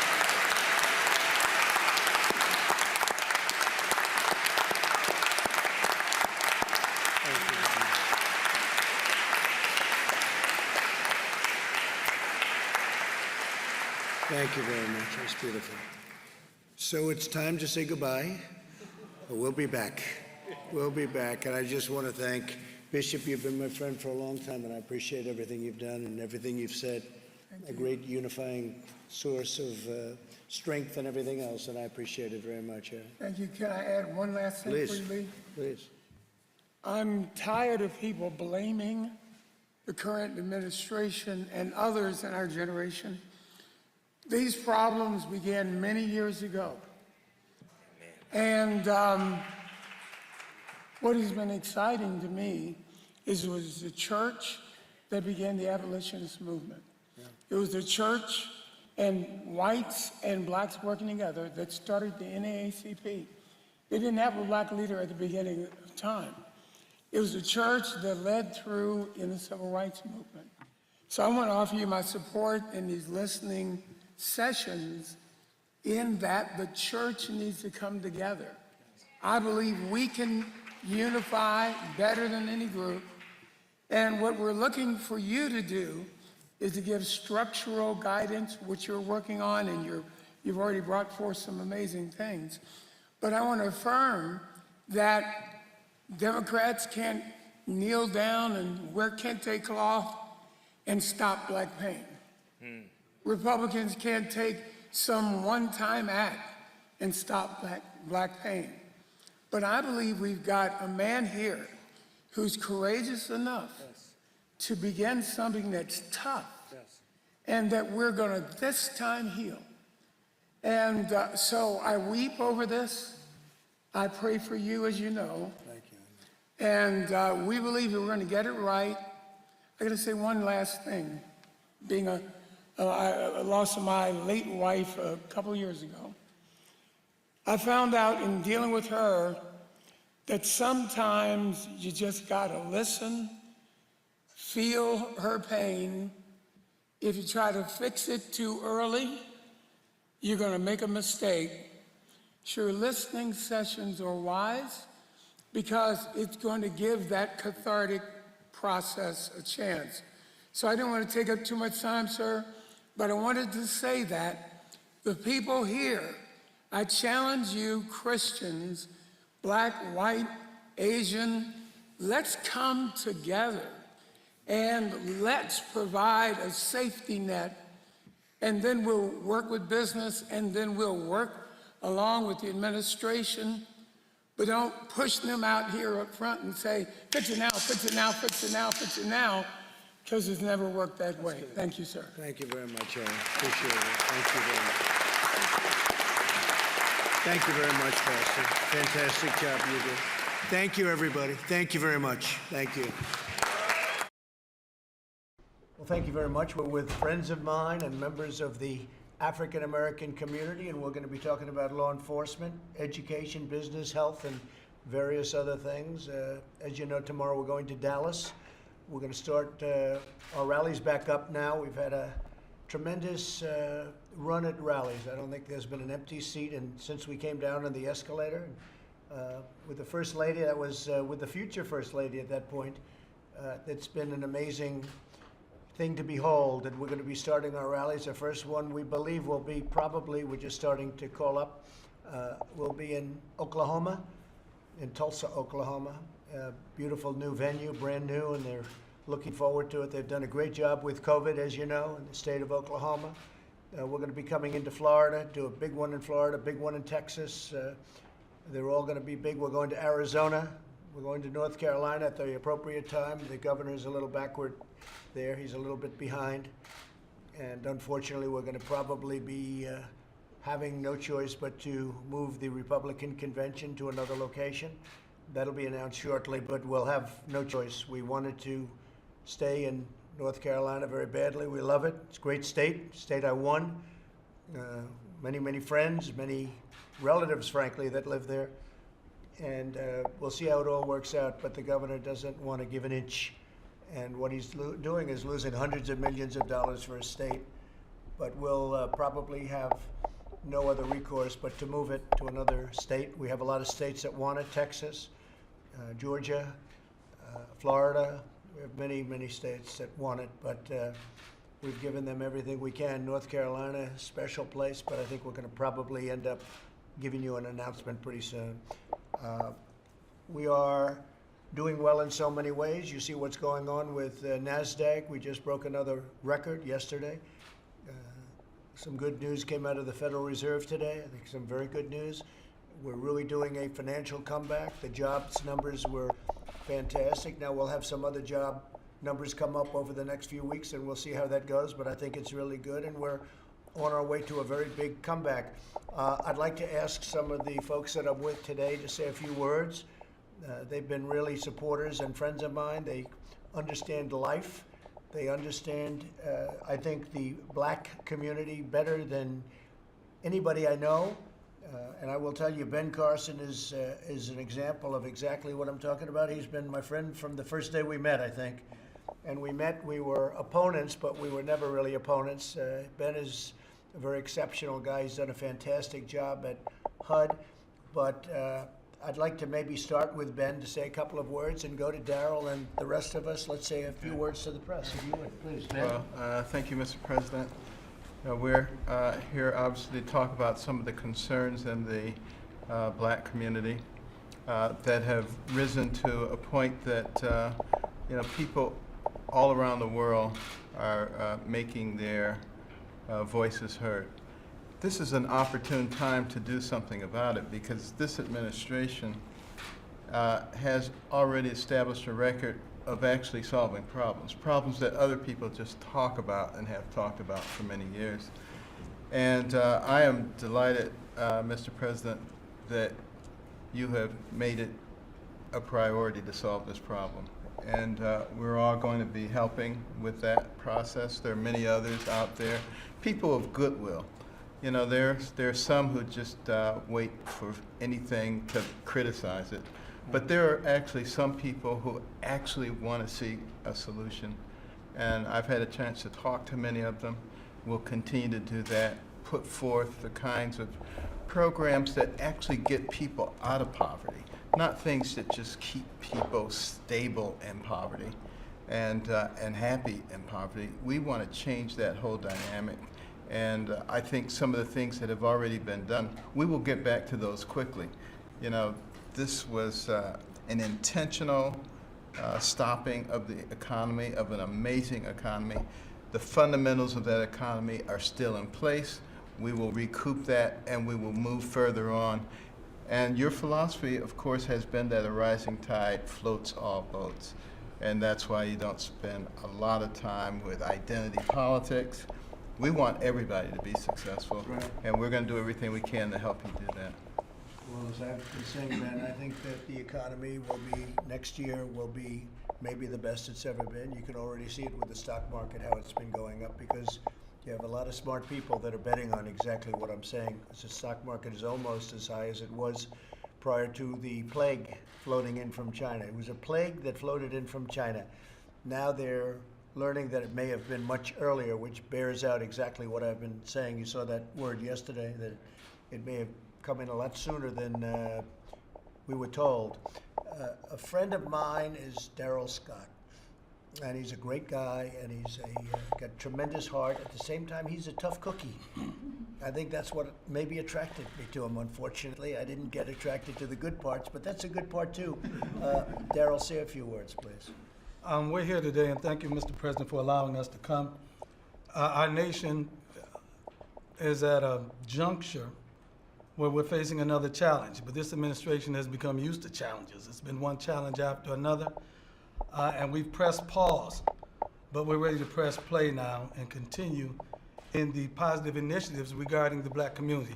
You know, Mr. Trump called me in November of 2016, right after the election, right after he won, and he said to me, "What do you want?" And I said, "What do you mean?" He said, "Well, I mean, you've been working real hard. Is there anything that you want?" And I said, "I want to be a liaison from the black community to the Trump administration and a liaison to the black community from the Trump administration." Since then, we've worked on criminal justice reform, we've worked on urban revitalization, prison reform, a number of initiatives that are HBCUs, a number of initiatives that are proactive towards the black community.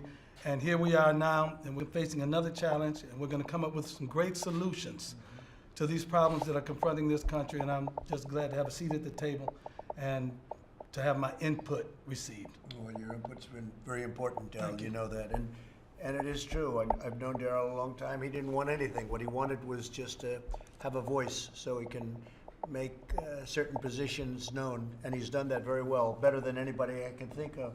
Another great voice in the black community is Wayne. Wayne, you've been my friend for a long time. Wayne Dupree.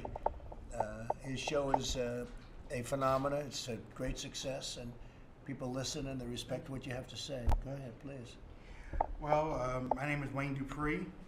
I met President Trump when he was a businessman. As a matter of fact, he's given me 5 interviews, 2 of them in person, 3 on the phone.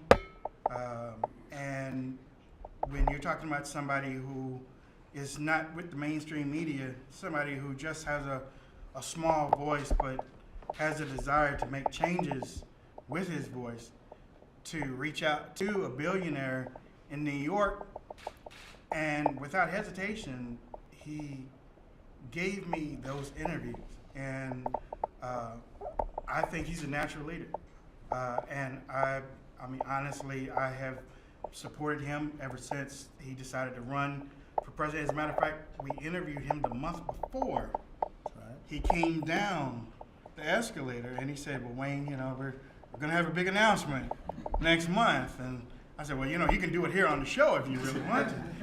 But I mean, I'm glad that he has changed things here in D.C.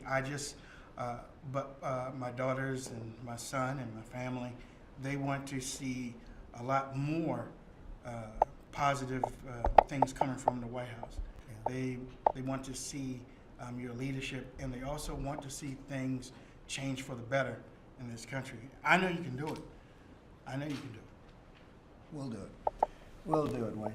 Go ahead, please.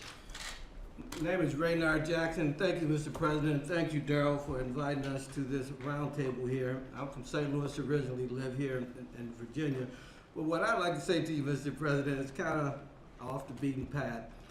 I'd like to say to all the media assembled here that I wish they would quit lying about what you've done specifically for the black community.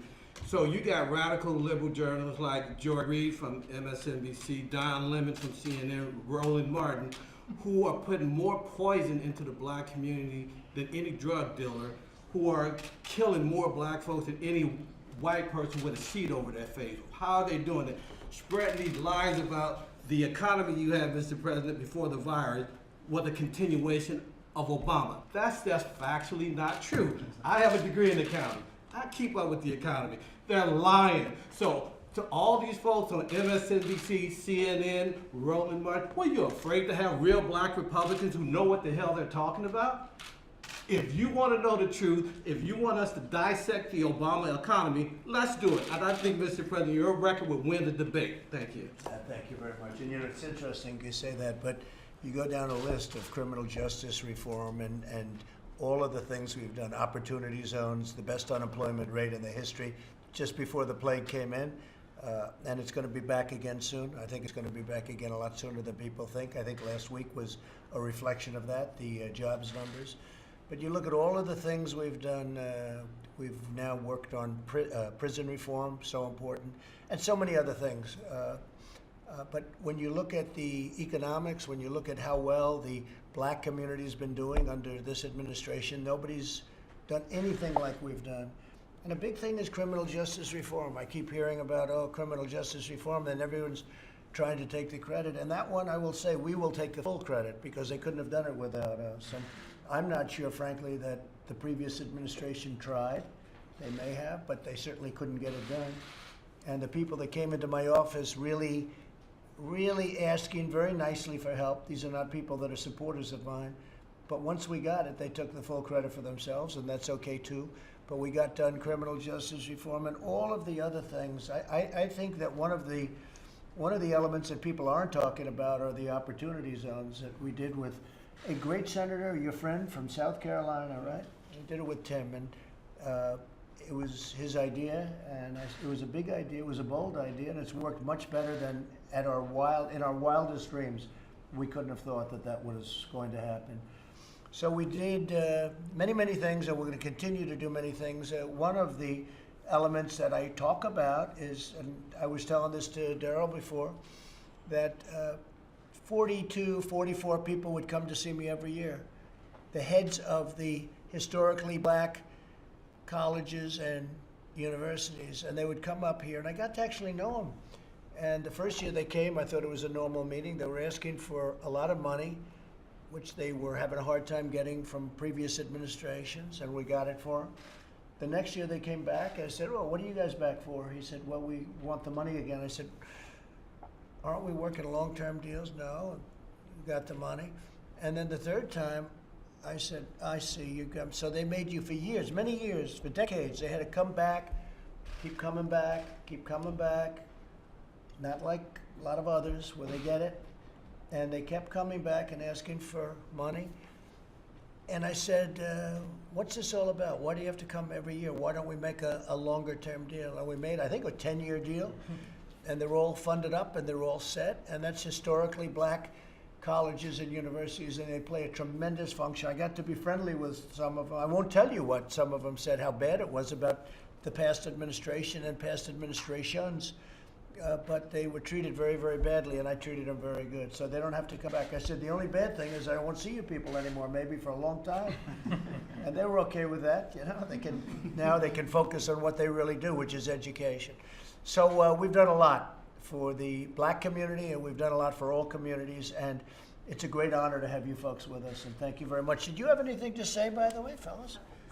Yes.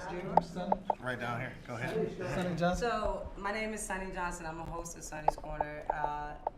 I'm probably the most Trumpish out of everybody in this room, so you're gonna have to forgive me. The black community is not doing okay.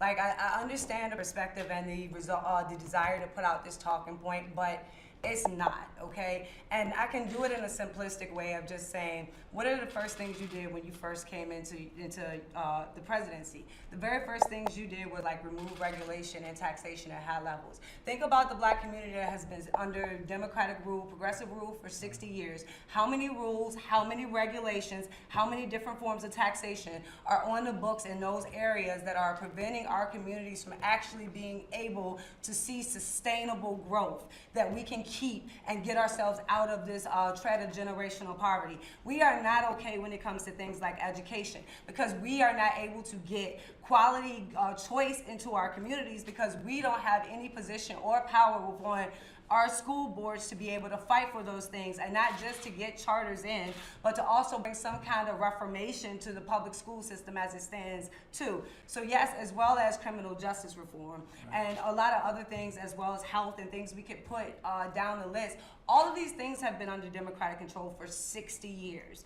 And they are not going to change until we have a Republican Party that is willing to go into these communities and actually offer a choice to these people about how we can do things differently. Because the way it is structured now, the only choice that we get is left or either further left.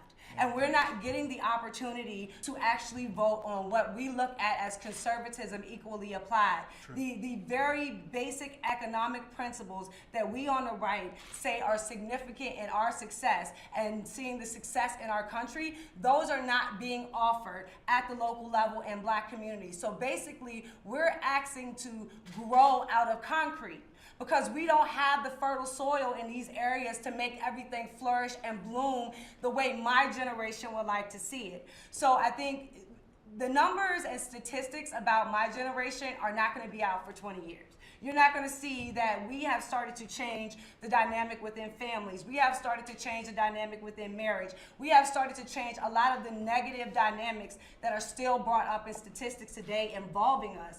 Our generation is working on making sure those things change. And nobody looks at us and sees the power we have to be effective in making change this generation and not just waiting for the next layer of statistics to come out. So until we can actually get an honest dialogue on the right out into the ether, then you're gonna keep on having, the fake news media spread lies because we aren't there giving another choice as to how these things could be done. And it's going to continue to go left if we aren't there giving an option to make it go right. And that's like the biggest thing that we're having trouble with on the right is like understanding how government works. We are a republic. That means local government has the most power over citizens' lives, as well as how to take that and put it into a cohesive message that can be spread to the Black community that will already engage upon what we already know. If we looked at like the photos of you before you became president, and you were taking pictures with Snoop, and you were taking pictures with all the icons of hip hop. You did that, I think, and you could tell me if I'm wrong, but you did that because you saw capitalists, you saw branders, you saw entrepreneurs, you saw people that were willing to take a chance and make things grow. That is us. That is the Black community. And I would like to see a challenge from you to see how many in the Black community can put their names on the side of a building coming out of this. If we're really gonna reshape and reform the way that we do this, issue that challenge, because that's what we need more now than ever. And we need it to be focused and centric on the Black community, not into letting people come in and gentrify areas that are traditionally ours. And you don't need closed police departments. No, we need the police. But if you take a term like, if you take and look at what happened in Ferguson, because Ferguson is like where Black Lives Matter really came out. I ain't gonna say it was born because, people will fight about that. But if you go back and you look at Ferguson, the DOJ did a report on Ferguson, and what came out of that report was that the mayor's office was using the police force as a taxation unit. So they were forcing interactions between police and the citizens as a way for them to raise money and bring money into the mayor's office. That was causing over-policing. So it is not the fault of the police, nor is it the fault of the citizenry what the legislator and the executive branches of city government are putting into legislative practice. Very good. Well stated. Wayne, what do you think? Good job? Very good I think job. a good job. Thank you. Thank you, Sonny. Appreciate it. Great job. Fellas, go ahead, please. Well, you know, she said a lot of the things that, that I don't know if I can say it any better than that, but just that a lot of these things are systemic. I think what we've done through your leadership is start to break down that system and fight back. You know, opportunity zones, HBCUs, criminal justice reform, those are reversing some systemic issues. And through your leadership now, we're looking at other layers of that, because we just saw what COVID shined a spotlight on access to capital. It shined a spotlight on health disparities. And then recently with the protests, how can we create better police and community relations? But one thing we've done over the last couple of weeks is listen to individuals, and now we have solutions. And those are things we're going to continue to work through as an administration, because it's about results. And I think a lot of people are leaning on you because you're result oriented. It's not about just us talking here. It's about what we're going to produce out of this meeting. And you know what, that's the thing, a lot of people that listen to the show or calling on the show, they want to see those results. If you go into the Black community and you tell people type of statistics, they're, oh, okay, yeah, great. But if you show ground moving, ground shaking, things growing up from the bottom, you know, those opportunity zones, or more jobs than what they are right now. But if you start showing those things, and you know, a little friendly drive-through, hey, President Trump here, believe me, there are many people that are on these online boards, and like I said, the call-ins and whatnot. They do support President Trump. They know what happened in the Obama administration. They know what you're doing. They also see what the media is doing to you. So don't think that you are alone. It's just that they need to hear more from you. I agree with you. That's true. It's the only way you get through the media, because the media is almost 100% negative. It's incredible. But that's not the only thing that's impeding the progress of the legislation that you put out. So let's take opportunity zones. If the opportunity zones pass from a federal level, they then go down to the state and then are allocated on a local level. So for us as Black people to actually access the opportunity zones, I have to go talk to Democrats. And I have to be willing to do what they want to do under their agenda, how they want it done, for me to be able to have access to the opportunity zone funds. So that's where, when you see in our communities, instead of getting young Blacks to invest and become entrepreneurs and become owners, you're getting gentrification, because outside forces with more money and connections to these Democrats are able to come in and get this money a lot faster than the Black people that it was actually intended to help. And so you're seeing this changing of our community, where at no point in time are we allowed in the process to become a part of it and maybe be the innovators of what the future can look like.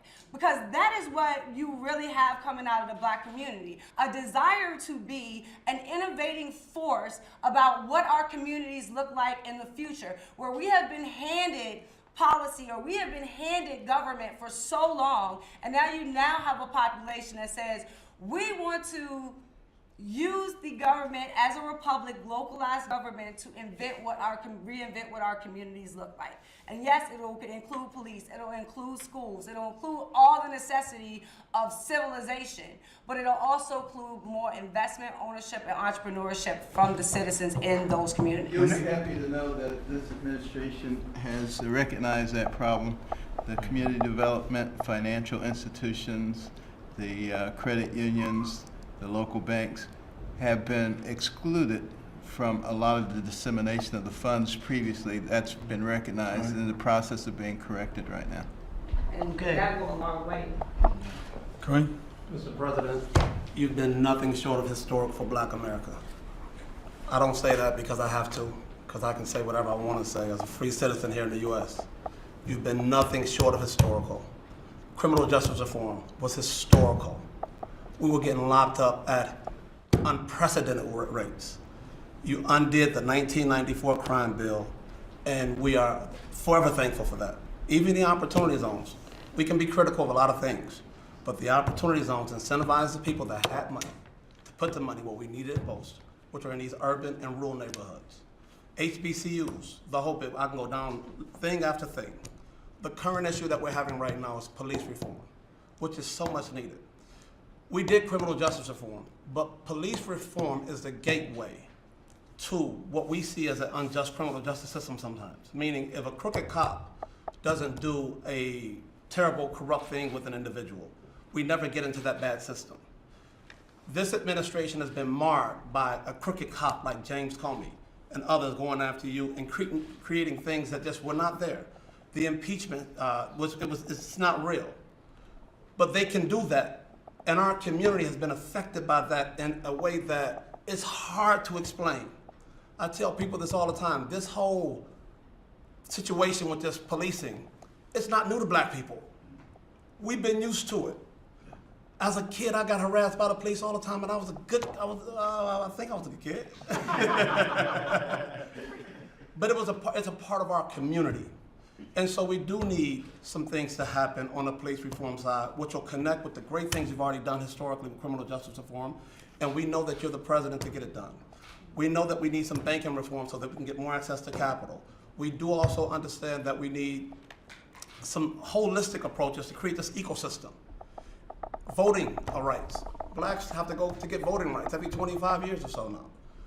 These are things that are historic, and we believe that you are the president to get these things done for the black community. You've done some great things for us already, and we're relying on you, and we appreciate everything you've done, Mr. President. You've been amazing. Thank you very much. You're welcome. Well said. Your friend, right? Yeah. He's a good man, too. For a long time, we've known him. Okay, thank you all very much. We'll see you tomorrow. Thank you, President. We'll see you tomorrow in Dallas. Thank Thank you. So I'm sorry we are very late, you guys. I'm sorry to keep you waiting. I was working with the president on something, and he wanted me to hand this out to you all, and I have it here, so I want to read it to the American public directly from the president. It has been suggested that we should rename as many as 10 of our legendary military bases, such as Fort Bragg in North Carolina, Fort Hood in Texas, Fort Benning in Georgia, and the list goes on. These monumental and very powerful bases have become part of a great American heritage and a history of winning, victory, and freedom. The United States of America trained and deployed our heroes here and won 2 world wars. Therefore, my administration will not even consider the renaming of these magnificent and fabled military installations. Our history as the greatest nation in the world will not be tampered with. Respect our military. So that was directly from the president. We spent some time working on that, and I wanted to deliver that to you. Also, I wanted to take us through a few other things relating to the coronavirus. First, the coronavirus task force briefing was held yesterday. I was in it, and there was some very good news that I'd like to share with you. I don't know if you all saw, there were 2 studies that came out, very strong studies in the journal Nature.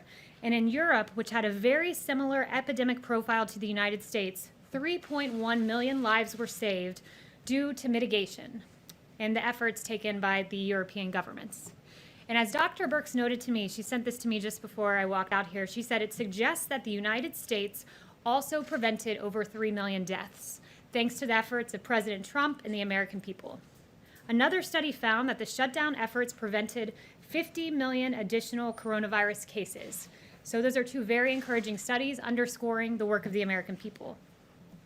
Also, the Washington Post noted that these 2 reports use completely different methods to reach similar conclusions. They suggest that the aggressive and unprecedented shutdowns were effective at halting the exponential spread of the novel coronavirus. So thank you, Washington Post, for that good reporting. The Department of Agriculture, Secretary Sonny Perdue, also had some very good news in the task force briefing I was at yesterday. America's meatpacking facilities, at one time it looked like they were going to need to close. That was unacceptable to the administration. So we took action, the coronavirus task force took action, and now I'm pleased to report that these meatpacking facilities are operating at 95% capacity compared to 2019. We have beef operating at 98% capacity, pork at 95%, and poultry at 98%. Throughout America's extraordinary efforts to slow the spread, President Trump ensured that the meat supply chain stayed functional and robust by directing these meatpacking facilities to safely operate in accordance with the CDC and OSHA guidelines. His efforts secured America's continual access to a steady food supply chain. And then finally, and very importantly, I have some great data points to share on coronavirus testing capacity in minority communities.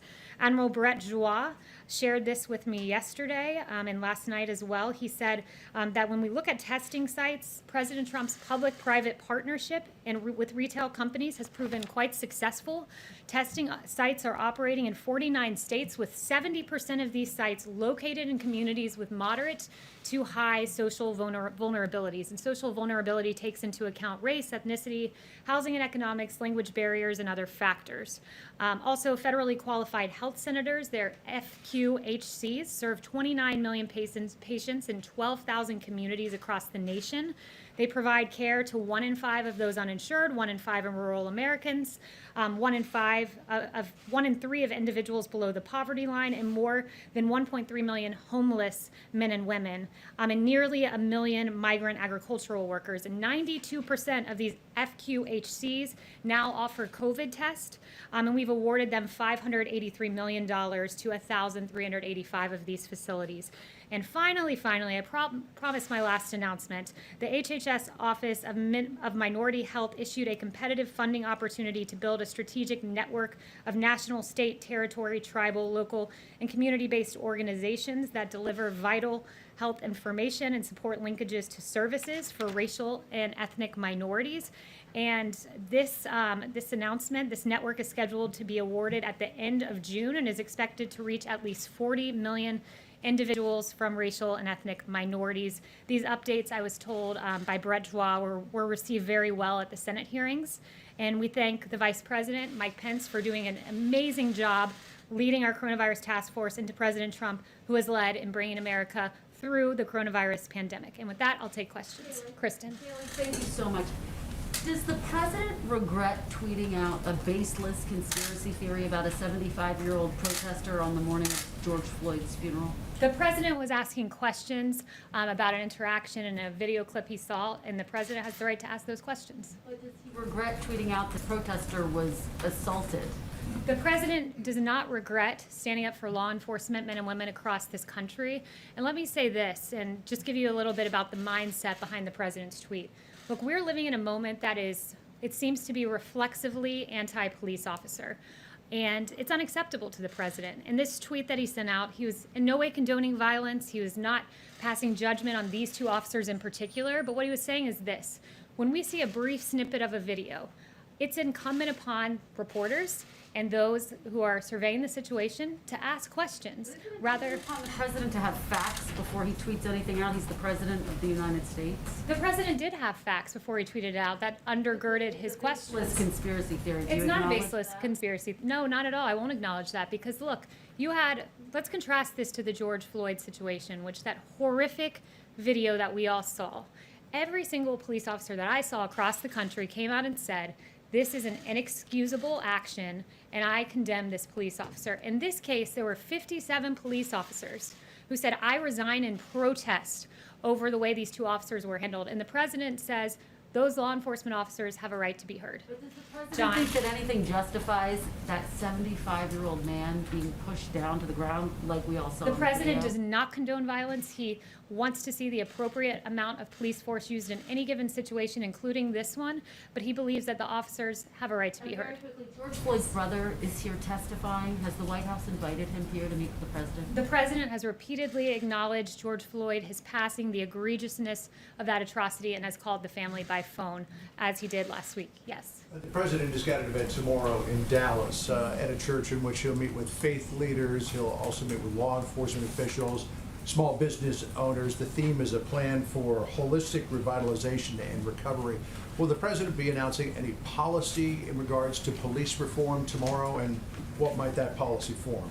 Yeah, so that's a very important question. And as it stands currently, the president has spent the last 10 days quietly and diligently working on proposals to address the issues that the protesters have raised across the country, legitimate issues.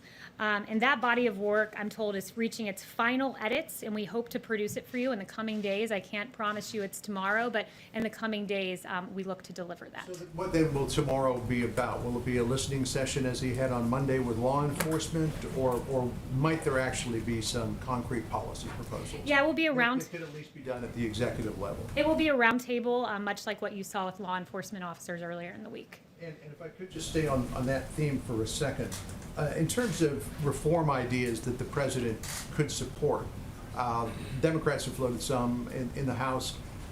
Senate Republicans, led by Tim Scott, are working on others, things like banning chokeholds, banning no-knock warrants, independent process to investigate misconduct. Could the president support issues like that? So again, don't want to get ahead of the announcements. What I would say is each issue is being looked at as to what would make a difference. Everything that you've suggested has certain ramifications, so he has to look at each of these in great detail as he's done over the last few days. And I would just note one thing that AG Barr said was that in the Democrat bill, they talked about needing to reduce immunity to go after bad cops, but that would result in police pulling back, so that is one thing that is a non-starter. So what is that? It's called qualified immunity. Yes. Is that a red line for the president? That's a non-starter in the Democrat legislation. Yes, John?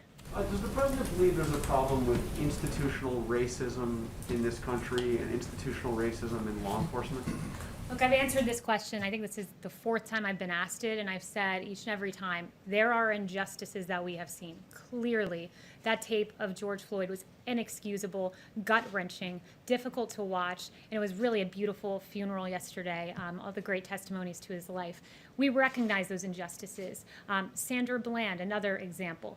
But this president knows fundamentally that most police officers in this country are good, that the 750 men and women that have been injured, that David Dorn, the police officer who was killed, and Patrick Underwood, the law enforcement officer who was killed, are emblematic of what police in this country stand for. That is the best, that is the brightest, and that is our domestic heroes.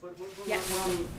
The reason why I'm asking it now is, does he believe that action needs to be taken to fundamentally change the way law enforcement is done in this country, to make fundamental changes so that there isn't the kind of disparities that we see along racial lines? Well, the president's looking at various proposals, and I would say this president has done a whole lot more than Democrats have ever done when it comes to rectifying injustices.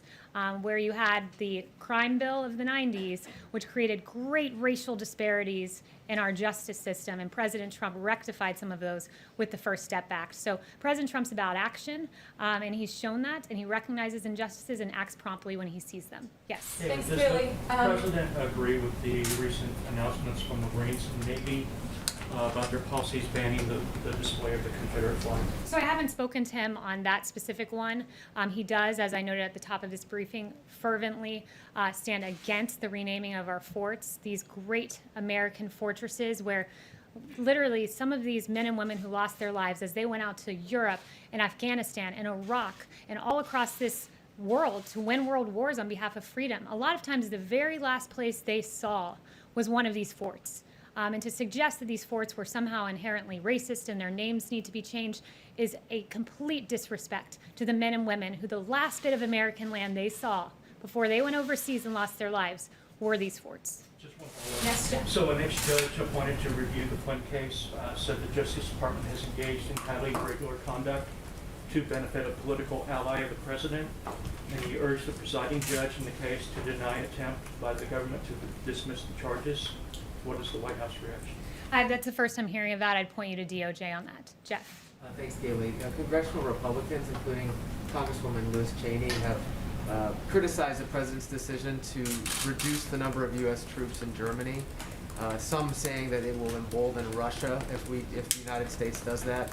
Did the president make that decision to punish Chancellor Merkel for deciding not to come to the G7 in June? Look, I have no announcements on that front, and he never makes decisions to punish certain world leaders. He acts in the best interest of the United States. Yes. Follow up on another issue on distance with regard to the tweet. One of the things that the president said in his tweet was that the gentleman fell harder than he was pushed. How does that work in terms of physics?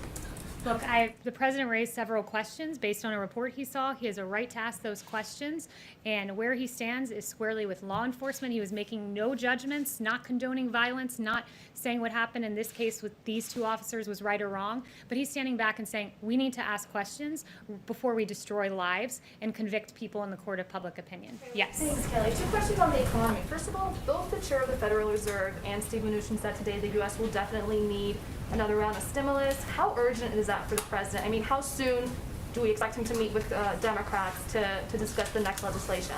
Yeah, it's a good question. He met on a potential Phase 4 policy last week. It was a very promising discussion with his economic advisors. So that's in the works as to when and if we see that, but it is a topic of discussion. He was encouraged by the jobs report. We were supposed to lose 7.5 million jobs. We ended up gaining 2.5 million, a swing by 10 million. It was described to me as one of the, by one famed economist, as one of the worst miscalculations of economists in history, to be off by 10 million. That's the size of Michigan. So the president's encouraged because what we're seeing is a belief in the Trump economy and the Trump presidency. What we're seeing is the market soar. We're seeing the S&P have its best 50-day track record in history because they believe in a president that has free market policies that got us to the hottest economy in modern history and will get us there again. Yes. The Federal Reserve today offered a pretty grim economic outlook, saying unemployment is going to be elevated for years. And also this week, we heard from the National Bureau of Economics research saying that the U.S. officially entered a recession.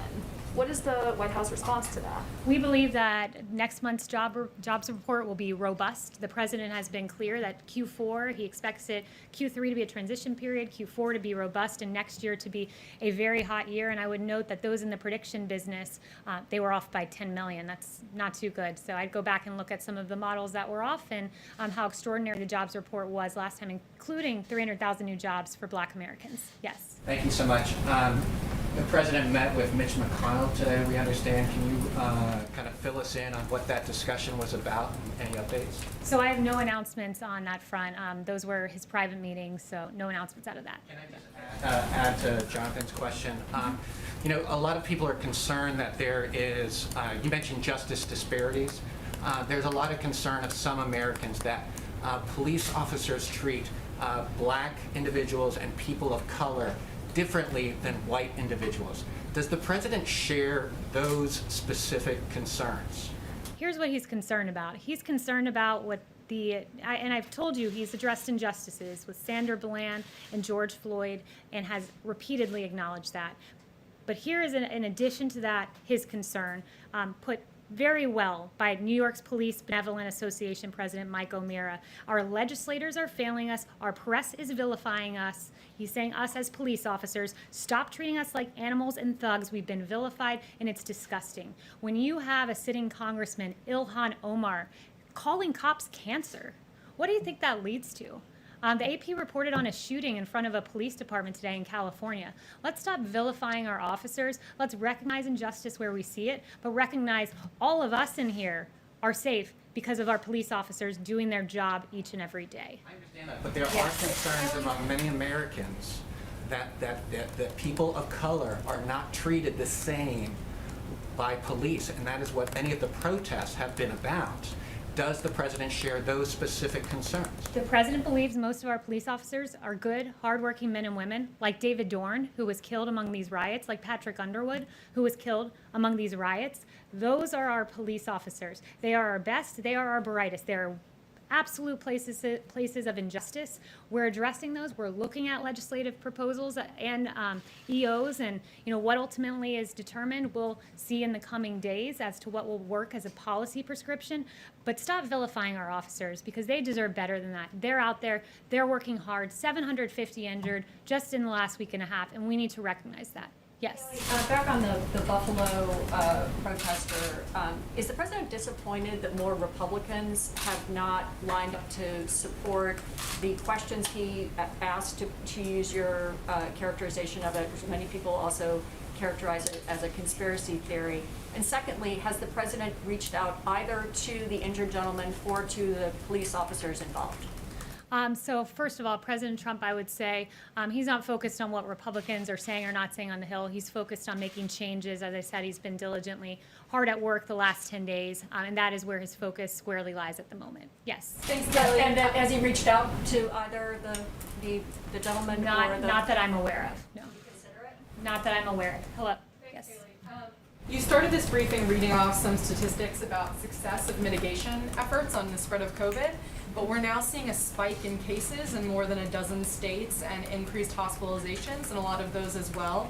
So, and many public health experts attribute these spikes to Memorial Day weekend gatherings and other aspects of the reopening process before these mass protests.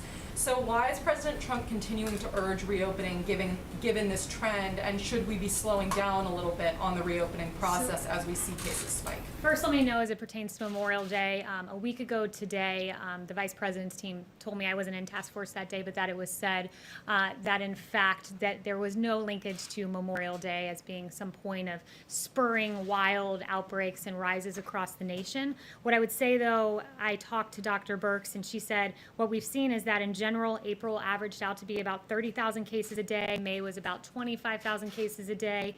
Currently, we're at around 20,000 cases a day. And you've got to look in a nuanced way at each of these states. Like, for instance, Texas is one of the places where they're saying we're seeing a steady slope, not a huge rise, but part of it's in due to the fact that they're testing in long-term care facilities and in prisons, and the more testing you do, the more cases you identify.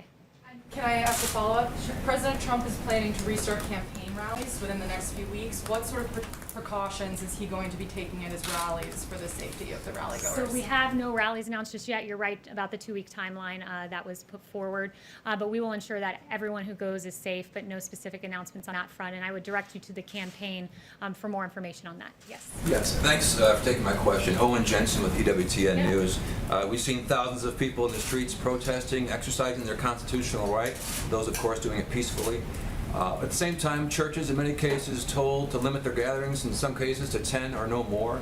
Does the president see a double standard there, constitutionally speaking? And if, can you explain, please? There are absolute double standards that we've seen, and that's why the Justice Department set up a task force, if you will, or a group to look at civil liberties as during coronavirus shutdowns. I read about one case where you had an allowance of outside gathering and protest, but indoor churches could not gather, even with socially distanced protocols.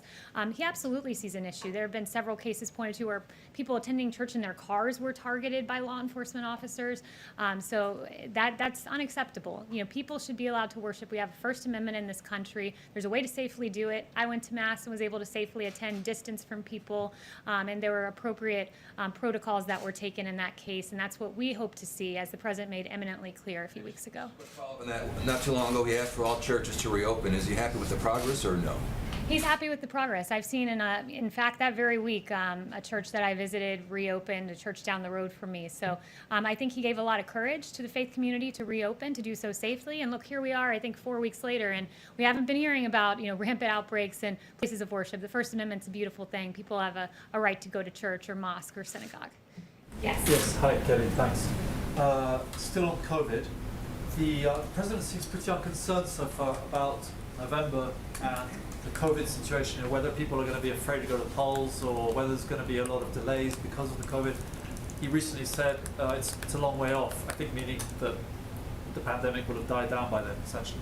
But given that it hasn't actually gone away, people are obviously still dying every day and there are some spikes, and it's not that far away, 5 months.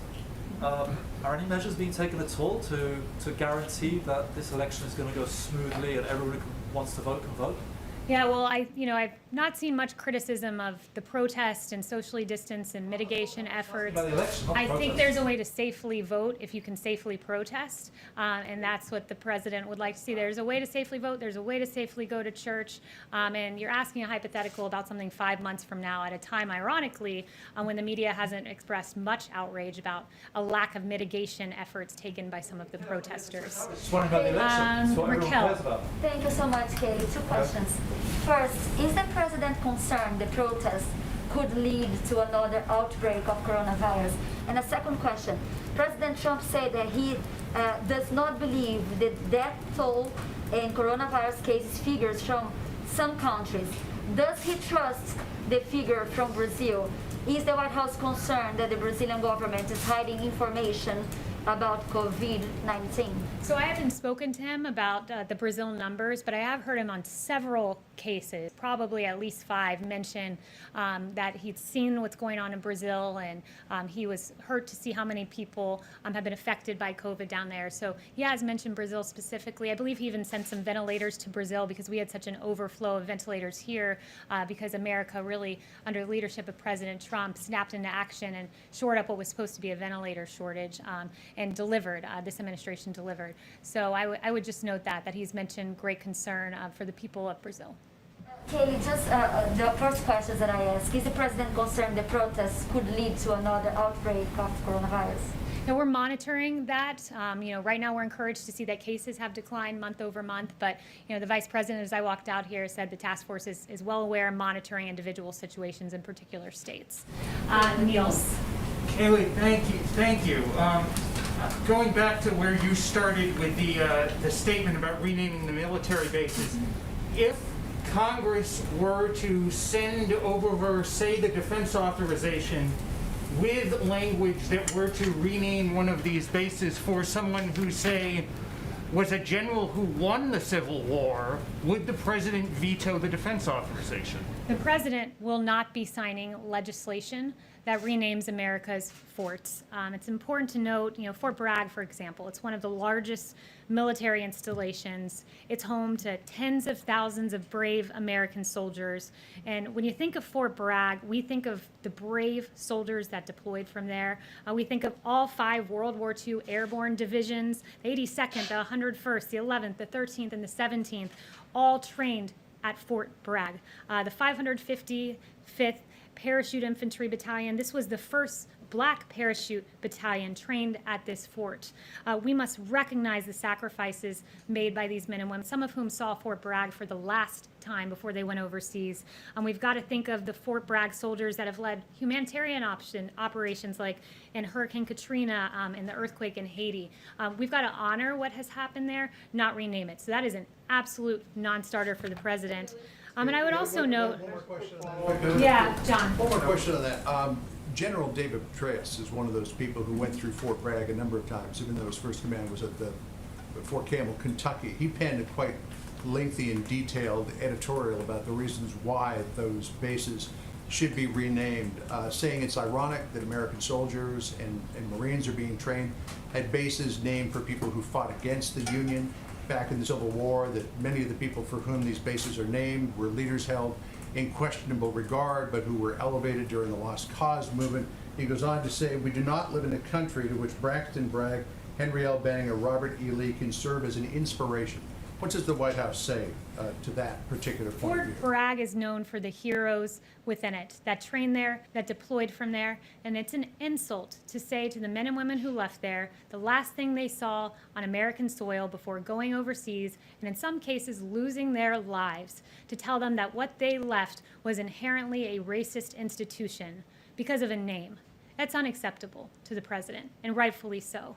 And I would also note, where do you draw the line here? I'm told that no longer can you find on HBO Gone with the Wind because somehow that is now offensive.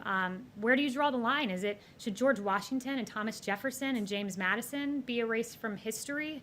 What about FDR and because of internment camps? Should he be erased from history, or Lyndon Johnson, who has a history of documented racist statements? And finally, what about people that are alleged by the media to be segregationists? NBC tells us Joe Biden didn't just compromise with segregationists, he fought for their causes in schools, experts say. CNN tells us letters from Joe Biden reveal how he sought support of segregationists in the fight against busing. And Washington Post tells us that Biden's tough talk on 1970 schools desegregation plans could get him new scrutiny. And there are several more where that came from. So I'll leave you with the question, should we then rename the Biden Welcome Center? Thanks very much, guys. Thank you very much. It's a great honor to have some of the true leaders in our country of law enforcement, and that's what they've done. They've enforced the laws.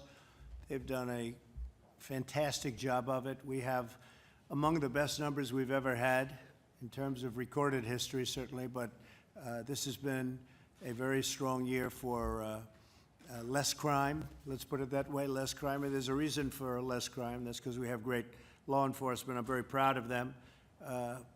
There won't be defunding. There won't be dismantling of our police.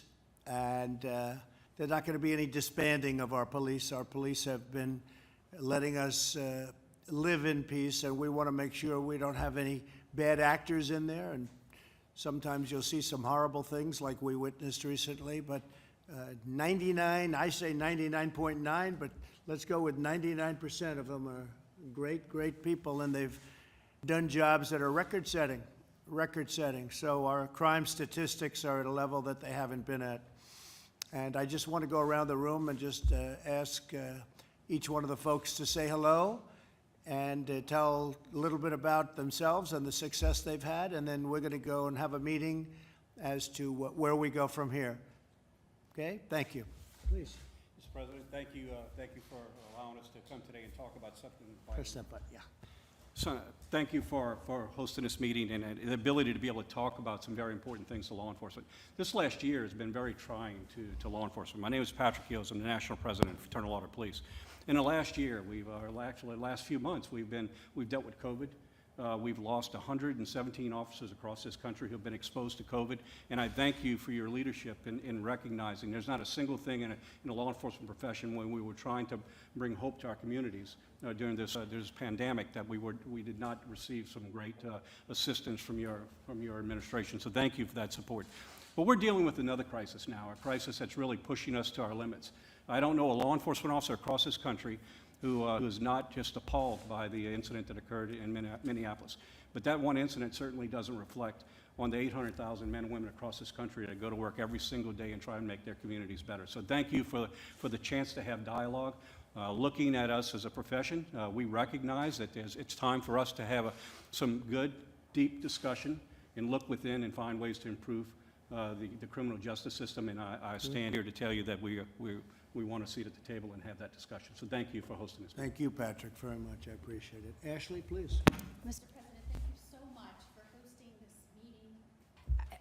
First and foremost, we have to ensure, before we can collaborate and make progress on areas in the criminal justice arena, we have to make sure we have space to do that and law and order controls. And we appreciate you focusing on what is important, that people have the ability to express their opinions and protest in a peaceful way, but we cannot have attacks on law enforcement, looting. This will dismantle what we have built for so long. In Florida, we are at a 48-year crime rate low. We have not been this low in crime in some time. And I believe it is people like you that have supported law enforcement. And I believe in any administration and any criminal justice system in any state, we can always make improvements. And I admire that you are willing to dig in and have these conversations and do that. I think that moving forward, the idea that we would ever dismantle our police administrations, coming from not only as the Attorney General of the great state of Florida, as a federal prosecutor, or as a judge for over a decade, but as the wife of a law enforcement officer, I see what these men and women do for our communities. They rush in to save us when other people rush out. They deliver babies. They charge in when someone's hyped up on fentanyl and just beat his wife and his kids and rescue them. I mean, we expect great things. We have to support them. We have to ensure that they're safe. And at the same time, we must remain committed to improving our system. And I admire that about you, President Trump, that you're willing to do that. And we stand ready to assist you. Well, thank you very much, Ashley. You're doing a great job in Florida. I get the word. You're doing a great job. Thank you. Thank you. Thank you. Please. Thank you, Mr. President, and staff here at the White House for hosting this meeting. My name is Rob Pride. I'm the National Chairman of Trustees for the Fraternal Order of Police. And I'm also here today as a sergeant working the streets during this time of crisis in our nation. And the reason I'm so happy to be here today to represent the rank and file is because, number one, it is important for everybody to know that there is not one law enforcement officer in the country that I've spoken to with friends and colleagues from all over the country that looked at this horrific incident and remotely thought that there was anything right about it. The great vast majority of men and women in law enforcement are appalled by what happened. But that vast majority is also, as the president has always said, already said, those are the good men and women of law enforcement who work hard every day to make their community safe. And on behalf of that rank and file, we applaud this meeting and we're glad to be here because there's no doubt in anybody's mind, as General Moody already said, that there's room for improvement, and we know that. And we're happy to be at the table, and we're happy to welcome that input and do what we can to be better police in this country, better police for our citizens and our communities. And we're happy to be a part of this conversation, and that's why we're here. So thank you. Great job, and very Rob. much appreciate Thank it. you, Rob. Great job. Thank you. We've known each other a long time now. Really good. Jared, please. Thank you, Mr. President, and thank you all for joining. We've really, over the last 3.5 years, have had the opportunity to grow very close with law enforcement. We worked very closely together to bring forward to this country criminal justice reform. The law enforcement community heard the cries from the community, saw the injustices in the system that needed to be fixed, and they responded by coming together to fix it, and it's been a great partnership to do that. Those reforms make our communities safer and have made our system fairer, and that's the type of action that we've been able to accomplish by working together. So what we've seen in the past is that the meetings together and the work together doesn't just result in reports and in nice talking points. It actually results in progress and actual policies that make people's lives better and make communities safer. So it's an honor to work together, and hopefully at this time where there's a lot of people in the country who are feeling different pain and feeling different concerns, law enforcement can be a leader in coming together and helping us work towards bringing solutions that could bring this country forward. So thank you very much for the partnership. Thank you, Jared. Thank you. My star. Thanks so much, Mr. President. And thank you to all the law enforcement individuals in the room and for the work that you do on a daily basis. You know, when I saw what happened with George Floyd, it really made my heart sunk. It hit me to my core, as well as a lot of the other lives that have been lost. You know, as an African American, you know, I live in Southeast DC and live in a paradox where, you know, my wife is sometimes scared to walk the streets by herself. And, but then in the same vein, as an individual, I've also had the fear of being in certain neighborhoods or driving certain types of cars as an African American, just because of my relationship with the police. And there's a lot of African American males across the country that have stories like that they can share. But I think law enforcement is there to kind of thread that needle and help us and protect us and not to be demonized. And it's been very, very tough to see what happened and what's been impacting a lot of families across the country. But I think if we want real reform, like real reform that can change communities, it starts with law enforcement and partnering with them, not demonizing. Because I have a lot of law enforcement individuals in my life, and they're some of the greatest people I've ever met. And we can't let some bad apples represent something that's a core of any community. And so we look forward to continuing to partner with you all to find solutions, because that's one thing I've learned with working under President Trump's leadership, that we're not just about talk, we're about action. And communities leading on your leadership, sir, for you to take action, and it's been an honor to serve. I look forward to the discussion. Great to have you with us. Great job you're doing, too. Thank you. Please, Chief. Good afternoon, Mr. President, Mr. Vice President. Again, thank you for putting this important meeting together, probably one of the most important meetings in our profession in my 43 years as a law enforcement officer. And you know, I won't echo some of the things that have been said about the horrific incident that brought us here today, but what I will say is this. What it's going to take to make the appropriate changes in law enforcement is courageous leadership. And there are countless courageous leaders in law enforcement across this nation that are willing to step up to the plate and look at new ideas to make our profession better and how we connect with our community. And I think one of the most important things, Mr. President, that you have done is you've listened to IACP and something we've wanted and asked for 2 decades, and that's a National Commission on Law Enforcement and Administration of Justice. And I want to thank you for establishing that, because now more than ever, that commission is incredibly important, so thank you. That's great. Thank you very much. Mr. VP, please. Thank you, Mr. President, and we're here to listen. I want to thank the Attorney Generals who are here, but most especially Sergeant, Chief, others, thank you. Thanks for what you represent, which is really the best of America. I told Chief Cass Stevens that my uncle was a police officer in Chicago for 25 years. And I grew up with my 3 brothers and 2 sisters with great memories of visiting my grandparents in Chicago, seeing my uncle in his uniform, seeing him walk out the door, put his life on the line to protect and serve. And I want to promise you that you have a president, you have an administration that is always going to stand with men and women who serve and at great risk and great sacrifice protect our communities. I'm also, though, very grateful, Mr. President, to hear this afternoon a desire to have a conversation about how we can improve. As Jared just shared a moment ago, this president's already demonstrated his willingness to improve our justice system in this country, passing historic criminal justice reform. And I want to express my appreciation to the law enforcement officials who are here at this table today, who were with us when we brought that bipartisan legislation forward, Mr. President, at your direction. We're always about the business of making a more perfect union, and we're going to be about that now.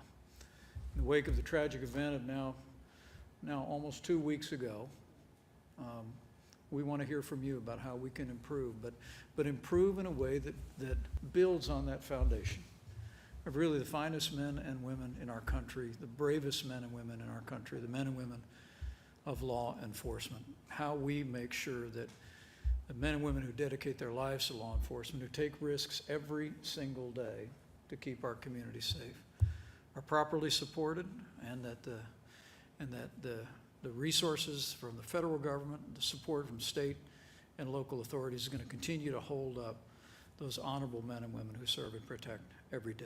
So thank you, Mr. President, and thank you to all of those who are here. Thank you, Mike, very much. Mr. President, it's an honor to be here with you. Obviously, I've been part of your team for now more than 2 years, taking over the Domestic Policy Council just about a month ago, but running the Office of American Innovation before that. What I want to say very briefly is this. 3 months ago, on this side of the White House, we gathered almost 1,000 Black leaders from around this country as we were celebrating Black History Month. And in that celebration, you talked about having the lowest unemployment, the lowest poverty rate this country had ever seen. It was a remarkable feat that deserves such great celebration. But here we are 3 months later, and it is a different time for our country. But on Friday, we had another major announcement.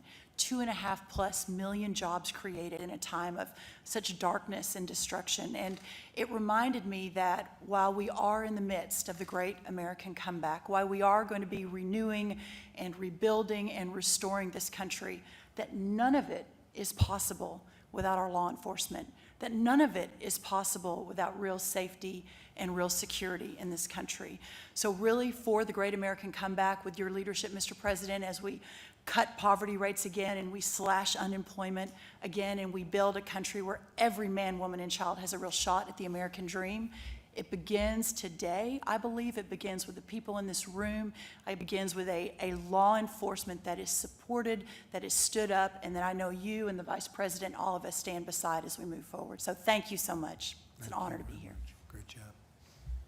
Mr. President, thank you very much. I'm really pleased to work very closely with folks like Sheriff Childress and Attorney General Cameron and Attorney General Moody, who took their time to come up here to be a part of this very important conversation. As somebody who has law enforcement in my family as well, it's a very important conversation.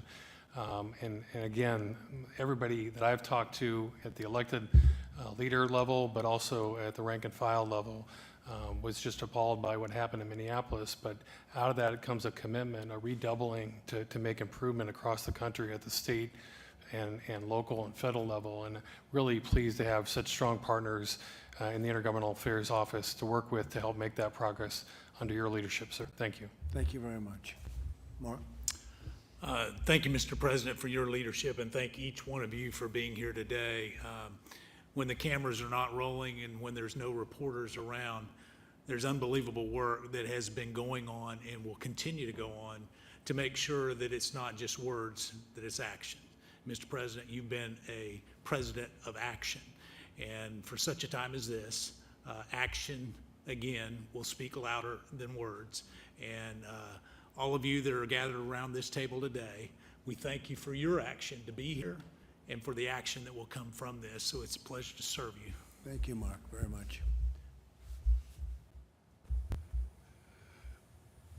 Thank you, Mr. President, Mr. Vice President, and the administration for allowing us to sit down with you once again today. We just want you to know that you are a friend. You have been very supportive of law enforcement. As a matter of fact, I've been 29 years with Livingston County Sheriff's Department.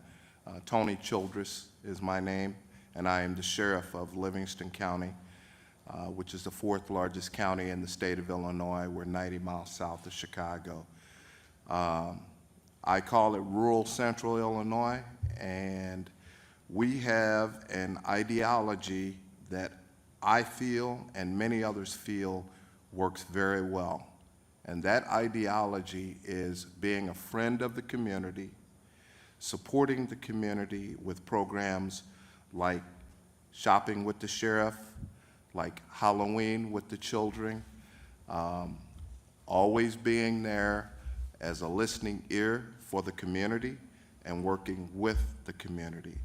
And Mr. President, we are happy to sit down with you and to try and do everything we can to make this nation better by keeping the community safe and by working with you and the nation in making a better place. Some of the things that we feel in Livingston County will be very important is mandatory de-escalation training for all officers, prohibition of all physical restraint maneuvers on or above the neck, and any physical acts that restrict the flow of blood or oxygen to the brain, requiring all officers to render medical aid to all people, and requiring officers to intervene when physical forces are being applied to either stop or attempt forces that are being inappropriately applied and is no longer required. So we look forward to working with you to hopefully get legislation involved in making these things true and making them law. And we just thank you again for allowing us to be here, and know that you have a friend in Illinois, and anything you need, just let us know. Thank you again. Thank you very much, Tony. You do a great job, too. Appreciate it. Thank you. Bill, please. Thank you, Mr. President, for convening this session. It's good to join with all my friends and colleagues from the law enforcement community, many of whom I've worked with over the years. I think law enforcement fully understands and has understood for some time the distrust that exists in the African American community toward the criminal justice system. And as I've been reflecting on this over the past few days and weeks, it struck me that for most of our history, in fact, maybe just up to 60 years ago, the law was explicitly discriminatory and did not provide equal protection. It's only been since the early 60s that our law has actually provided equal protection to African Americans. And what we've had over the past 50 years or so is reform of our institutions so that they reflect those values, the values upon which our country was founded. And some institutions, such as the military, have done an excellent job of reforming. And law enforcement has too. That's one thing I understand from being Attorney General 30 years ago. And what makes me very optimistic today is that the law enforcement leaders that we deal with, and you all know this, no one is more committed to reforming the criminal justice system and the profession of policing today. And there hasn't been a president recently who has been more committed. He didn't require the crisis we have today to get started with the First Step Act and with establishing a commission which has been looking at the very issues we're dealing with today. And I know there's a lot of interest among police leaders for clarity and guidance on the use of force and some of the issues you were just talking about, Sheriff. Making sure the standards are out there, making sure they are trained, and making sure they are adhered to. And we're looking forward to working with you to get that done. The time for waiting is over. It's now incumbent on us to bring good out of bad. And we can do it, and the commitment is there in law enforcement to do it, so let's get it done. Finally, just let me say that the other aspect of this is the rule of law and the need for law and order. Above the Department of Justice's main entrance is the Latin phrase that from law and order, everything else comes. It's the foundation of civilization. And we have to make sure, it's our responsibility to make sure that our country is ruled by law and not by violence. Thank you, Bill. Well said. Thank you very much. And Daniel, I got to know Daniel in Kentucky. He is a superstar in the making, if he's not already a superstar, but he had an incredible race, and we watched it together, and congratulations on that. That was some evening, right? Thank you, Mr. President. It was, Go and ahead, obviously please. was grateful for your support and grateful for your leadership on this current issue. We obviously have had the challenges with COVID-19, and now we are starting to see civil unrest in our society as it relates to some of the challenges that, frankly, black and brown communities have had, as General Barr so eloquently stated it. We have a responsibility in this room with all of our law enforcement partners to look for ways as we move forward to do it better, to become better citizens, to become better neighbors. And I'm so thankful for the men and women of our law enforcement community that recognize the importance and sincerity of that need and have the interest not only to protect and serve, but also to demonstrate understanding of the challenges and look for ways to heal the fabric of this nation. We, as General Barr said, cannot allow for chaos in our streets. We can allow for peaceful protest, but we cannot allow for chaos. We cannot allow for violence. Those in this room that know that, those that have been peacefully protesting know that. But our challenge today is how can we move together to better our communities, to better our society in a meaningful way. I'm honored to be a part of that discussion as somebody from the Commonwealth of Kentucky who represents Kentucky and understands some of the civil unrest that we are seeing there. So I appreciate you assembling this roundtable. I appreciate all of you all that are here to be a part of this conversation, and I look forward to working with you all and collaborating to better our communities and our society. Thank you very much. Thank you, Dan. Proud of you. So it's very interesting because I just see in some of the papers they want to end the police department, quote, end the police department in Minneapolis. End it. What does that mean, end it? They had a couple of very rough nights, and they had a third night which was not good. They abandoned their police precinct, something I've never seen before. You had a mayor that asked them to abandon, and now they've abandoned the mayor, it looks like. The opposite of far thinking. You know, you say far thinking, is that far thinking? So they had 3 really bad nights, and then I insisted on bringing in the National Guard, and all of a sudden it was like magic. It was in good shape. They helped with the police, but the police were told to leave their posts. Nobody's ever seen anything like that, but we insisted on having protection for that great city or that great state. A great state, Minnesota. What a horrible thing. That's where it started, and we ended very strong there once we got involved. We got involved right from the White House, and we weren't going to let that happen. to that city or that state. And I think a lot of people took notice.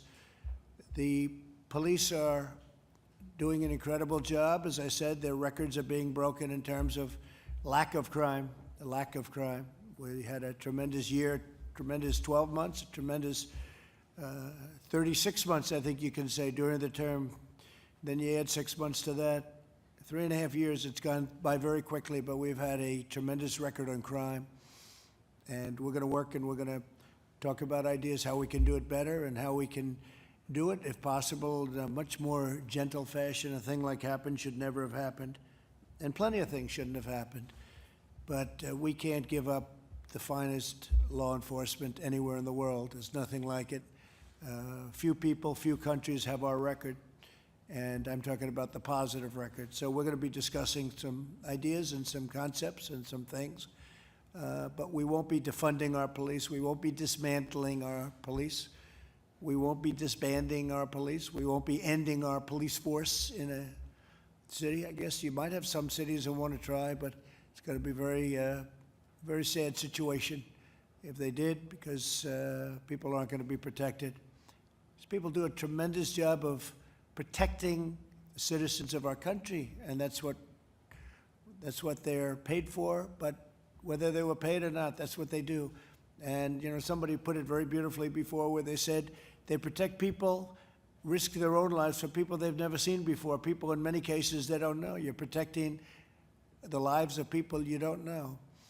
And it's an incredible thing. It's a great honor to be with you all. And we'll have a little discussion now. Thank you all very much for being here. Thank you. Hello, everyone. The transition to greatness has officially begun. Friday's jobs report was encouraging, to say the absolute least. The jobs in this country, we had more than 2.5 million added. The prediction was that 7.5 million jobs would be lost. This was a 10 million swing toward the positive side, and in fact, the greatest number of jobs created in a single month on record. That is extraordinary. 225,000 manufacturing jobs, 464,000 construction jobs, and 1.2 million leisure and hospitality jobs were all added in May. Beyond that, the number of workers who reported being on temporary layoffs decreased by 2.7 million in May. And more than that, and this was a great number that was pointed out to me today by the CEA, 300,000 jobs were created for Black Americans in particular. That's in May, and that was a 1.7% increase, so very encouraging numbers there from the CEA that they highlighted for me, BLS numbers that they highlighted. May's jump in average weekly hours also is an encouraging sign, because increasing hours is a sign that employers need to hire more workers to meet demand. For all private sector employees, average weekly hours increased by 0.5% to 34.7 hours, the highest level since the series began in 2006. 73% of small businesses are open. That is up from the 52% right before the April jobs report reference period. Also, workplace visits are up roughly 40% from its pandemic low. The stock market is absolutely soaring. We saw with the S&P that it had its greatest 50-day rally in history. The Dow, likewise, is also booming. The markets clearly have confidence in President Trump, the jobs president who created the hottest economy in modern history once and will do it again. Also, commentators and economists have noted how great this jobs report was. Yesterday, we saw Mohamed El-Erian, the chief economic advisor at Allianz, say this will go down in history as the biggest positive data shock for the markets and the economy, and you saw how surprised the markets were. They surged on Friday, capping a strong week with the NASDAQ closing at a record high. He said it was also very surprising to the economists. Not a single one thought that we would create jobs. Everybody expected the unemployment rate would go up. It did not. Also, senior economic correspondent at the New York Times, Neil Irwin, noted that we have to think that the May employment numbers count as a strong win for PPP supporters. Obviously, the president signed that into law and has been a big cheerleader of the PPP. Typical economists missed it by 10 million, as I noted at the top of the briefing. 10 million. That's bigger than the entire state of Michigan nearly, and that's how much economists were off. Why is this happening? Well, it's happening because America has taken note of the fact that We have a president who ushered in the hottest economy in modern history, record low unemployment for Black Americans, for Hispanic Americans, for the disabled, for our veterans. Paychecks were beginning to rise under the President Donald Trump economy. We have the great jobs creator in office, and America clearly has confidence in this president. You have a president who fundamentally understands how to put this country back to work, and we saw that in action with the Friday Jobs Report. And with that, I'll take questions. Okay. So we'll start with John. Kelly, what's the president's thinking on this growing movement to either defund or dismantle police forces across the country? And what reforms does the president think would be appropriate in the wake of the George Floyd killing? Yeah, it's a really good question. The president is appalled by the defund the police movement. The fact that you have sitting congresswomen wanting to defund the police, notably Rashida Tlaib, notably Biden advisor AOC Alexandria Ocasio-Cortez, a former Clinton and Eric Holder spokesperson Brian Fallon, wanting to defund our police across this country. It is extraordinary. And when you think the left has gone far, and they couldn't possibly go farther, because we all remember the defund ICE movement. They want to defund immigration and custom enforcement, and now they want to defund the police. This is extraordinary. This is rolling back the protective layers that protect Americans in their homes and in their places of business. He's appalled by it, and it's remarkable to hear this coming from today's Democrat Party. As for solutions, he's talking through a number of proposals, no announcements on that, but he definitely, as he's noted, recognizes the horrid injustice done to George Floyd and is taking a look at various proposals. Does the president agree with any of the mayors across the country who are saying, I think we could take some of the money from policing and put it toward other programs that could be effective in community development, which could lead to the potential for a lesser need for policing? Well, let's be clear. The mayor of LA wants to defund police, take money away from police. Mayor de Blasio, the mayor of New York, wants to take money away from police.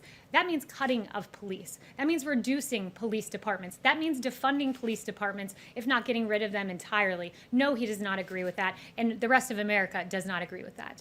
I have two questions for you. As you are going over your reforms and what you think is needed, does the president feel that there is systemic racism in law enforcement? The president's been very clear there are injustices in society. I've noted several for you that he's pointed out as a Republican primary candidate, noting the Sandra Bland video was absolutely horrible, noting George Floyd. There's a civil rights investigation into that. He definitely believes there are instances of racism, but look, he believes our law enforcement are the best in the world. He believes that by and large they are good people. The 750 who were injured defending this country from rioters and Antifa in the streets, as to be distinguished from the peaceful protesters, those 750 officers who were hurt defending our country were heroes, as was David Dorn, a police officer who lost his life, and Patrick Underwood, who also lost his life in the last week or so. He doesn't think that there is systemic racism in law enforcement. He believes most of our police officers are good, hardworking people, and there's a lot of evidence of that, and he has great faith in our police department.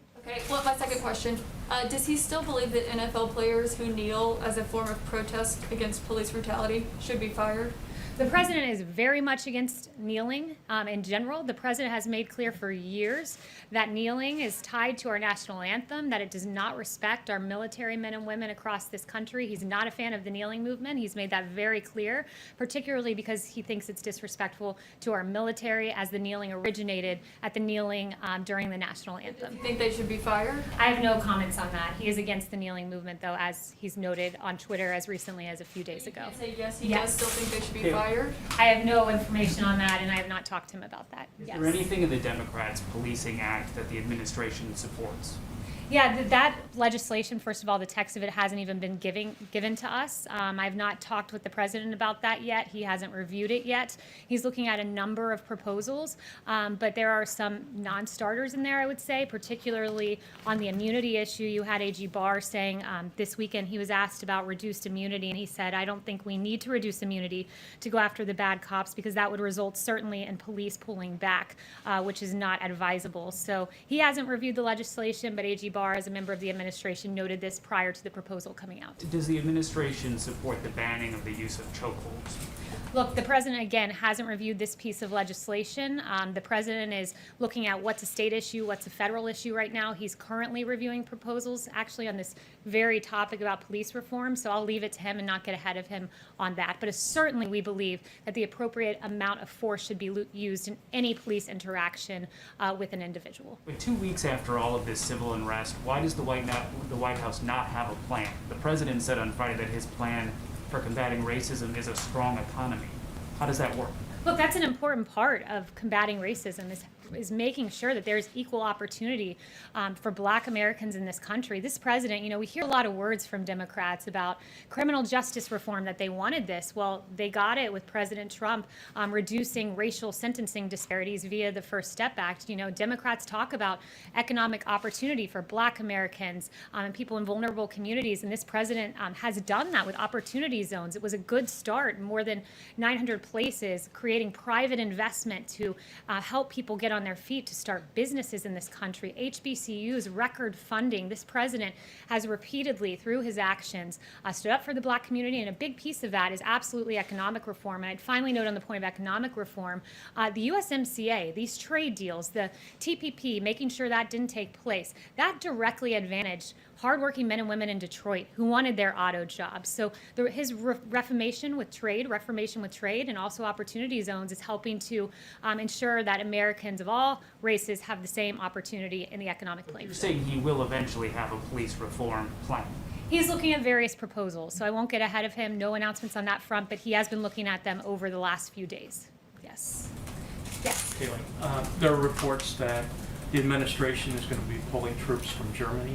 Can you say how many and when and where are they going? Yeah, what I would say on that is, first, we have no announcements at this time. I know there's reporting out there, but as of this moment, there are no announcements. The president's continually reassessing the best posture for the United States military forces and our presence overseas. I mean, we remain committed to working with our strong allies. Will he consult Angela Merkel before making a final decision? I'll leave that to the president. Again, no announcements at this time. And just one final, the new Lafayette Square fencing, do you have any indication on when that might be removed or taken down, since the protests have become more peaceful, and who makes that decision? Yeah, you know, I don't have any announcements with regard to the fencing. That's not something that's in White House control in terms of securing the perimeter. But what I would say is the president has recognized that the protests have largely been peaceful. Why have they been peaceful? It's because of the actions taken by this administration. If you'll notice, Minneapolis was in chaos until the National Guard came in, and then it was secure. You had outside here in Lafayette Park, I noted the 750 law enforcement officers that were injured across the country. Well, 1/5 of those were in D.C. and the vast majority in Lafayette Park. And once the National Guard came in, D.C. was secure. That Monday decision by the president of encouraging governors to surge the National Guard made the difference. And the president's recognized now that the protests are peaceful. He's recommended a winding down of the National Guard, very peaceful protest over the weekend. So with regard to the security of the building, not a decision for the White House. Would refer you to Secret Service and Park Services on that. But the president has recognized the peaceful protesting and is encouraged by that. Yes, Jen. Kaylee, on Hong Kong, can you say when will the administration revoke Hong Kong's trade status? And also, do you think that that move will be the only thing the administration does? Is there something else planned? And do you think that China will listen? Are you seeing any signs of China relenting on Hong Kong? Yeah, we haven't seen any updates from China thus far. No announcements with regard to the timing of that, but the president has been very clear that China's replaced its promise of one country, two systems with one country, one system, which is what led the administration to make the announcement that it would begin eliminating policy exemptions that were given to Hong Kong, the special treatment that they once had. Kaylee? Yes, Steve. Is there any, a week after what we saw in Lafayette Park last Monday night, are there any people here in this building who believe that, or does the president believe that perhaps things went the way they shouldn't have gone? Is there any regret on the part of the president or anyone here about how people were treated, people who were peacefully protesting, and how they were rushed out so violently? No, there's no regrets on the part of this White House because, look, I'd note that many of those decisions were not made here within the White House. It was AG Barr who made the decision to move the perimeter. Monday night, Park Police also had made that decision independently when they saw all of the violence in Lafayette Square. And when, before these protesters were moved by Park Police and they issued that tactical order, there were 3 loud warnings. And as I believe it was AG Barr on Face the Nation noted, that some of those protesters moved back and adhered to the warning, but others of those protesters started hurling objects, and that was unacceptable. And Park Police acted as they felt they needed to at that time in response, and we stand by those actions. The country and the world saw this violent clash between people who were otherwise peacefully protesting, but really the president is not sorry for the way things went? No, the president is sorry about the fact that Antifa wreaked havoc in our streets and the failure of some members of the media to note that. Like CNN's Chris Cuomo said, show me where it says protesters are supposed to be peaceful. Well, I'd point him to the First Amendment where it says that you have the right to, quote, peaceably assemble. He should go back and read the Constitution. There are many others out there, like Don Lemon, saying that rioting is a mechanism to restructure our country. Burning down St. John's, using a pick to literally like carve out, as we saw in that video, concrete from the sidewalk to hurl at officers, that's not peacefully protesting. The actions of the rioters were not in keeping with the First Amendment. And I think the media needs to recognize there's a discernment between the peaceful protesters, many of whom I've seen, and the rioters. And yes, America will act against rioters. And yes, under President Trump, he will not allow burning buildings, 150 federal buildings to be defaced, and 750 law enforcement officers to be injured in our country. Can I ask you one more about the Yes, president? Ryan. I like the blue suit. Oh, thank That's you. a really snazzy look. Yeah. Just to follow up on that, you do know that the burning of St. John's happened on Sunday nights, and a lot of the violence that you're talking about, that happened on Sunday night. What he was asking about was Monday, when, as anyone who was down there knows, it was almost exclusively peaceful, especially in the moments before the chemical munitions were used on those protesters. So do you just want to clarify that about the burning of St. John's? Because that happened on a different day. Yeah, the burning of St. John's is what prompted the decision to move the perimeter. It's what prompted Park Police to say that evening, the perimeter must be moved. It's what prompted, yes, it's what prompted AG Barr to agree with that decision on Monday morning that the perimeter needed to be moved. But when you hurl objects at Park Police, when you don't move after 3 orders are given, Park Police acted appropriately. When the shield of Park Police was batted down when one person tried to grab a Park Police officer's weapon, that's not peaceful by any definition of the word. And one question on Yeah. the area in front of the White House is now officially known as Black Lives Matter Plaza. Does the president agree with that decision? I haven't talked to him about it. Haven't mentioned that to him. Yes. Kelly, does he agree in general the way that Mitt Romney stated over the weekend he does with the core message of Black Lives Matter? Yeah, Mitt Romney can say 3 words outside on Pennsylvania Avenue, but I would note this, that President Trump won 8% of the black vote. Mitt Romney won 2% of the black vote. I believe President Trump, people across the country recognize that while Mitt Romney has a lot of words, notably he said that 47% of the nation is dependent upon government, believes they are victims, believes that the government has a responsibility to care for them. Those were Mitt Romney's words not too long ago.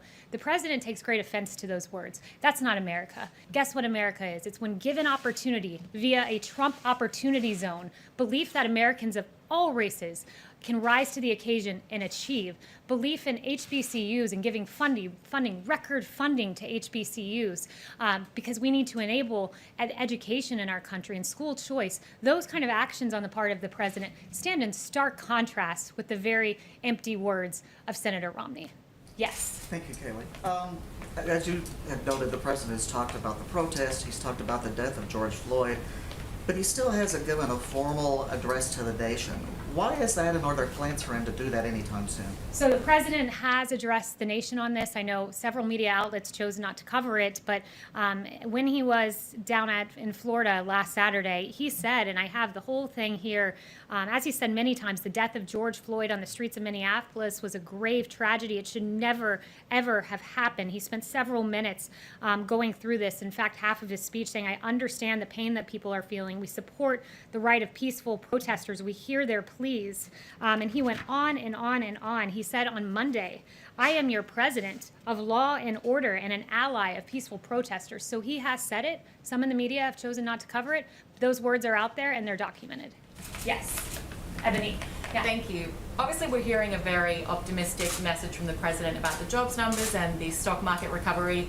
But in a executive order on Thursday night, the president said that he had determined that without intervention, the U.S. faced the likelihood of a long economic recovery with persistent high unemployment.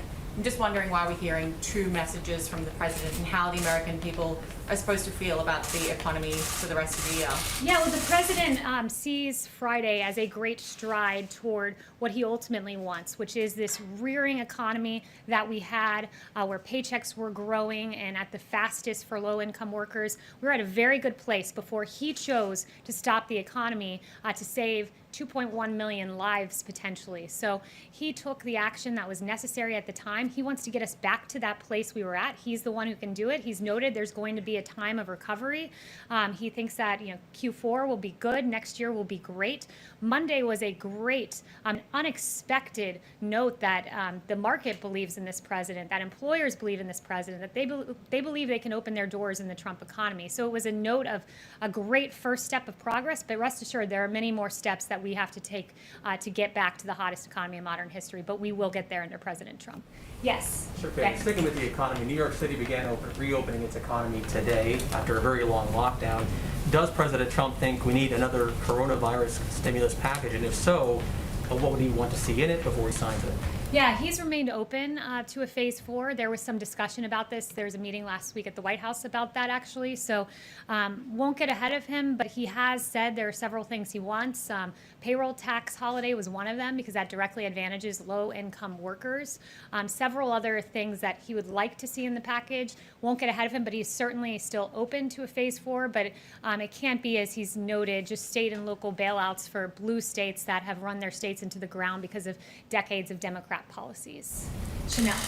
Thank you, Kaylee. Would President Trump support an actual increase in police funding to help offset some of the damage that could be waged on departments that are defunded across the country? Yeah, so again, that would be getting ahead of the president on that exact proposal, but he's been very clear he does not support defunding the police in any way, shape, or form. He noted, in fact, just a little bit ago to me that we have seen violent crime come down in this country. And why, at the time when violent crime's coming down, why would we defund the police, who are in large part responsible for helping America to get to a place where our streets are safe? So I would point you to that and before getting ahead of the president on a specific policy. Yeah, can I ask a follow-up to that? Louis. Yeah, I wanted to ask you about defunding the police movement, what's going on. How does it impact the crime scenario here? You said, sorry, I didn't hear the last The word. defunding the police, how does it impact the crime scenario here? The crime rates are going up. Do you think that will impact the crime? Yeah, absolutely. Look, our police officers are the ones who are defending this country and making sure that we have law and order in our streets, and there's no more evidence of that than just taking a look at the raw numbers. Our police are described as the blue line in American society between peace and chaos, between order and anarchy, and that thin blue line has done quite a bit. Just looking at 2018 numbers, murder arrest 11,970, robbery arrest 88,130, aggravated assault 395,800, violent crime arrest 495,900. That's police officers who are doing the arresting. You eliminate police officers, you will have chaos, crime, and anarchy in the streets, and that's something that's unacceptable to the president. Do you think this Frank? is political in nature? The Sorry? entire movement is political in nature? Is politically motivated, this movement? This movement, what the president believes is, look, when you look at, I would just take at their own words, Black Lives Matter DC, and Black Lives Matter DC said Black Lives Matter means defund the police. So if that's what the movement means, of course the president stands against defunding the police. All Black Lives Matter, including the life of David Dorn, who perished in the last week and a half, including Patrick Underwood, who also lost his life this week. All Black Lives Matter, but in terms of the movement Black Lives Matter, they define themselves as defund the police, and that's something this president stands against. Frank. Yes. Blacks are disproportionately arrested and disproportionately incarcerated in this country. And when they return to society, they are often denied the right to vote, sometimes for the rest of their lives.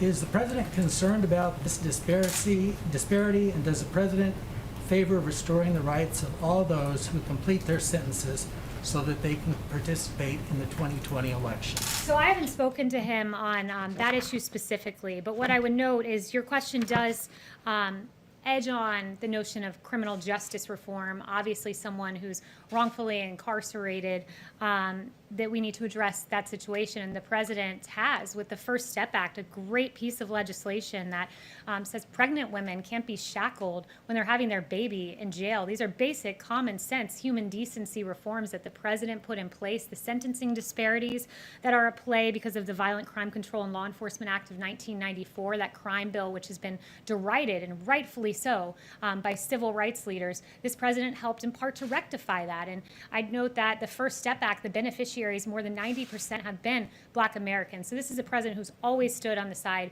of justice, but I have not spoken to him about that specifically. Is there anyone who I haven't gotten to? Could you ask him about that? Emily. Thank you. I'd like to ask a question on behalf of myself and then one from a colleague who couldn't be here. Sure. So many complaints were made against Derek Chauvin prior to the death of George Floyd. And I was wondering if President Trump believes that disciplinary records and complaints against police, as well as police personnel files, should be accessible to the public. States have differing laws on this, but should there be a minimum national standard on police transparency with respect to these complaints and records? Yes, it's a good question, but again, it would get to what the president's going to propose going forward, so I won't address that or get ahead of that. But the particular incidents you referenced of George Floyd, it was egregious, and that needs to be looked at and is being looked at, not just at the state level, but at the level of the DOJ as well. Thank you. And from a colleague, does President Trump urge Prince Andrew to comply with his Department of Justice's request for an interview in the case against Jeffrey Epstein? I haven't spoken to him about that, so I would not get ahead of him on that. John. Kayla, a couple of questions on coronavirus, if I could. Is there any thought being given to returning to, if not a daily coronavirus briefing, frequent coronavirus briefings? And on the reopenings, the president said some weeks back that he would continue to monitor the situation, and that if any states were doing things that he didn't think were appropriate, he would step in to intervene. Has the president, in any of these reopenings, particularly as coronavirus cases are increasing, which could be due in part due to increased testing, is he seeing anything that gives him concern? So I would note this. First, Dr. Burke sent me some new information before coming out here that new cases have stabilized, and many of the new cases are being identified through proactive monitoring and finding asymptomatic cases. Today, we saw the lowest new mortality report since the end of March, less than 500, and testing continues to expand with over 20 million done and more than 6% of Americans being tested, and in 7 states, nearly 10% of the population. So we are heading in a positive direction, even as we begin to safely reopen. But again, has the president seen anything that causes him concern? I would note again the encouraging signs put forward by Dr. Birx. He's seen the country safely reopen, and I would also just note some of the media contradictions here, certainly not referring to you specifically, John, but just a little more broadly, that there isn't an outcry about social distancing among the protests. And I mean, I saw one network with footage of the Ozarks and complaining about social distancing in the Ozarks, and then seamlessly transitioning into protest footage and not suggesting that there was a problem with the lack of social distancing. So I think we have to be very consistent here. And one note that I really wanted to get in, should have weaved it in earlier, but I think it's important, is just there's so much focus on our police officers right now. There are absolute cases of injustices. Our heart breaks for those cases, but I just want to note some of the great things our police have done last year alone. In Alaska, retired cop Kim Castro jumped in freezing water to help victims to safety after a plane crash. In Idaho, a woman said, "He saved my son's life," commenting on a cop who saved her disabled son. In Maine, a detective was killed while helping a motorist. In Rhode Island, a baby who was choking was saved by an officer. In Maryland, an officer was hailed for intervening in an active shooting incident. In North Carolina, police thwarted a mass shooting. In Ohio, police took down a mass shooter at a bar. In Wisconsin, a terminally ill girl was visited by 40 officers and canines. In New York, Officers Bies and Officer Roman of the NYPD responded to an incident involving a homeless man. They bought him new glasses, a haircut, and a new suit, and they helped him to find a job. In Detroit, Michigan, an officer helped a homeless man struggling to shave in the streets. In Virginia, officers could be seen playing with little girls, playing dolls with them on the street. And in Arizona, Charlie called 911 asking for a Happy Meal mistakenly, and police delivered. This is who our great law enforcement officers are, and we should remember that. Thank you so much. Thank you, Cherie, for that kind introduction. Today, I'm incredibly honored to address the graduates of WSU Tech. Thank you, President Utesh, for the kind invitation. It has been a pleasure to work with you over the last several years, and we are grateful for your service on the President's American Workforce Policy Advisory Board. Your leadership is helping Kansas and our nation to pioneer the most innovative and successful workforce training in the world. To the 759 graduates whom we celebrate today, congratulations. Your journey to this day did not come without challenges, sacrifices, determination, grit, sweat, and likely even a few tears. But you persevered. You proved to yourself and all those who ever doubted that you could do it. You should be proud. This is also a proud day for all the parents, spouses, mentors, teachers, and employers who came alongside of you, believed in you, and pushed you to new bounds. We thank them all. Many of you have worked for this achievement and waited for this day for years. Now it is finally here, and of course, it is very different than any of us had ever imagined. So I want to say what I know we are all thinking. I wish we could be together in person. I wish that you could walk across the stage, shake hands, and hold your diploma high to cheering crowds. Sometimes it's easy to think we have to be tough, that we have to keep going, and we do. But that doesn't mean we can't stop to acknowledge the truth, the hardships, and the disappointments that come our way. My heart goes out to you on this day, and this time in our history, because they're very different from what you had envisioned or planned. Yet now more than ever, we remember that changes and hardships do not predict failure. In fact, they can be the greatest impetus for success. You commence at a moment unlike any other. America and the world are battling a terrible pandemic. Our entire society is engaged in a national endeavor to defeat the virus, protect our fellow citizens, and open up America again to rebuild our economy and take care of the safety and well-being of our people. You are a wartime graduate. Amidst the uncertainty, your training at WSU Tech has prepared you for exactly this moment. When I came to your campus last fall, I learned your mantra: building success with your own hands. In this graduating class are men and women who can run an assembly line, build a field hospital, police our communities, respond to emergencies, keep America connected through internet and phones, care for our senior citizens and our most vulnerable patients, use 3D printers to make medical equipment, draw blood to save lives, and so many other essential services. Over the past 3 months, we have been reminded of just how crucial American trades are to our citizens' safety and our nation's security. We have witnessed an extraordinary mobilization of our industries. Hundreds of distilleries are now making hand sanitizer. Manufacturers like Honeywell and Hayes and many others have converted factory floors to produce millions of masks and gowns. The great workers at General Motors, Ford, and General Electric are assembling tens of thousands of ventilators. Our scientists and lab technicians have built the most advanced testing in the world. We are bringing home critical supply chains and now are making American medicine here on American soil. Our nation is beating back the virus through the strength and skill, muscle and might of the American worker. We have also seen the importance of job training and reskilling as workers have quickly transitioned to meet new demands, such as building up the greatest medical arsenal in the world. History has proven time and time again that in the midst of the most difficult challenges, we have a chance to seize new opportunities and achieve our greatest victories. In 1665, during the Great Plague of London, Sir Isaac Newton was a 23-year-old student who was required to leave his college campus. He self-isolated in his childhood home for months on end.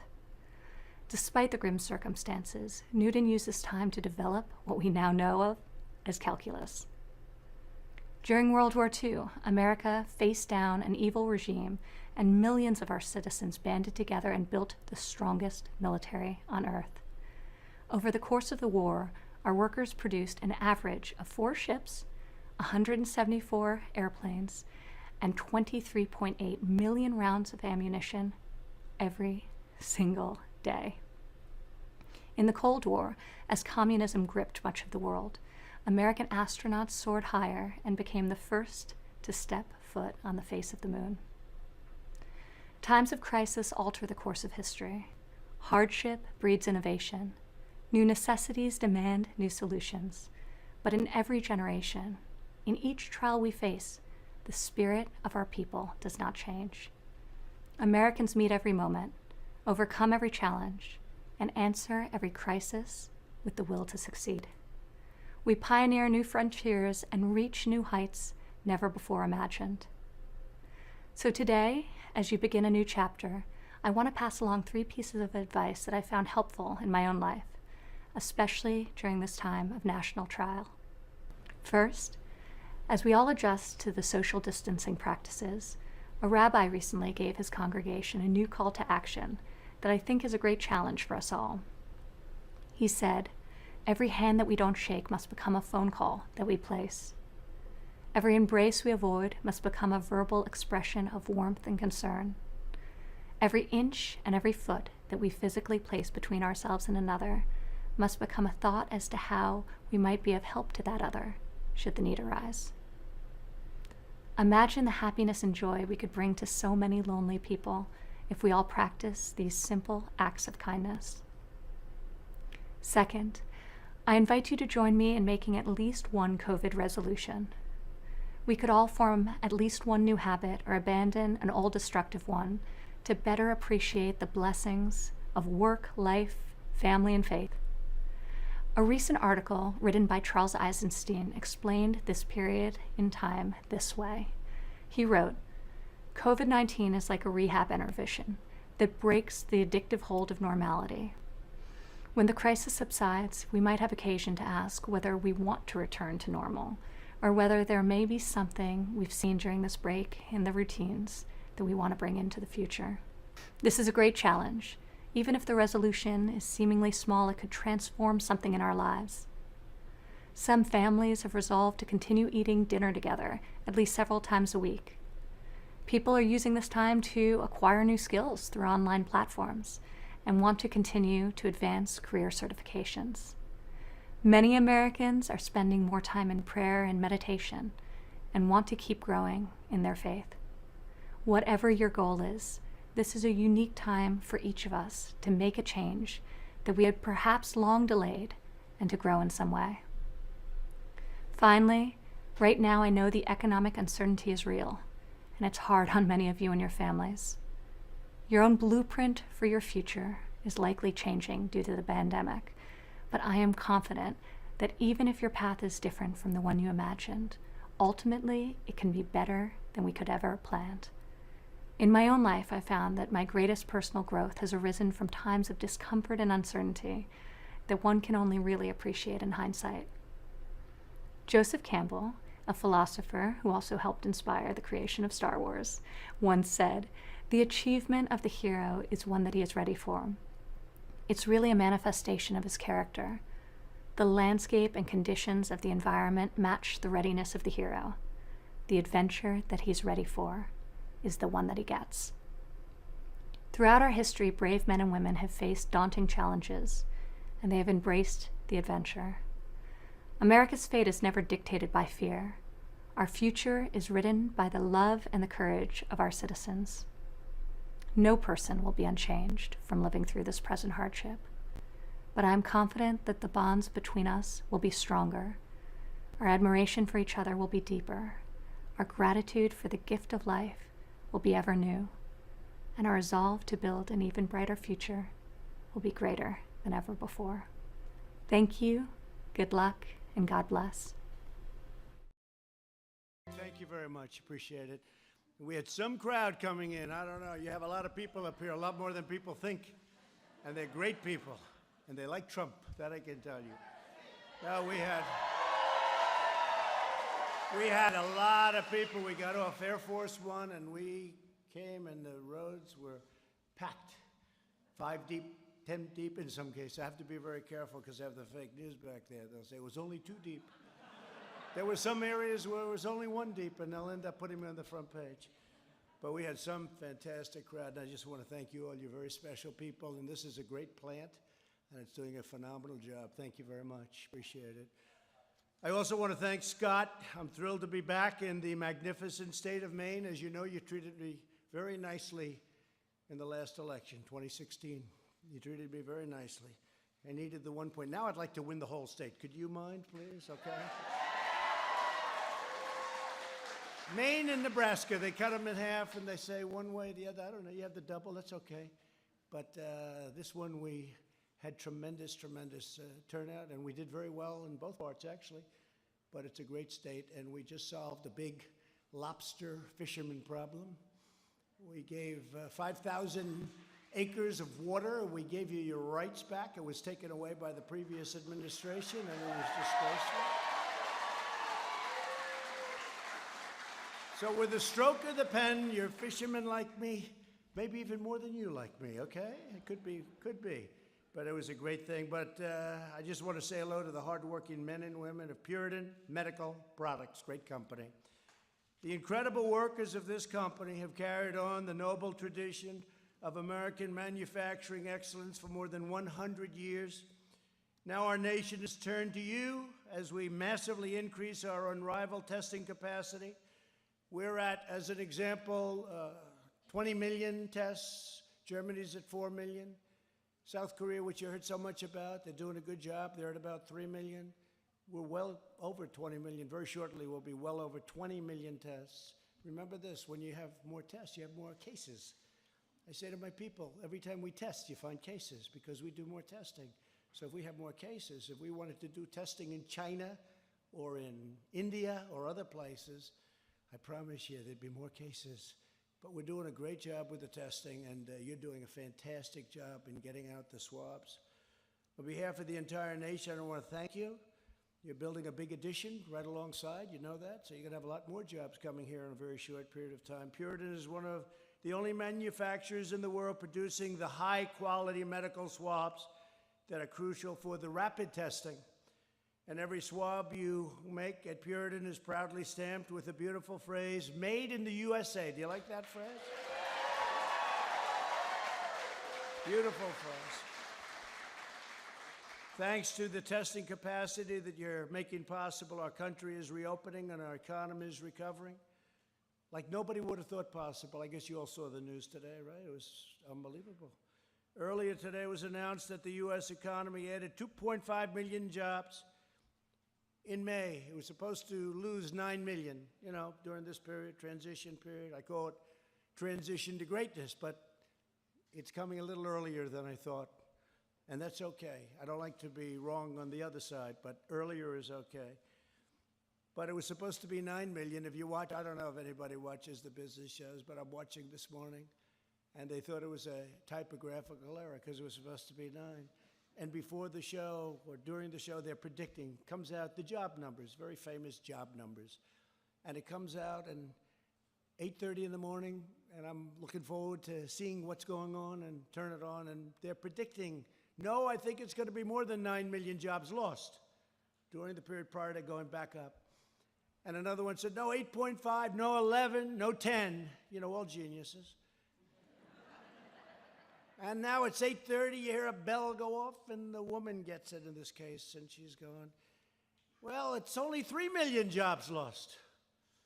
And then a couple of seconds later, she goes, wait a minute, this isn't jobs lost, this is jobs gained. And it's almost 3 million jobs gained.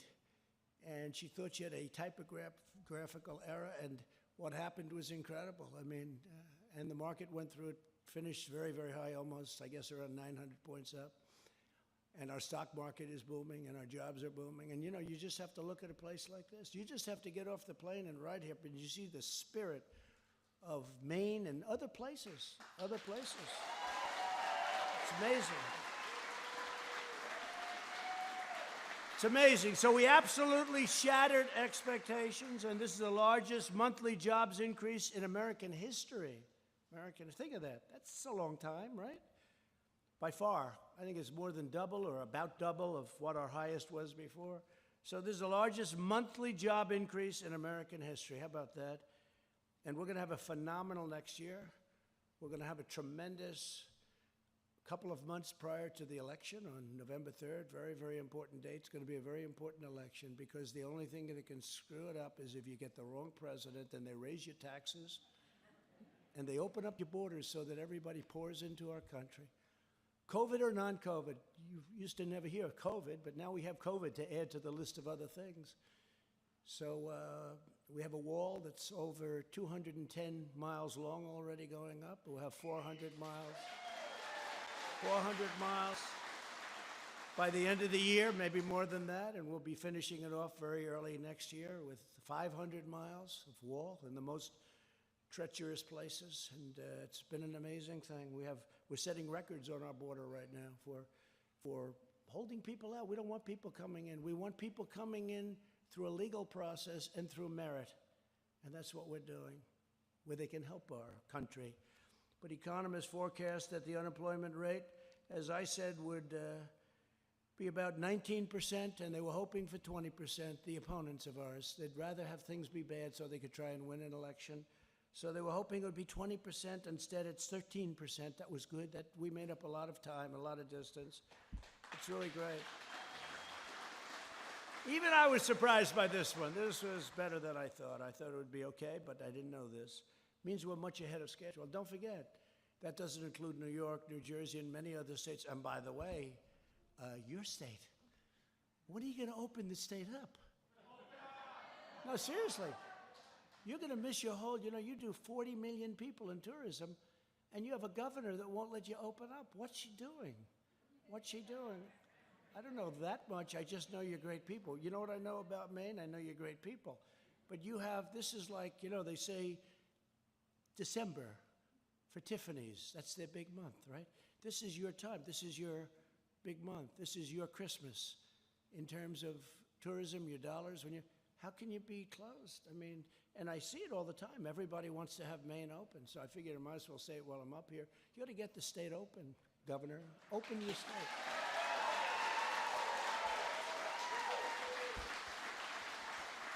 But you have a lot of angry people in Maine about that. I mean, they say, what are you doing? And that's a strange one. Some I understand a little bit more, but this one is not one that should be closed. You're missing a lot of money and a lot of everything and a lot of people and a lot of spirit. Get it open.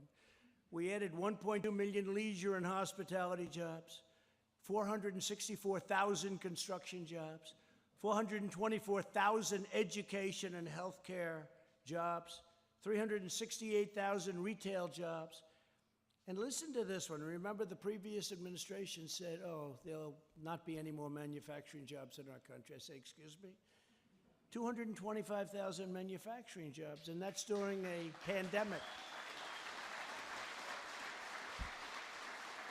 And we had the greatest economy in the history of our country. We had an economy the likes of which we've never had. We had almost 160 million, which was the highest number we've ever had by far. African American, Hispanic American, Asian American, the greatest employment and unemployment numbers we've ever had, greatest stock market numbers, and we're very close to those numbers, which is pretty amazing. That means that these geniuses on Wall Street, and also a lot of people with 401ks, you have 401ks? Oh, you can only vote for Trump because otherwise those 401ks are going to be worthless. That's a big incentive. That's a big incentive. That's a big... Well, it is. Look, it's bad things. The only way you're going to end it is stupid policy, because I built it once, now I'm building it again. We had to close it down. We did the right thing. We closed it down. We saved millions of lives. But now we opened it up, and it's opening up to a bang. We're going to have better, this next year will be better, I think, than any year we've ever had. That's how I feel about it, and I've been saying it for a long time, the year coming up. America's economic comeback has begun. The next year is set to be a year, and you got to remember I said it, but it's going to be an amazing year. For you, it's going to be great. Your new site is going to be open. It's a big area that you're building, and your expansion at Puritan. But I'm grateful to your leadership team, including Timothy Templet, Scott Wellman, and David Perkins. Great people, fantastic people. For welcoming us. We have, these are tremendous people. These are great, really loving people. They're doing something very important when you think about what they're doing. The product is superior, it's terrific, and it's made in the USA, and that's, I shouldn't tell you this, but I use it every other day. I go like this. I say, is that a Puritan, please? No, it's a great product. But we're also joined by Secretary of Health and Human Services, Alex Azar, who's doing a great job. Thank you, Alex. And Secretary of Interior, David Bernhardt. We just left that meeting with David Bernhardt and Peter Navarro, who's right here. Peter, stand on up, Peter. Mr. Congressman, would you please stand up? Come on. We did a thing. We passed a bill together, right? One of the most important things, right to try. Do you know what right to try is? That's where we have the most advanced medical people in the world, labs and everything else, and labs in many cases that you work with. And we have a case where somebody was very sick and they'd go to Asia, they'd go to Europe, they go all over the world looking for a cure. You know, they were terminally ill or very sick, very ill. If they didn't have the money, they'd go home and die. They'd go home. But we have tremendous things coming along, and yet you have to go through a process of testing. And I said, when we have a situation where somebody's terminally ill or in that category, we want a right to try our labs. They shouldn't have to go to Europe and Asia. They shouldn't have to go to all over the world to look for a cure. And we call it the right to try. You have a right, and it was complex because the drug companies didn't want it because of liability. The country didn't want it because they didn't want to get sued. The insurance companies didn't want it. The labs didn't want it because they didn't want to have anything bad happen to them in terms of what they had to put on. So, you know, on their schedule. So we said right to try. So they have the right to try. They sign a document. They waive the liability. The results, I don't know if you know, but the results have been unbelievable. The results have been absolutely unbelievable. I mean, we've had some great things. So, great. One of the many things we've done, but every person here today is playing a vital role in the greatest national industrial mobilization since World War II. We've marshaled the full power of the U.S. government and U.S. industry to defeat the invisible enemy. And it is indeed an enemy. Should have been stopped in China. Came from China, should have been stopped in China. They didn't do that.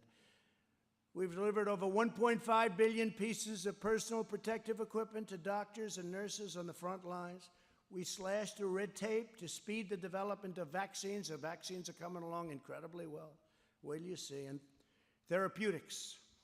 And we partnered with private sector leaders such as Puritan to build the largest and most advanced testing capacity on the face of the earth, like this one. At this single factory, you quickly ramped up production to produce nearly 20 million foam tip swabs each month.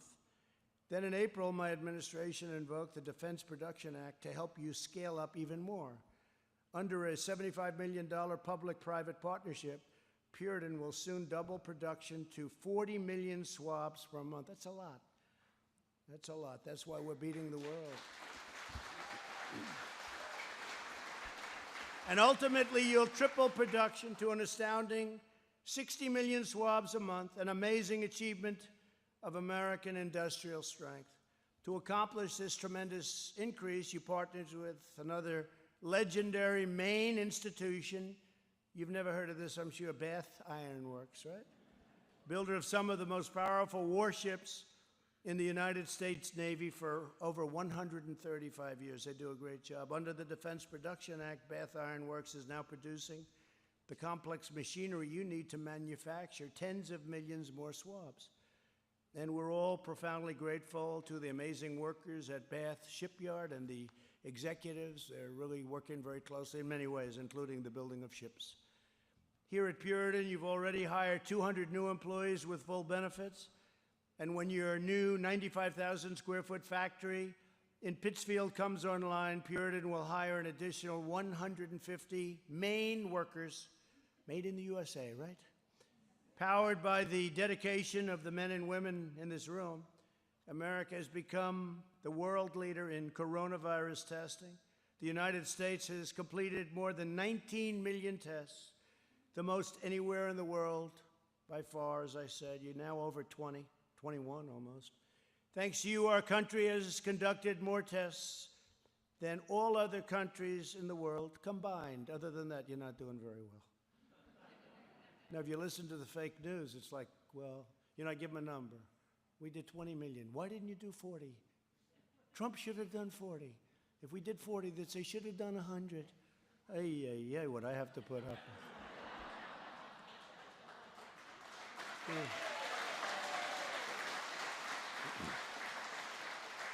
And when we took over, the cupboards were empty. I always say the cupboards, meaning the stockpile. We had very little. And we became now the king of ventilators also. We'll have to talk to Puritan. You want to make some ventilators? We don't need them. We're making thousands a week. We have 11 factories, plants. We had practically none.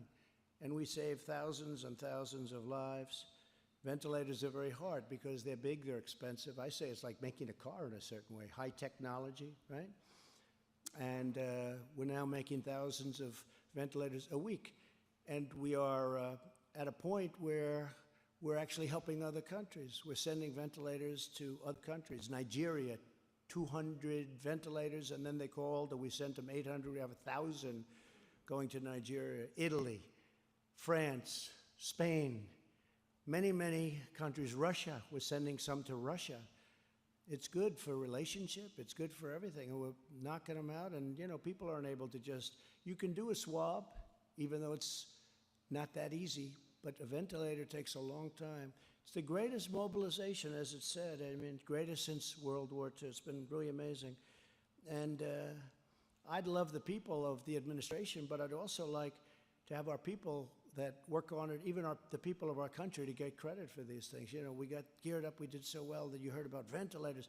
There hasn't been one person in the entire country from the beginning of this horrible plague that came in. The plague, it's what it is. There hasn't been one person that needed a ventilator that didn't get it. And we started off from a very low platform. They needed desperately thousands and thousands of ventilators. But when you think of it, not one person, with all of the size of our country and all of the people that were sick, not one person, not one, that needed a ventilator didn't get it. I think it's an incredible achievement to Mike Pence, to all of the people that work in the administration, and to all of the people that went and worked so hard to produce them. Amazing. And the testing, the same thing. We get, whether it's Abbott Laboratories or any of the many plants, Roche, we have this incredible testing capacity. We started off with zilch, nothing. So they've done a fantastic job. The whole team has done a really great job, Peter, wouldn't you say? It's been very amazing. I want to take a moment to recognize just a few of the hardworking patriots, and that's what they are, of Maine, who were instrumental in this colossal effort that you've done at Puritan. Angie Boucher, where is Angie? Come on, Angie, come on up here. She's an operator in Puritan's laboratory kit manufacturing area, where she's been working 10 hours a day, 7 days a week for the health of our nation. She's highly respected. I think she's very good. Maybe I should hire her. Let's bring her back. Let's bring her back to Washington. Please say a few words, please.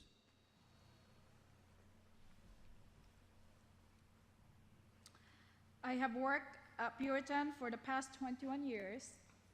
Since the coronavirus hit, we have spent every day making millions of swabs that help save lives and help people save the world.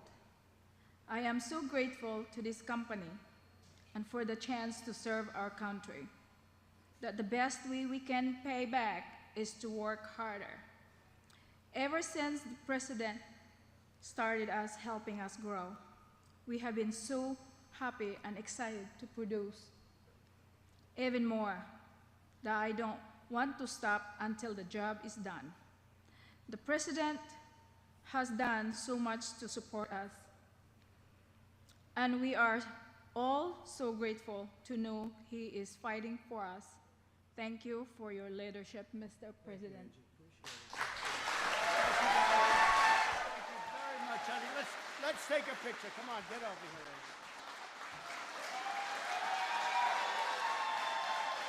Thank you, darling. I'm not supposed to do that, but it's okay. What am I going to do? Say, Angie. Don't do that, Angie. Thank you very much. Great job, Angie. We're also joined by Tracy Porter. He has worked here at Puritan for over 40 years. And he's your lead tipping and packaging technician. Tracy, come on up and say a few words, please. Tracy. 40 years. That's too young to say 40 years, I can tell you. Fantastic, Tracy. Thank you, Mr. President. Actually, it was 31 years. There was a mistake, but that's fine. Okay. Yeah, we all mess up. I feel better if I'm looking at you. I say, how's that 40 years? Oh, I appreciate that. Thank you very much. Thank you. More often than not, when we see news of a crisis in the world, we lament that few of us have any chance of changing the outcome. Today, we find ourselves blessed with this opportunity to make a difference. During this recent push to make medical products, we've received many letters of thanks from all around the country and kind words of encouragement from our local community. Just prior to this tragic outbreak, we were already working long hours, filling orders for customers who've been very good to us. Customers like Becton Dickinson, Hologic, and Quidel, just to name a few. A lot of my coworkers and I were expressing a wish for more machines so we could fill orders faster and maybe keep our customers' price down. Well, it looks like we're going to have enough equipment now.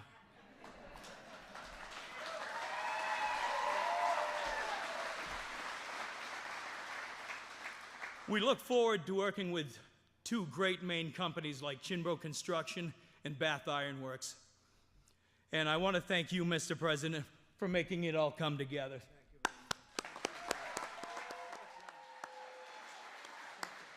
Great job. Thank you very much. He's even 31 years. He's a long, good head of hair he's got too. Good head of hair you have. Thank you, Tracy. Keep looking good. Keep looking good. Keep healthy, everybody in here. Keep healthy. With us as well as Derek McKinney, the senior manufacturing engineer at Puritan and a project manager for the new manufacturing plant, which is a big deal coming online. Derek, please come up and say a few words.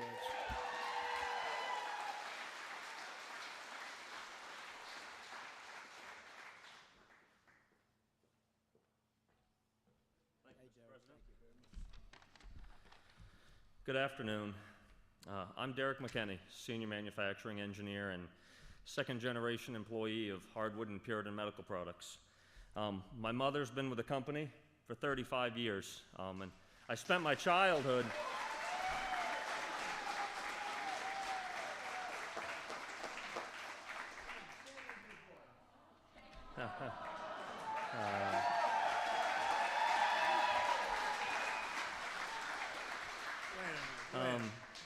That's really your mother? That's my mother.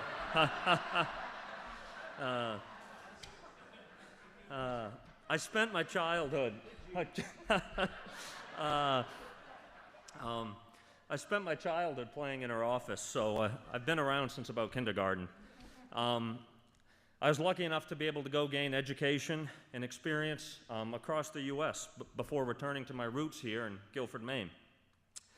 In the last 3 years, I've been presented with many amazing opportunities to make a difference in the world with Puritan's critical products. But nothing compared to that day on March 12th when we got the call from the White House Task Force. From that day forward, I've been part of a team who's chosen to rise up and serve their country in the American people.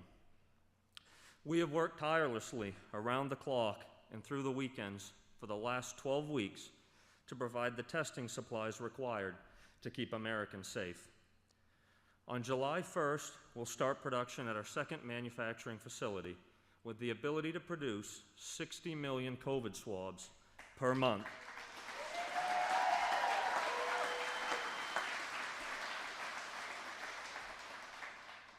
This project would normally take 18 months to complete, but in a truly unimaginable feat, it will be operational in 8 weeks. It wouldn't be possible without the total and complete support of the federal government and the dedication of the phenomenal workforce here in the great state of Maine.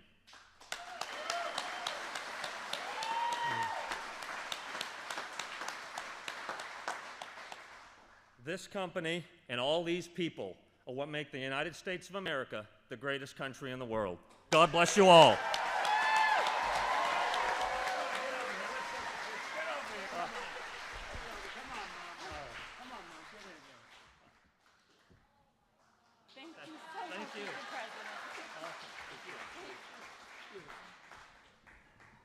Did he do a good job, Mom? I think he did. He'll be running for office next year. I'll watch you. Thank you very much, Derek. Appreciate it. Great job. And thank you all. The remarkable testing capacity that each of you has made possible. It's not only helping our nation to defeat the virus, that horrible, horrible, terrible, disgusting, angry virus. It's paving the way to get America safely and responsibly back open for business, and that's what we're doing right now. We're doing it right now. It's happening very quickly, a lot quicker than people thought. Our strategy for a phased and gradual reopening protects our most vulnerable citizens, and you know who they are. We've learned a lot about that, especially in the nursing homes, while allowing younger and healthier Americans to get safely back to work and go to school. I think in the fall you're going to see the schools all open and in great shape. The best approach to protect the health of our citizens is to focus our resources on safeguarding those at highest risk while allowing those at lowest risk to go and resume economic activity, including education. A key element of our effort to reopen, revitalize, and rebuild America, greater than ever before, is bringing critical industries back to our shores. As the workers of Maine know well, and that's for many decades, Washington politicians shipped away your jobs, outsourced your supply chains, and offshored your industry. It's probably the #1 reason I'm here today.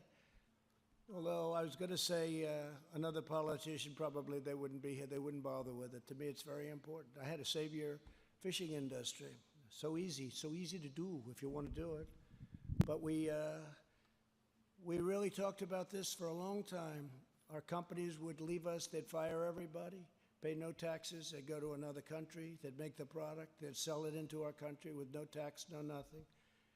Well, we ended up with no jobs, empty buildings, empty factories. You had them in Maine all over the place. But we're changing all of that. We've made tremendous trade deals now, tremendous trade deals. The U.S., Mexico, Canada deal is an incredible deal for our country. And many other deals. We just signed a deal with China, but unfortunately in that case, the ink wasn't even dry, and all of a sudden the plague came in.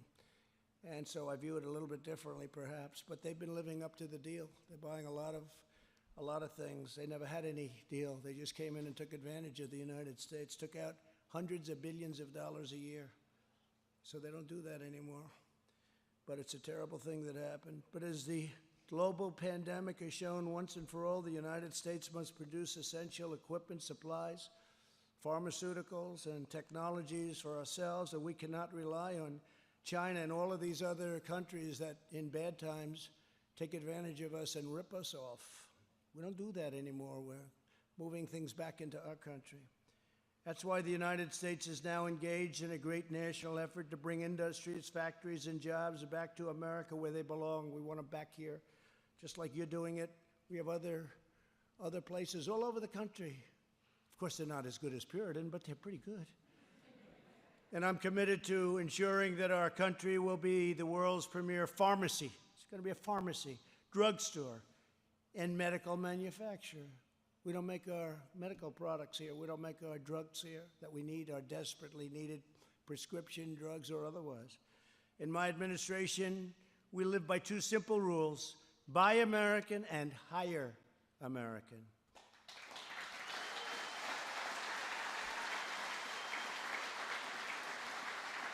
So just in ending, I mean, I'd say for centuries, the people of this great state have fished the oceans and farmed the fields and worked the factories that have supplied and sustained our nation, and then they went through a very bad time, very bad time. Right here in Guilford, generations of proud Maine patriots have poured out their heart, sweat, and soul for this country, making the critical products produced by Puritan. And now Puritan is doing better than it's ever done, I guess, by a factor of a lot, right? Right? You know, they call themselves associates. See, in the old days, they'd say they were the boss. Now they're associates. They're very smart. I'd say that's very smart. But they've done a great job as associates. You're all associates.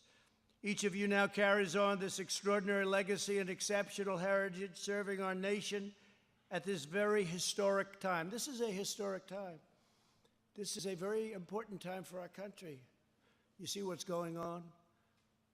But a lot of good things are going on. A lot of things are going on. Very big thing happened, though, today when we saw numbers the likes of which we've never seen in the history of our country. Good timing, because people look at that and they say, hey, this country's great. We've done things that nobody else has ever done. It was good that they see that, right? Good timing.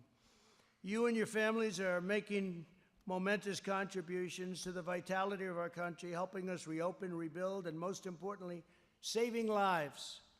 The workers of Maine have always been loyal to America, and while I'm your president, this government will always be loyal to you. Just ask your fishing industry, how's Trump doing? Because they can't even believe what happened today. 5,000 square miles of ocean that you couldn't touch. They just wrote it off. President Obama, he signed. You couldn't use it anymore. They took it away. I gave it back. With your help,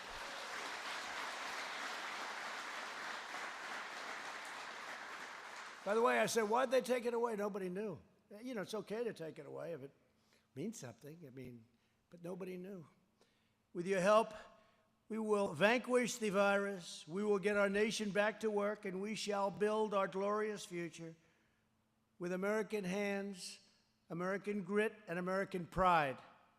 And I want to just thank all of you for being here. You're very special people. This is a very special place, and it's a great state. And thank you very much. And get that other half, by the way. Get that other half to go with Trump, okay?